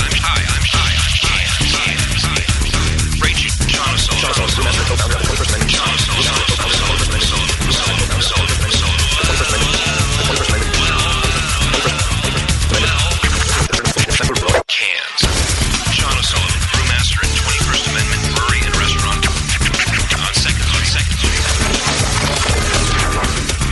Brewery and restaurant. Well, the neighborhood has really changed over the years. Well. Tasty. Brewery and restaurant. Can. Tasty. Can. That's right. Tasty. Packaged cans. That's right. Hi, I'm Sean O'Sullivan, the brewmaster and co-founder of the 21st Amendment Brewery and Restaurant in San Francisco. Crack open a cold 21A in San Francisco. Crack 21A. Crack 21A. IPA in cans. Crack longer in San Francisco. Longer, pressure. Packaged longer. Pressure, longer. What? In San Francisco. Brewmaster in San Francisco. Well, that's right, cans. Can. Tasty packaged. Can. Local neighborhood brew pub. Hi. Well, I'm Sean O'Sullivan. Tasty crack cans. Tasty crack cans. Brewmaster and co-founder of the 21st Amendment Brewery and Restaurant in San Francisco. San Francisco. Tasty brewmaster. That's right, master. Well, that day has come. Can.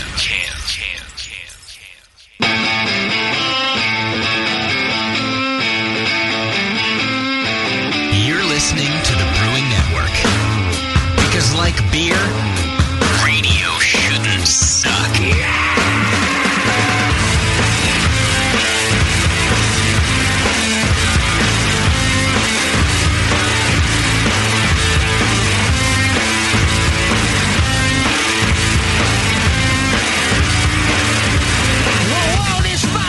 right, welcome back to the program. Couple things left to do. Got Bellinger back on the line. Probably wants to state his case for Drunk of the Week again. Thomas? Hey. What's up, man? Come on, I'm worth more than 8.5 or whatever the hell you gave me. I don't think you're a 9, though. Definitely not a 9. Oh, come on, do I need to get my fiance on the line? It would help. Yeah, it would help actually a lot. It would definitely help. It would help. Maybe some photos. Some photos? I don't know if I got any photos. And can you turn the radio down in the background? Well. Oh yeah, sorry. I thought you had like a dying goat. Turns out it was Sully. Hi. Well, tasty.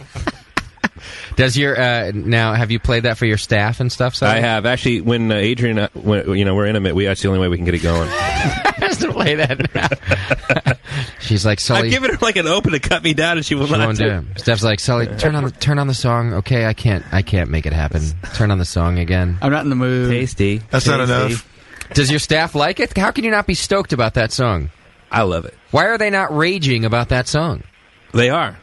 They are? They love it. They better love it or they're fired. Exactly. I don't know if the staff... Apparently they don't love it enough. Yeah. Well, you're not 8.5. Fuck you. If you're that clear. If you're not clear. Yeah, it just went down to a 6, dude. 6. Fuck you. And I'm sorry, I'm stepping on your segment, sir. Stir. All right, Stir. Here, give us your fiancée, will you? Get her on the phone. Oh, put her on the phone, too. You want me to get my fiancée? Get her on the phone. Of course we do. But I'm going to do it anyway. Fuck it. All right, hold on 1 second. Okay. That'd be so funny if a dude comes on the line. Hi. Hello. Hello. Hello. Hi, who are we talking Hi. to? Hi, what's your name? Hello? Amanda. Amanda, okay. Amanda, my name's Justin. Yes. You're talking to the Brewing Network. Amanda? And, I don't even know. Your fiance's calling in for Drunk of the Week. You know that, right? Yeah. Oh, yeah. Okay. You should sound a lot more proud. Yeah, we're proud here, so... No, I'm not. They never really are they? No. The last time, He punched the last time he got this drunk, he passed out on the bathroom floor. So let's hope that doesn't happen this time. Oh. Well, then he'd be a 10 and he would win. So he is really drunk then. All right, so here's the deal. On a scale of 1 to 10, 10 being the drunkest you've ever seen him. Ever. What rating would you give him right now? And be honest. Probably, I would probably say a 9 or 9.5 for him. Wow. For him. He's staggering. Wow. But how about for your normal man? I don't know. It just sounded like such a qualitative. Well, for him. For my fiancé. My boyfriend now, he'd only be like a 7. His penis isn't really that big. But my fiancé's a 9. How about if we have him sing a song? That might be a good way to do it. I think so. Row your boat? Does your fiancé have a favorite song that you know of? Some hair band from the 80s? Boot Scoot Boogie. Really, he's a really bad singer. Perfect. He'll be even worse. Exactly what we're looking for. Great. There's How nothing, about some Motown? There's nothing he plays a lot around the house or in the car. Lip syncing in the shower. You've heard him singing in the car. He's Anything? cleaning himself. Anything. He won't even sing in the shower. He's that bad. Nice. Wow. Well, he'll sing tonight. Yeah, I mean, listen, if he's a 9.5, he'll fucking sing, all right? He'll jump up and down and be that little monkey boy. If he wants to win, he will sing. And he will sing good. Yeah. All right, well, I'll put him back on so he can sing your song. Okay, cool. Thank you, Amanda. Thanks, Amanda. Okay. Put the hoople head on. All right, Al Swearingen.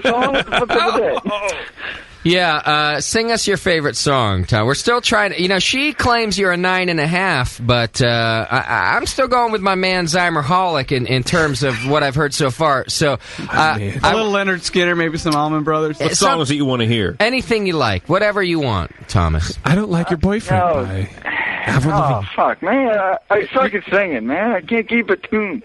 That's okay. Yeah, have you heard Justin sing? It's all right. Exactly. When the cop makes you walk the line, he really doesn't expect you to walk the line. Good point. That's right.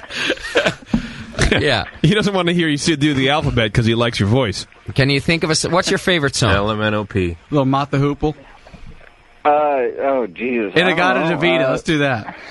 I'm too drunk to think of my favorite song, man. What's your favorite band? Raspberry Beret. favorite. I don't know. Well, Metallica is probably my favorite band, but I can't really sing. Okay. It's not singing. Yeah, then I think sing a little one. Enter Sandman. Enter Sandman is in your future, sir. If you have one, that's a better song. Oh, we're gonna pull it up for you. Get a little background. You want me for to you. sing some Enter Sandman? What the fuck, man? Yeah, I want a little Enter Sandman because I know everyone know every Metallica fan, even if you have a bad memory, remembers the words to Enter Sandman. Sully loves to Enter Sandman. Exactly. I don't think I'm going to have the tune actually. Cause it's okay. One. It's copyrighted. One. They won't let you in. One. Yeah, it's Metallica. It's a Metallica song, and I can try to sing along to it, I guess. I think he's pulling it. Yeah. Maybe he should stop and start looking for the song. What kind of homebrew you been drinking? Hey, at least the drunk guy got it. Okay. Well, it was jerks. It was supposed to be a brown, like a hopped up brown ale, but it Okay, kind brown of ale. went wrong, so it's just kind of like an IPA. What's the big? What else? What else? Oh, well, Jesus. I've had 4 bombers of the Rock Art brews. I've had a double IPA and an ESB squared. And where are you calling from? And then I've had some homebrew. It's an all New England drunk of the week right now. 12. Yeah, where are you calling from? That's true. New Hampshire, right? In New Hampshire? 16. New Hampshire. I've been drinking all day. Okay. Fuck, man. I'm 4 hours past wherever the fuck you are. Well, we're out So here what in day space is it in right New now. Hampshire? How many Zimas have you had? What? Say again? How many Zimas have you had? Like 4 or 5? What? I've had a lot of fucking everything. Mm-hmm. All right, so sing us Enter Sandman. I don't have the original version. You're going to have to do it on your own. Can you do anything? You don't have Enter Sandman? Come on, what the fuck? What kind of fucking... Exactly, what the fuck? Enter Sandman. Hey, just start singing. Okay. Enter Sandman. Enter night. Take my hand. Off the never, never land. All right, give me a verse. That's just the chorus. I need at least one verse. Oh, Jesus. Fuck you, man. Fuck you, man. Somebody start him out. Just be a man and hang up.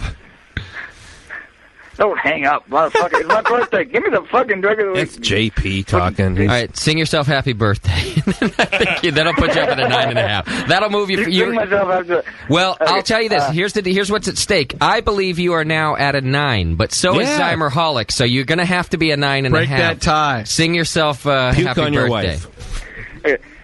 Happy birthday to me. Happy birthday to me. Happy birthday to me. Happy birthday to me. All right, Thomas Bellinger, drunk of the week, a good sport and a great song, by the way. Very good, actually. Yeah. Well, thank you. Now you can enter Sandman. You just stole it right out from underneath Zymerholic. You are the drunk of the week, sir. Oh, sweet. Cool. Write a check on that one. And happy birthday from all of us here at the BNTU, my brother. Well, thank you very much. I hope you get some birthday ass as well. Well, me too. You might want to drink a little less from here forward to see if that's going to happen for you. It ain't happening. Might as well just drink all he's got. You might be right, Don. Just keep drinking. Listen, I've been there. It ain't happening. And then when you wake up in the morning, tell yourself it happened. And You'll you're feel all better. good. Just go right there to the bathroom floor and curl up. I think that's where you're going to end up. You know, hugging that cold tile is not a bad thing. Happy birthday, Thomas. Congrats, my brother. Well, thank you very much. All right, man. Later. Thank you very much. Good night, you guys. All right, Elvis. There he is. All right. Wow. Uh-huh. Someone's farting again. I think it's tasty. It's not me. I think it's Justin. I'm way over here. Way over there, yeah. The studio's large. Watermelon burns. Nobody over here besides that Doc smell anything. All right, chat. What we need here is a crazy bitch update, and I'm going to go ahead and start the ball rolling here. It was pretty interesting because I told you already that Shat was hammered coming out of the tornado, and we're in the cab. And was he chatting on the way? Was he texting on the way? Well, back? he wasn't until almost to the BART station, and his phone starts vibrating, and he pulls it out, and he goes, "Uh-oh." Crazy bitch. Ruh-roh. Yeah, exactly. And that was pretty much what happened. He looks at me and he just goes, "Ruh-roh."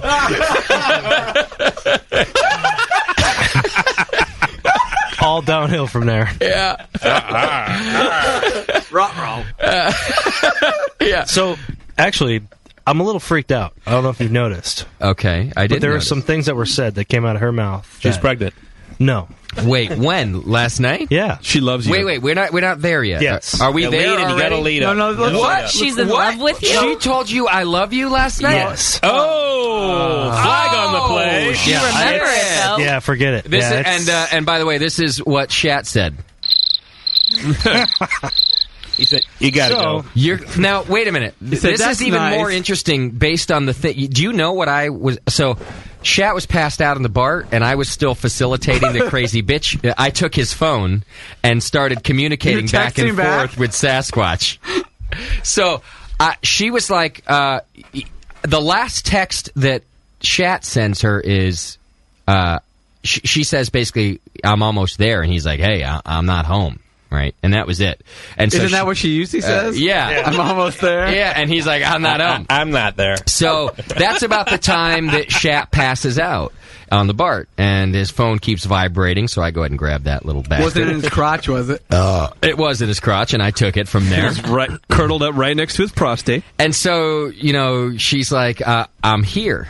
So I write back, Shat does say, I don't care what you do. I don't care what you say or what you do. So he he doesn't passes remember out. that. So I'm writing things like, well, I don't care if you're there. I'm not going to be there for a while. So either sit in your car or blow my roommates. Because I figured you typed that? Yeah, I figured the Schumans. Shit. I'm trying to help out the Schumans. I figure they're home. They're they're in heat, and it's a possibility. Yeah, it could happen. So I say, I'm not home.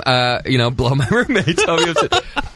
So, but she wasn't too happy about that. No, really? So she writes back, she just starts cursing, just writes back, F you, you're an asshole, all this stuff. So I'm thinking, all right. you gonna blow him? I'm thinking, well, maybe now I've ruined it for point Shat, is, right? No, we get off the BART 45 minutes later, and she's like, starts texting again, I'm here, where are you? So she's waiting, she doesn't even care. So here he is, she doesn't know it's me. She's already crawling in the window and there's nobody there. There's nobody, she's sitting in her car, she doesn't know it's me, so here's Chad treating her like a total asswipe, right? Oh my as God. far as she knows.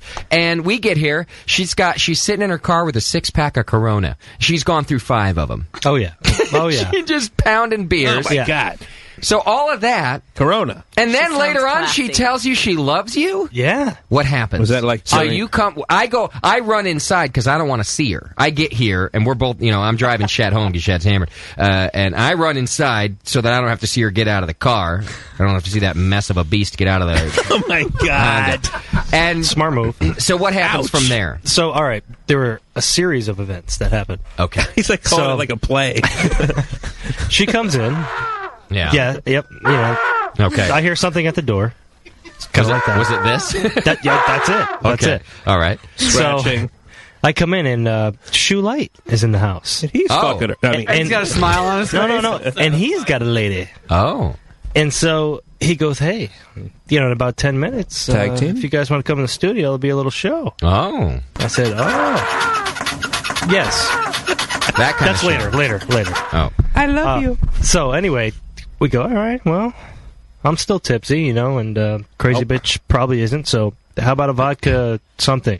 Yeah. And she goes, oh, yeah, absolutely. You got a bottle? The old vodka tap water? I'll take the whole bottle. So we come in, and Shoe Light gets, some music, kind of cute, and he goes, here, hold the disco ball. Okay. He does his little strip thing. Gets down to his banana marble hammock bag. Oh, yeah. Does his little thing. Yeah, A what he naked does. man in like front a of me, regular no big occurrence deal. on the weekends. Yeah, we're It's getting not used even to a it. novelty anymore. It's not. It's like it's just expected. Yeah. His dick's on my chin. So crazy bitch just goes nuts. She loves it. I don't know if I barely remember Got that her whole in the part. mood, huh? Okay. Yeah, but she loved it. You know, Okay. so All right.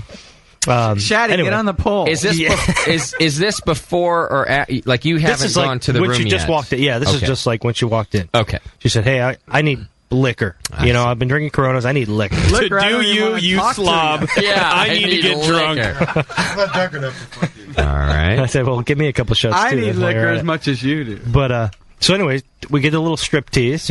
Well, the girls do. Yeah. And of course, I'm just there, so I get it. The girl, Sasquatch strip too? No. Oh. Luck. Yeah. No. Lucky for everybody. Yeah. Exactly. Whoa. Yeah. All right. I woke up with my sight. So then things just kind of, whatever. We kind of mosey to the room and whatever. And ecstasy. I don't know. She starts talking like, I've just, where have you been? I missed you and blah, blah, blah. And I'm like, really? Okay. Not saying much. You see me for 2 hours a week. Wait, and you guys only see each other and talk at night, right? It's nothing during the day. What do you mean we don't talk. What do you mean talk? Oh, you don't talk. There's no talking. It's a completely texting relationship. It's an electronic, Does relationship. Get Out considered? And by the way, you haven't heard from her in, whatever. This has been, a few weeks. It's like Dr. And Stephanie she's over usually there. the instigator. So back up. So say again. So she starts saying what to you? So she's like, oh, well, I missed you, and what have you been doing, and where you been? And she's hammered? Oh, yeah. Uh-huh. Like, well, on her way. Okay. On her way. All right. Yeah, sure. And this is in bed, or this is like in the kitchen? No, this is kind of like we're in the bedroom now. Okay. So you did the striptease, we're in the bedroom. She starts saying these things. Yeah. And how do you answer that? He puts his pants back on. You just looked at her? I just was like, wow. Thanks. While you're down there. Thank you. Oh! Yeah. That's good to know, but no, but Take it was care of just business, really weird. Did she leave before morning, like before daylight? Well, see, Schumann was pretty pissed at me this morning when I woke up, and he goes, oh, she's leaving now? You let her stay? Oh, yeah, because that breaks the rule. Well, exactly. Well, I'm going to be pissed because wait. I didn't hear the part yet. Go on. About what? Go ahead. When does she say I love you? Well, this is like when we're in the bedroom and, things are happening. And throes of she kind of passion. like stops and like looks at me right in the eye and like, I love you. Exactly, just like that. She stops like right in the middle and she says No, this. but she's like, oh, I love you. And you're like, yeah, I get it. Keep going, sweetheart. That's really kind of how it sounded, so that's why I didn't Wait a minute. respond. So missing the rhythm right now. you're in the throes of passion. Yes. She's blowing you. She stops. Basically. Oh, it's that passion. Well, it was just like a weird, like, she stopped and looked at me and said, you know what? It says, She goes, I really like you a lot. And I go, and, all right. And then she goes, well, I think I love you. Oh, God. And you shrivel right then? I did. And what like a 7-year-old in a winter storm. What do you do? Nothing. What do you mean nothing? It was like Stump the Brewer. I was like... He was stumped. Stump the penis. All right. Do you want to watch TV? I just ignored it. You did. And she kind of played it off like, okay, maybe I shouldn't say anything. And she just... So in other words, That's what always happens. you finished. I just blew it off and blew it off. So, I love you. Yeah, great. So anyway, so that all happens, and she decides that she wants to make coffee or something, and then she goes, well, I'm going to make coffee for myself, and by the way, I want to cook you breakfast. Oh, and I go, no. what the fuck are you talking about? She's going to be moved in by next week. Exactly. Like, she got a little too comfortable. It ain't like that. See, and that's what I'm talking about. She got a little too comfortable this time, and it was weird. Like, Johnny was here, and like she was like hanging out with them, and it was like, whatever happened to, oh, no, it ain't like that. Exactly. Well, you come in under ashamed. Dark, you leave. I feel really bad today. I feel like, man, you violated our rules. Yeah. Do you feel soiled? Well, I got up this morning and I go to make coffee, and my coffee maker is in 8 pieces. It's all over the counter, and I just somehow knew. I was like, that fucking idiot tried to make coffee and couldn't figure it out. But that's all she fucking talked about. You washed it twice, didn't you? You bet your ass I washed it. So that's all she wanted to talk about. Was like, oh, I gotta go make coffee, and can you come out there? And I was like, no, what are you talking about coffee? I don't want to be seen. I'm sleeping. You. Yeah, basically. Yeah. Justin, your rent just went down. yeah. You think the neighborhood didn't like us before. So anyway, hey, go knock yourself out. Do whatever you got to do. She goes, well, I'm going to cook breakfast for you, too. And I was like, well, what the fuck are you going to cook? We don't have anything here, Yeah. Whatever. You got ramen and peas? It pretty much was that. She comes back, and it's a bowl, and it's got like 2, like, just half-cooked, like, raw eggs in the bottom, like, stirred up with, like, a couple sausages and I think a couple, like, hot dogs. Honey, I made this for you. She goes, here. And I was like, what the fuck is that? Like, that's how I said it. I was like, are you fucking kidding me? And she just was like, so just, like, heartbroken. Oh, man. I went out of my way and made you hot dogs for breakfast. Did she cry? No crying. Don't hit the smacker first. Yeah, she cried. how does she react when you say, what the fuck fuck is that? And here she loves you, and she made you breakfast. How does she react? Does she ever? She takes none it of pretty this well. ever throws her. You won't be seen with her in your living room.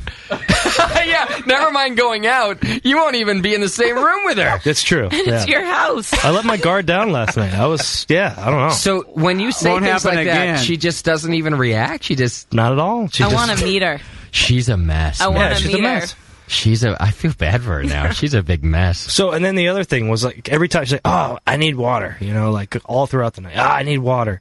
Every you know time what that means? That means she wants you to get up and get her water. She wants to see well, and I would. Cute ass walk out every the door. time I'd fucking bring it back, she'd just knock it all over my desk. Like, what the fuck? I was like, I'm no more water. Like, you're cut off. You're cut off. She's like an 8-year-old. Oh no, Jesus. No more water. You already pissed the two bed. hands. I don't use allow two my hands. kids any liquids or food in my Hummer. Yeah. Pretty much, you should adopt the same thing. I tried. Wow. So, but basically, no it's food. like the whole no night. liquid. It's like a poke. And no I need love. water now. There'll be no food and no I'm love gonna make in my coffee bedroom. now. And Hey, just I'm give her gonna some make more breakfast. It was like, give her some more Chad liquid. She'll be fine. yeah. Oh, Like, man. Chad quid. You ever heard of sleep? I was getting pissed. You should have just shown her Biscuit's bowl. Like, here, the dog has fresh water. Wait, when will you hear from her again? I'm like Tonight. fascinated. When do you by want to her. hear from her? Now that- When now the that- moon is full. Let's have her on the show. Now that she's in love. Don't you want to meet her though? I mean, No. Don't you want to have her on the don't? I don't want to show? meet her, no. Really? I don't want to talk You're not to her. kind of fascinated by all that. Now I'm ruins even it. more creeped out No, because she loves you. I'm creeped out. No, she You're breathed creeped on out. Justin's microphone. He wouldn't like that. I don't even want her in the studio. I've been miserable all day. Like, I feel really weird. What you are feel you gonna used do? and dirty, don't you? No, I'm not that worried, but You're dirty. I mean, look, don't get me wrong. Yeah, I'm not losing any sleep over I was it. just a little freaked out. Like, Like, I she's like, didn't see that I love coming. you, and then I was like, I kind of gave her a look, and she's like, this much, that kind of thing. Like, put her arms out. She like, was drunk. and I was like, whoa. But she's effed up. She's effed up enough to think that she loves Shat. Is Yeah. what the problem is Yeah. here. And it freaked me out. Well, I just kind of wonder what the hell else she has in her life. Nothing. Alcohol. It doesn't yeah. sound like a whole lot. 6 packs of An Corona. ankle bracelet. Yeah. They're No Yeah. respect for herself. house arrest. The house Wow. arrest ankle bracelet. I think in our voicemail this week we have a message from our neighbor actually about Crazy Bitch. Really? Yeah. Really? I should play that. Do we hear it? Yeah, hang on. I got Henning on the line. She hasn't been over to visit the neighbor again, has she? Henning, what's happening, brother? Not much. I'm calling on some official business with the forum, I think. Uh-oh. I'm going to post running around about Tasty. Uh-huh. Have you seen it? Oh, we went through this at the beginning of the show. Are you just tuning in? Yeah. Yeah, this is about the Brewcaster title, right? Yeah. Yeah, we covered it. Okay. He doesn't want to be an official Brewcaster just yet because that means he has to show up every week. But it means then all of a sudden he's like under my reins. And it has to be work. Nobody wants that. Shat, I've made Shat's life miserable enough. Tasty can see that. He doesn't want to be a Brewcaster. He's in. He was character of the year. I mean, what more could you get? But Henning, what do you think? What were we going to say? Hey, I can agree with it. I didn't matter to me. I knew everybody had been talking about it, and I figured, well. You don't care either way. Grab the ball and run wait a with minute, hold on a second. You called in, and Justin, of course, stepped on your story. But I do that. Do you think that he should be a Brewcaster or not? I don't care, Well, then why'd you call in? You see So why it could be on I the step on radio. people's stories? Because I wanted to discuss it. That's all. Oh, well, we've already done it. Yeah. You want him to Well, you don't tattoo think the logo onto his leg? Lunch meat logo. This is H. Henny, tattoo. Where would you put that tasty tattoo? Yeah, I was going to say, he should have a tasty tattoo. I wish that those lips and tongue from Rolling Stones weren't already taken. That would be a perfect logo for you, Tasty. Put tasty. With a beard on it. He already has one. It's the So you don't double think- IPA bottle cap That's from the true. thing. You should get that tattooed to your Oh, ass, yeah. Tasty. That looks good. Oh, man, that's old news, really. Come on. I don't know what you're talking As soon as you get the tattoo, it's old news. It happened 9 months ago, and suddenly it's old news. Yeah, really. All right, Henning, are you drinking tonight? No. What? I'm not. Again, I got the a sunburn lawnmower's today. out of so- gas. You got a what? Got a sunburn. I got a sunburn on my head today, so no. Just your head? Wear a hat. My head looks like Sully's head all the time. Oh, what do you mean by that? Red. Oh, red is it red? Try wearing Is my some head red? underwear when you go out. I was nude sunbathing, and my head got a... Why just your head? My head got red, so I cannot drink alcohol. I don't get that. Hey, Henny, where were you where your head got red? Because I'll tell you where my head was when I got red. Probably out in the sun, Sean. Oh, come on, man. Yeah. I want details. I like it. I was out picking up trash today at work. You call it work? Did you have one of those orange suits? No. It was blue. The blue suit. That won't give you a burn all the time. Mm-hmm.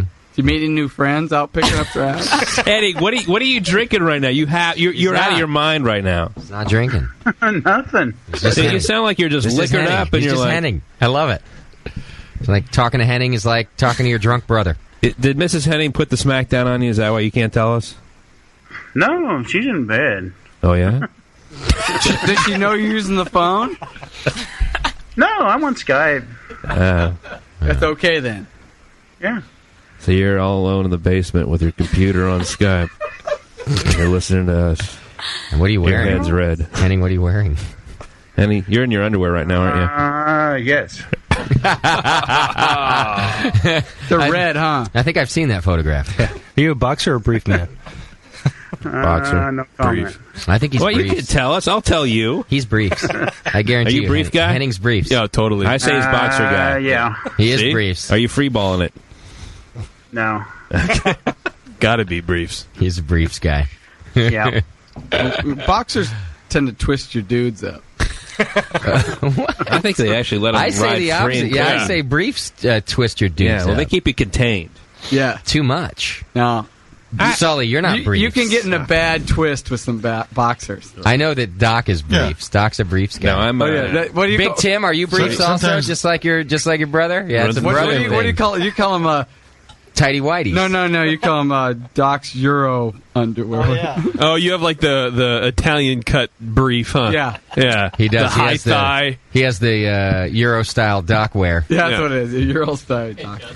Yeah. That sounds expensive. They squeeze it. All right, Henning. Thanks, man. Thanks for getting us on this topic. Bag hole out. Later. Yeah. I don't even know what that is. Bag hole It's out? something awful they started. Well, I got to say, Shad, I'm nervous for you now. I mean, this is where people start getting their junk cut off in the middle of the night. Yeah, and, witness protection? Is that what I'm hearing? Handguns are for this? involved. Should I just go Cross get my mind. Can I just go get my tuxedo right now? Oh, Might maybe be that time. Maybe if she cleans up her act a little bit, this could be the one, Shat. Maybe it's the one. Inside and out. Yes. Clean it up. Oh. Mentally and cottage cheese thigh. I'm always now Shat's often hammered when this happens too, so I'm always like, Shat, please check your garbage pail in the morning and make sure there's a wrapper in there, all right? Otherwise, we're going to have to take you down to Planned Parenthood immediately for a full body wash. Get you a couple coat hangers. About a full 6-pack of those this morning. Oh, oh my. It's a little late. It's at the little late, though. You. Oh, no wonder she's in love with you. You went 6 times. You're in the 6-pack. They come in 6-packs? All right, here's today's I thought they only came in voicemail for you. It's only a couple minutes long, so we'll play that, and then we'll come back, wrap things up. He said long. What's with the leave me a message bullshit? I'm calling it for drunk of the week. I don't have time for leave you a message. I'm really disappointed in you guys. Message system. Whatever. All right, bye. Well, somebody complains about the length of messages and you bend over and drop your pants. What the hell's up with that? You got 3 messages this week? Bag hole. Hey, this is Robert Galop. I just want to congratulate Smodge. Smodge, you rule, man. Yeah, whatever. Yeah, whatever. This is Brew Too Much from Pennsylvania. I just hit the jackpot. Found Pennapot, Spruce is Lit, and I just bought a 6-pack of each, $4 a bottle. Not too bad. Have a good week. I know I will. There once was a man from Pacheco.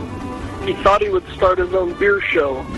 He said with a grin to Sean O'Sullivan, "When they drink, my friends act like they're homo, especially JP." Not that there's anything wrong with that. 888-401-BEER. Hey, it really was. We in the U.S., I was going to have another beer. Hey, Justin, this is Palmer returning your call. Yeah, that's right. You're wrong. Okay, talk to you later, man. Bye. Hey, Justin, I figured out why your beer sucks. When Jamil says a beer should taste biscuity, he doesn't mean let your dog swim in it, you moron. I was calling about how that guy left a message saying the word cunt. And I just think that's so wrong. Because he shouldn't call his wife a cunt, you know? That's just mean, because, like, his wife is probably really cool. She's probably not, like, a cunt all the time. And not to mention, women hate the word cunt. You shouldn't call their cunts cunt. Because then they get all pissed off about it, you know what I mean? It's all you do is, like, the nice girls, you know, you just piss them off, and they turn into cunts. And then, like, all the cunts, then you just piss them off, and then they just become, like, extra huge big cunts. And they're going to get all pissed off at you, and they're going to call you and be all cunty, you know, on the phone with you. So, anyway, that's my 2 cents. So, keep up the cunty work. Peace. Listen up, you drunk hooligans. This is Krusty McDustfot, your next-door neighbor. You need to keep it quiet over there. My Matlock reruns are on. And, hey, listen, if that nice young lady with the ankle bracelet is over anytime, it's first of the month, my Social Security check is in, and I just got all my prescriptions refilled. I'll leave the garage door open. Bye. This is Tor from Denmark. I've been drinking Sierra Nevada Pale Ales for, well, I don't know how long. And I've been drinking Ulfbergen Pale Ale. So I'm pretty liquored up right now. I just want to say, JP, I love you. I love your cats. I'm a cat person myself. I got 2 cats. And Justin, you're my fucking hero. So I want to call in as Friday's drunk of the week. I don't know. Friday's drunk, I guess. Take care. Cheers. Hey, Justin. I have a quick question for you. Who the fuck suggested brewing with your pants off? Let me tell you, I just got done with the brew, and I got my dick stuck in the carboy and a mash pedal up my ass. What the fuck is... So thanks a lot for the advice. I had to figure out how to get my shit out. Talk to you later. Local brewer signing up from Chicago. Hey, JP, happy birthday for Wesley Willis. Can't wait to see you at the anniversary party. I have a present for your pussy. There you have it, this week's voicemail. You too can participate. 888-401-BEER. Lots of comments from all over the world there tonight. So that's present for you there, JP. And for your pussy. A present for your pussy. Thor was lunch meat drunk of the week, I guess. Yeah. Don't call your cats cunts. Friday lunch of the cunt. I'm gonna call the mom cat a cunt. I think that might have been our most insightful voicemail montage yet. I mean, there's a lot of words of wisdom in there. Stephanie, would you agree with the words of wisdom in this week's? Yeah, and I just got a message. Oh, yeah! Our drunk of the week is puking over and over and over. Oh, is that why he was calling me? Oh, I didn't know he was calling. He was calling me on the Skype. I should have picked it up. We could have gotten some puke. Yeah, call him back. Puking. Oh, shit. Call him back. Tell him to call right now. Yeah. Damn it. Call. How is he typing and puking? Is he puking just right next His wife is. It just says your drunk of the week is puking over and over, and I It's said, gotta be really? her. And he says, yep, he can't hold down his beer, apparently. Oh, write her back and have her call up. I guess we picked Seriously. I guess we picked the right winner. I got Branson on the line. What's happening, brother? I just wanted to call in and say, Justin, you're my fucking hero. Hey. I want to get a big head. Enough with all the compliments. What's happening, man? Okay. No, I was just fucking around. Hey, what are you guys doing for the GABF, man? Are you guys going to do some special shit this year or what? I think so, but it's not. It's just not. It's not in writing yet. But and he can't tell you. Well, in Justin's ADD world, that's like a million years away. It is really far away. That's in October, right? Like I know, but it's a big deal over here. Janice was wanting some AHA members to come out and pour for the Pro-Am booth. Yeah, I saw that. And so if anybody wants to do that. Can you speak about that right now, Justin? Jesus. So Janice needs people to pour at the Pro-Am booth. Great. If you're in the Denver area and you want a free ticket to the GABF, contact Janice Gross. And you have a BN shirt. We'll be there, dude, and I think we're doing the whole broadcast thing again. I already spoke to the powers that be, but we just got to nail down all the things. I don't announce these things until they're like done and we have all the details. That's the way I work. So about 2 days before the GABF, I'll tell you all about it. I'll tell you exactly what's happening. We're going. Yeah, but don't worry about it. I mean, we'll be around. You know. And what's up? Man, I tried to call in like forever. It's like calling into a real radio show or something. I know, it's been getting crazy around here. I got to say, I love all the phone calls. I can't put in a second phone line. It ain't going to happen. So I don't know what to do here. It's because Sully's here. $2 a month, everybody who listens, and we can maybe afford to put in a second $5. They should be putting $5 a month. The $5 would be great. That's nothing. $5 a month. Come on. That's nothing. Too much. It's too much. That's one trip to McDonald's. That's like three pack of underwear. That's like one pack of cigarettes. Especially if they're Euro-style Doc. Euro-style Doc underwear. Yeah. I like them. Oh. Yeah, I don't know, man. I don't know what to tell you. All right? Okay, then. Well, that was like an intervention. I'm going to drink beer and not be drunk of the week. We will be there in Denver. Fear not, sir. Are you going to Cincinnati, Branson? Man, I can't make it. You know, no, it's too bad. Brew Girl says, you know, if you get beer in the second round, you can go to the fucking NAC. How many did you get in? That's fair. Not a damn one. Dang. I even got a really, really, really bad score on one that I won a couple of gold medals with. You didn't keep up your part of the bargain, man. I know. I'm a dude. Maybe she knew that secretly. Don't be so hard on yourself. Branson, the ones I tried thought all would your go beers in, that you were didn't entering, and was like, if you make it to the second round, we can go to London. Yeah, I'll book us on the flight to Mars. We'll go first class to Mars. If you get two beers in, you can get a blowjob. Exactly. Because it ain't gonna happen. She knows her odds. Is what it is. Yeah, exactly. We'll have a threesome.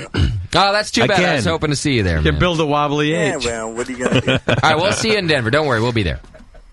Don't worry. Guy. All right, later, brother. Later on. Cheers. He's called me Guy. It's because the equivalent of like Chief and Coach. Yeah. All right. Hey, all right, Coach. Tiger. Okay, Guy. All right, Guy. How about that? All right, Chief. My wife will give me a blowjob, and I'll see you in Denver. Hey, Thomas, Drunk of the Week. How you doing there?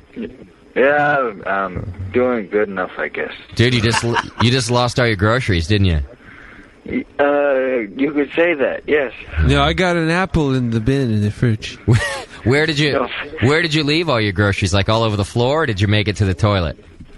I made it to the toilet. Good man. Yeah. Hey, way to go making it to the toilet. That's a professional. I don't want to pick that shit up in the morning. Next time, Thomas, you call in. Yeah, he was calling in his defense. Okay, good. By the His wife morning, was. it's all crusty, and you don't want to be cleaning that up. Yeah. You got anything left in you? No, I've just after that I've been drinking water, just trying to fucking keep it down. Did you make any room for some more beer? That's how I used to roll. I think I might be done with the beer. Yeah. Of course, I could start with the hard stuff. I don't know. There you go. Oh, How about a warm pork sandwich? Oh, that'll make a buke right there. How about a lamb That witch? sounds pretty good right now. Hey, Thomas, Greasy lamb. you got to work in the morning? No, I took the fucking week off, man. Oh, I'm well, good. let's get You're going. gonna need it, buddy. Good, yeah. I'm glad you don't have to work in the morning. You get right back on the horse tomorrow, right, buddy? Yeah, it sounds good. Fucking break into the homebrew and yeah, whatever. You'll be fine. All right, I'm sorry you were uking. I'm more sorry we didn't get it on the air, but congratulations once again and happy birthday. Okay, well, thank you very much. That was like his acceptance speech. It was. Yeah. To you. I just puked. Hey, Bub, what's happening, I'm man? on for the week. Oh, where's the timer? How you doing? Sober as a judge. What's that? What? Sober as a judge. Are you now? Why? What's happening there? Speakerphone. Yesterday I overdid it and slept on the bathroom floor last night. Oh, slept on the bathroom floor last night, he says. That's nothing I can do, Sully. It's his end, not mine. So where are you going to sleep tonight? I think I'll make it to the bed tonight. Let me try this. The guest room bed? My microphone sucks. Yeah. I can't hear a goddamn word you're saying. Yeah, you're like at the bottom of a well. It's just you. Turn your You want me to radio call on on. the phone, or do you just want to ignore me for the rest of the night? No, I want to. I don't know. Do you have anything? You can call on the phone if you got something to say. Just like Crazy Bitch. Ignore him. No, I really don't have anything to say other than I can't wait for the party. Woohoo! Do you will you be telling Shat that you love him when you appear at the anniversary party? Depends if he's the big spoon. Depends on if I have a bedroom or not. Oh, hey, there's. I will definitely sleep with my ass to the wall. as always. Are you guys rooming together? It's not your ass you should be Absolutely worried about. Not yet. Hey, shoot me an email about your arrival and stuff, Bob. I got to talk to you. Right, yeah, I was going to say, you need to give me a jingle on the jangle. Send me an email. It sounds Okay. Later. It sounds kind of gay there. What's going on? Well, we're gonna have a party. A in my jingle on the pants. jangle? You know what that means. So That means you're the bottom tonight. don't act like you've never been there. That happened once in 7th grade. It's because your girlfriend's in the room. What? Don't act like you don't know what a jingle with the jangle is. My neighbor's been in an accident. I have to go. Zymerholic's back on the phone. Oh, shit. Jesus Christ. We're getting out of here soon, man. I got to say. Yeah, sure we are. Running out of this Furthermore beer, that's the problem. Do I have to do 2 parts again, Sully, or can I keep this all at one? What do you think? If you were Furthermore, would you allow me to keep this as one contiguous file? It hasn't been that bad. I don't think it has. I feel like I'm like the And he just editorial mentioned board. Furthermore beer again. Yeah, here we go. Furthermore. Actually enjoying the Make It Right now. Make Weight right now. Zymerholic, you gave it a good effort, my friend, but I got to say, Thomas, I mean, he really, in the end, just kind of cleaned up. Are you kidding me? I'm serious, man. He sang himself happy birthday. I just dumped the IPA all over my keyboard. That's stupid. That's pretty Vomiting is different. Yeah. Yeah, well... He didn't say how he dumped it. You still sound like a 9, I mean, I got to say. Dude, whatever happened to the Drunk of the Week t-shirt? He's past a 9. I'm going to give him past a 9. The last guy puked on it. I will say I've gotten several emails from 2 different people who are actually trying to make us Drunk of the Week medals, and I just haven't had a time to get back to them. I don't think we're going to have T-shirts. We're going to have medals. So, we are going to have medals. So this is I like not only to answer your question, sir, but to those who are working on the medals, I will get back to you. I think it's Keep working on it's a great idea. No, the T-shirts they're a pain in the ass and they're too expensive. These people, one guy works for a medallion place, and the other guy has some money to throw down, so it will be free. I thought it was the same guy. No, it's 2 different guys. So you can forget all about the T-shirts when I got it. One guy who's going to pay and one guy who works for the medallion place. Sure, done deal. What the fuck am I supposed to tell my keyboard? You should get a new one. They're like $8 down at the Comp USA. I'm trying to dry it off right now.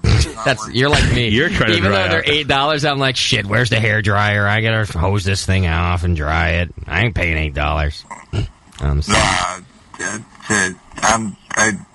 Well. Right. I know. There's a rap song right there. Me too. All right. All right. We good? There's beer everywhere. Yeah. We're no strangers to love. You know the rules, and so do I. You're getting rickrolled, bitch. Full commitment's what I'm thinking of. You wouldn't get this from any other guy. All right, I gotta go, man. What was the whole thing? I had to sing a song for Drunk of the Week, or what? Yeah, you want to sing a song? Sing us a song. Sing a song. Can you do Enter Sandman? Yeah. How about Billy Joel? Yeah, keep going. I want to be all by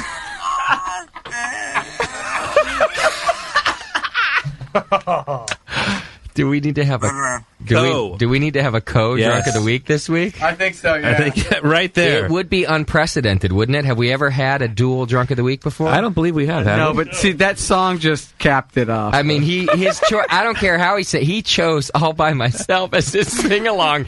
Can you just puke? You got to now? be drunk to sing that. Yeah. Can you now puke on yourself? Yeah. Oh! I was ready to give him Drunk of the Week. I still think we. I think we probably still. I think that was He might have just passed out. He might have just like, oh my, yeah. What the fuck happened here? Just fell over. I was disconnected. That was pretty good. I think so.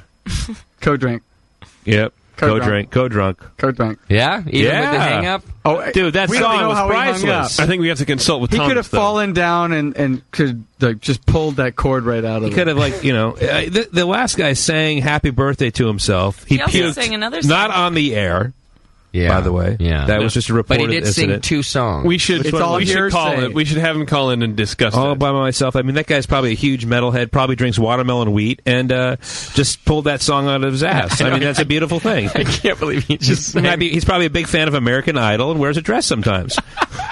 But he's probably a big burly guy that tosses around sacks all day. And he lives in Wisconsin. His address just happens to be 562 2nd Street. Exactly. Right.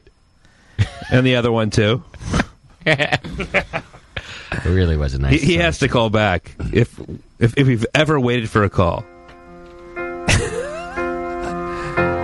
Justin, will you slow dance with me now? Will you have this dance with me, please? When I was young, I never needed anyone. It's like a dude's version. Who sings the original version? Is it Celine? Yeah. I think so. I do have Celine. I thought she was a cover, though. No. That's the OG. That's like a That's 60s a good one. song. That's like a 60s song. That's from when I went to high school. It's all the same to me. 70s. I have one from Daryl It's all Hall. way before your time. Now, that's the OG one right there, the first one. Celine? No, the one. No, you don't the one ever just played. That's the original play one? Celine on Yeah, here. that's Celine. I thought it was a chick voice that did that. It's a chick voice that does it. Well, who was that? No, that it's sang not. it? I like Well, the that fact we're one wasn't. arguing about this. No, but Who was that first one? Cassidy? Just Google it, someone. No Celine. No. Now, don't do Celine because I'll come over. I'll eat a bug. I'll come over this. I have a lot console. of people doing this. I got Nancy Sinatra doing it. No. Isn't that who does it? No. No, the first Who one does was it? the OG. Google it, Keep Steph. All right, let me Just Google. do it. Hang on, let's see here. Call the chat room. They'll let Chad you should know. be Googling right now. Instead, he's Chad, over here. staring. Come on. He's Googling himself. To be honest, I really don't care. Zyme's back on the phone. It was originally written and performed by Eric Carmen. That's what I was playing. Yes, that's what I said. But that recording was But not that's not the famous one. That was not the famous one. I would play it anyway. It's better. when That was a dude does later it. version You had when he couldn't hit the high notes anymore. But when you have a dude singing it on the air, you have to go back to the dude version. Trying to figure out who made it. It's like an off-the-air conversation. It doesn't say who made it popular though. I think Celine made Justin's it like popular. reading Wikipedia right now. Yeah. I kind of want to hear the No. Celine version. Celine was even around when I was a I like teenager. the guy version, like JP. And you were listening to this when you were a teenager? Oh, this was you had AM when I was like 12. I thought what you had. Oh, you're right. I can't listen to that. Put him back on. That's why it's funny, though. You want to go back to Eric Carmen? I love Eric. You have his poster on your wall? I did. I just want to hear the chorus. He went to sleep every night looking at that poster. With Sean Cassidy. Friends have known.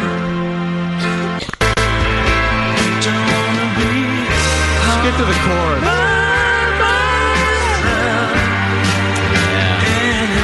We're going to hold hands tonight. Everybody. Everybody don't want to be all by myself anymore. Hard to be sure. Yeah, he's co-drunk of the week. He gave us that. You got to give it to him, He's right? back on the phone. So Dude, I don't I'm know what gonna happened, download but he it. got Yeah. things up and working. That's what you said about me last night. What happened, dude? Did you fall over? Not so much.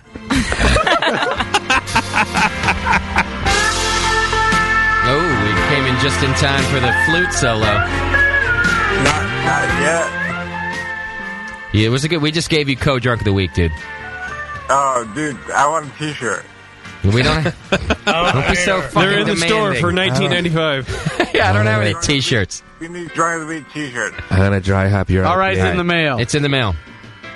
No,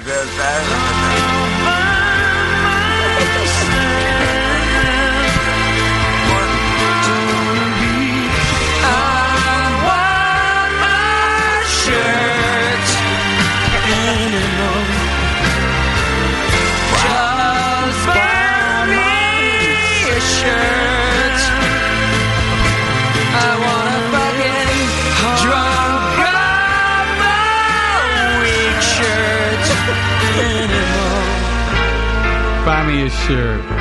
And there you go, dude. Huh?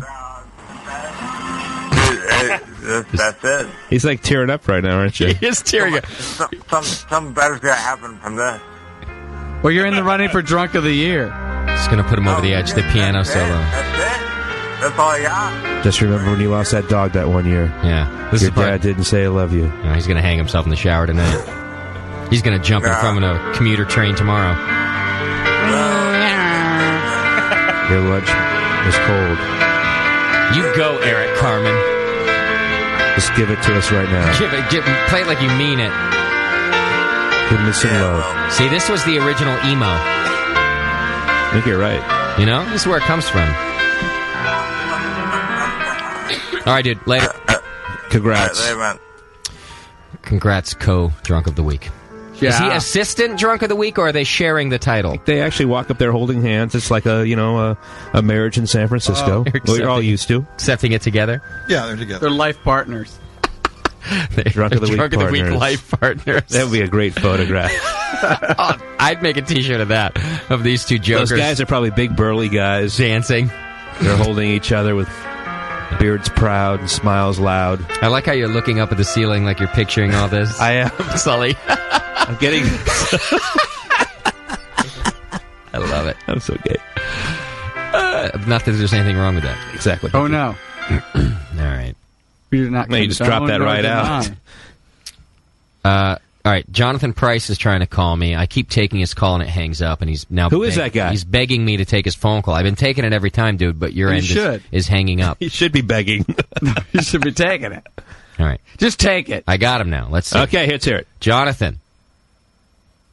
See, your end is hanging up, dude, and I got to go, so that was your last chance. All right, everybody. Whoa, right out. Thanks for hanging out with us. Next week, we got Mike Mraz. Is that right, Shat? Mike Mraz, you guys... Cuda. You know him as Cuda in the forums. You also know him as the guy who's kicking some ass in homebrew competitions right now. And he's a relatively new brewer. He's going to talk to us about using wine yeast and other non-traditional yeasts in beer. Is that right, Chat? Absolutely. All right, very good. So that's next week. Tasty stuff. Absolutely. The week after that, I do believe, is the anniversary. And it is. Yeah.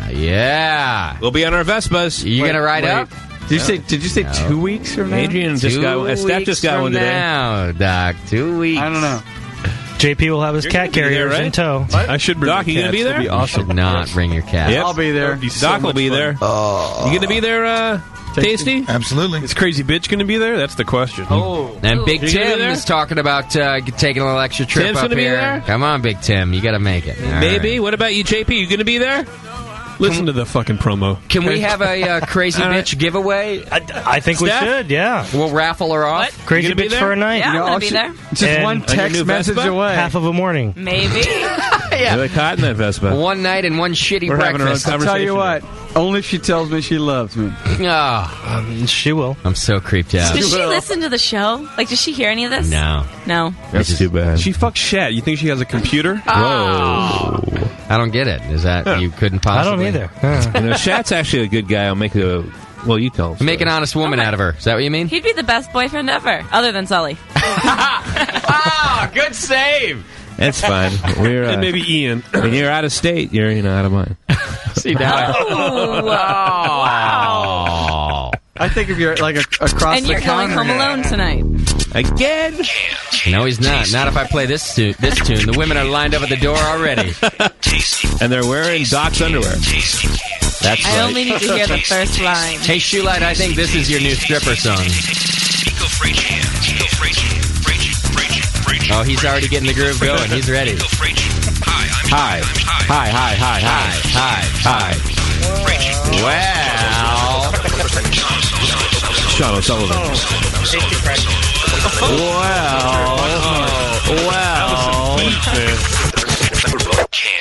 Cans. All right, so tune in next week for Mike Mraz. There are That's books, right, cans. podcasts, shirts, hats, memberships, all sorts of stuff available in our store. And you should go there and shop there because it'll help us out. And don't be afraid to donate. $2 from every one of you a month would really kick this thing off and get us rolling. So if you wouldn't mind, hit the donate button. And, we spend some time in here for you. Spend some time in there for us. Buy Brew Your Own magazine through the website. Just click on the banner. It's a good magazine. And it's the same price as if you bought it somewhere else, but we get a good piece of the prize.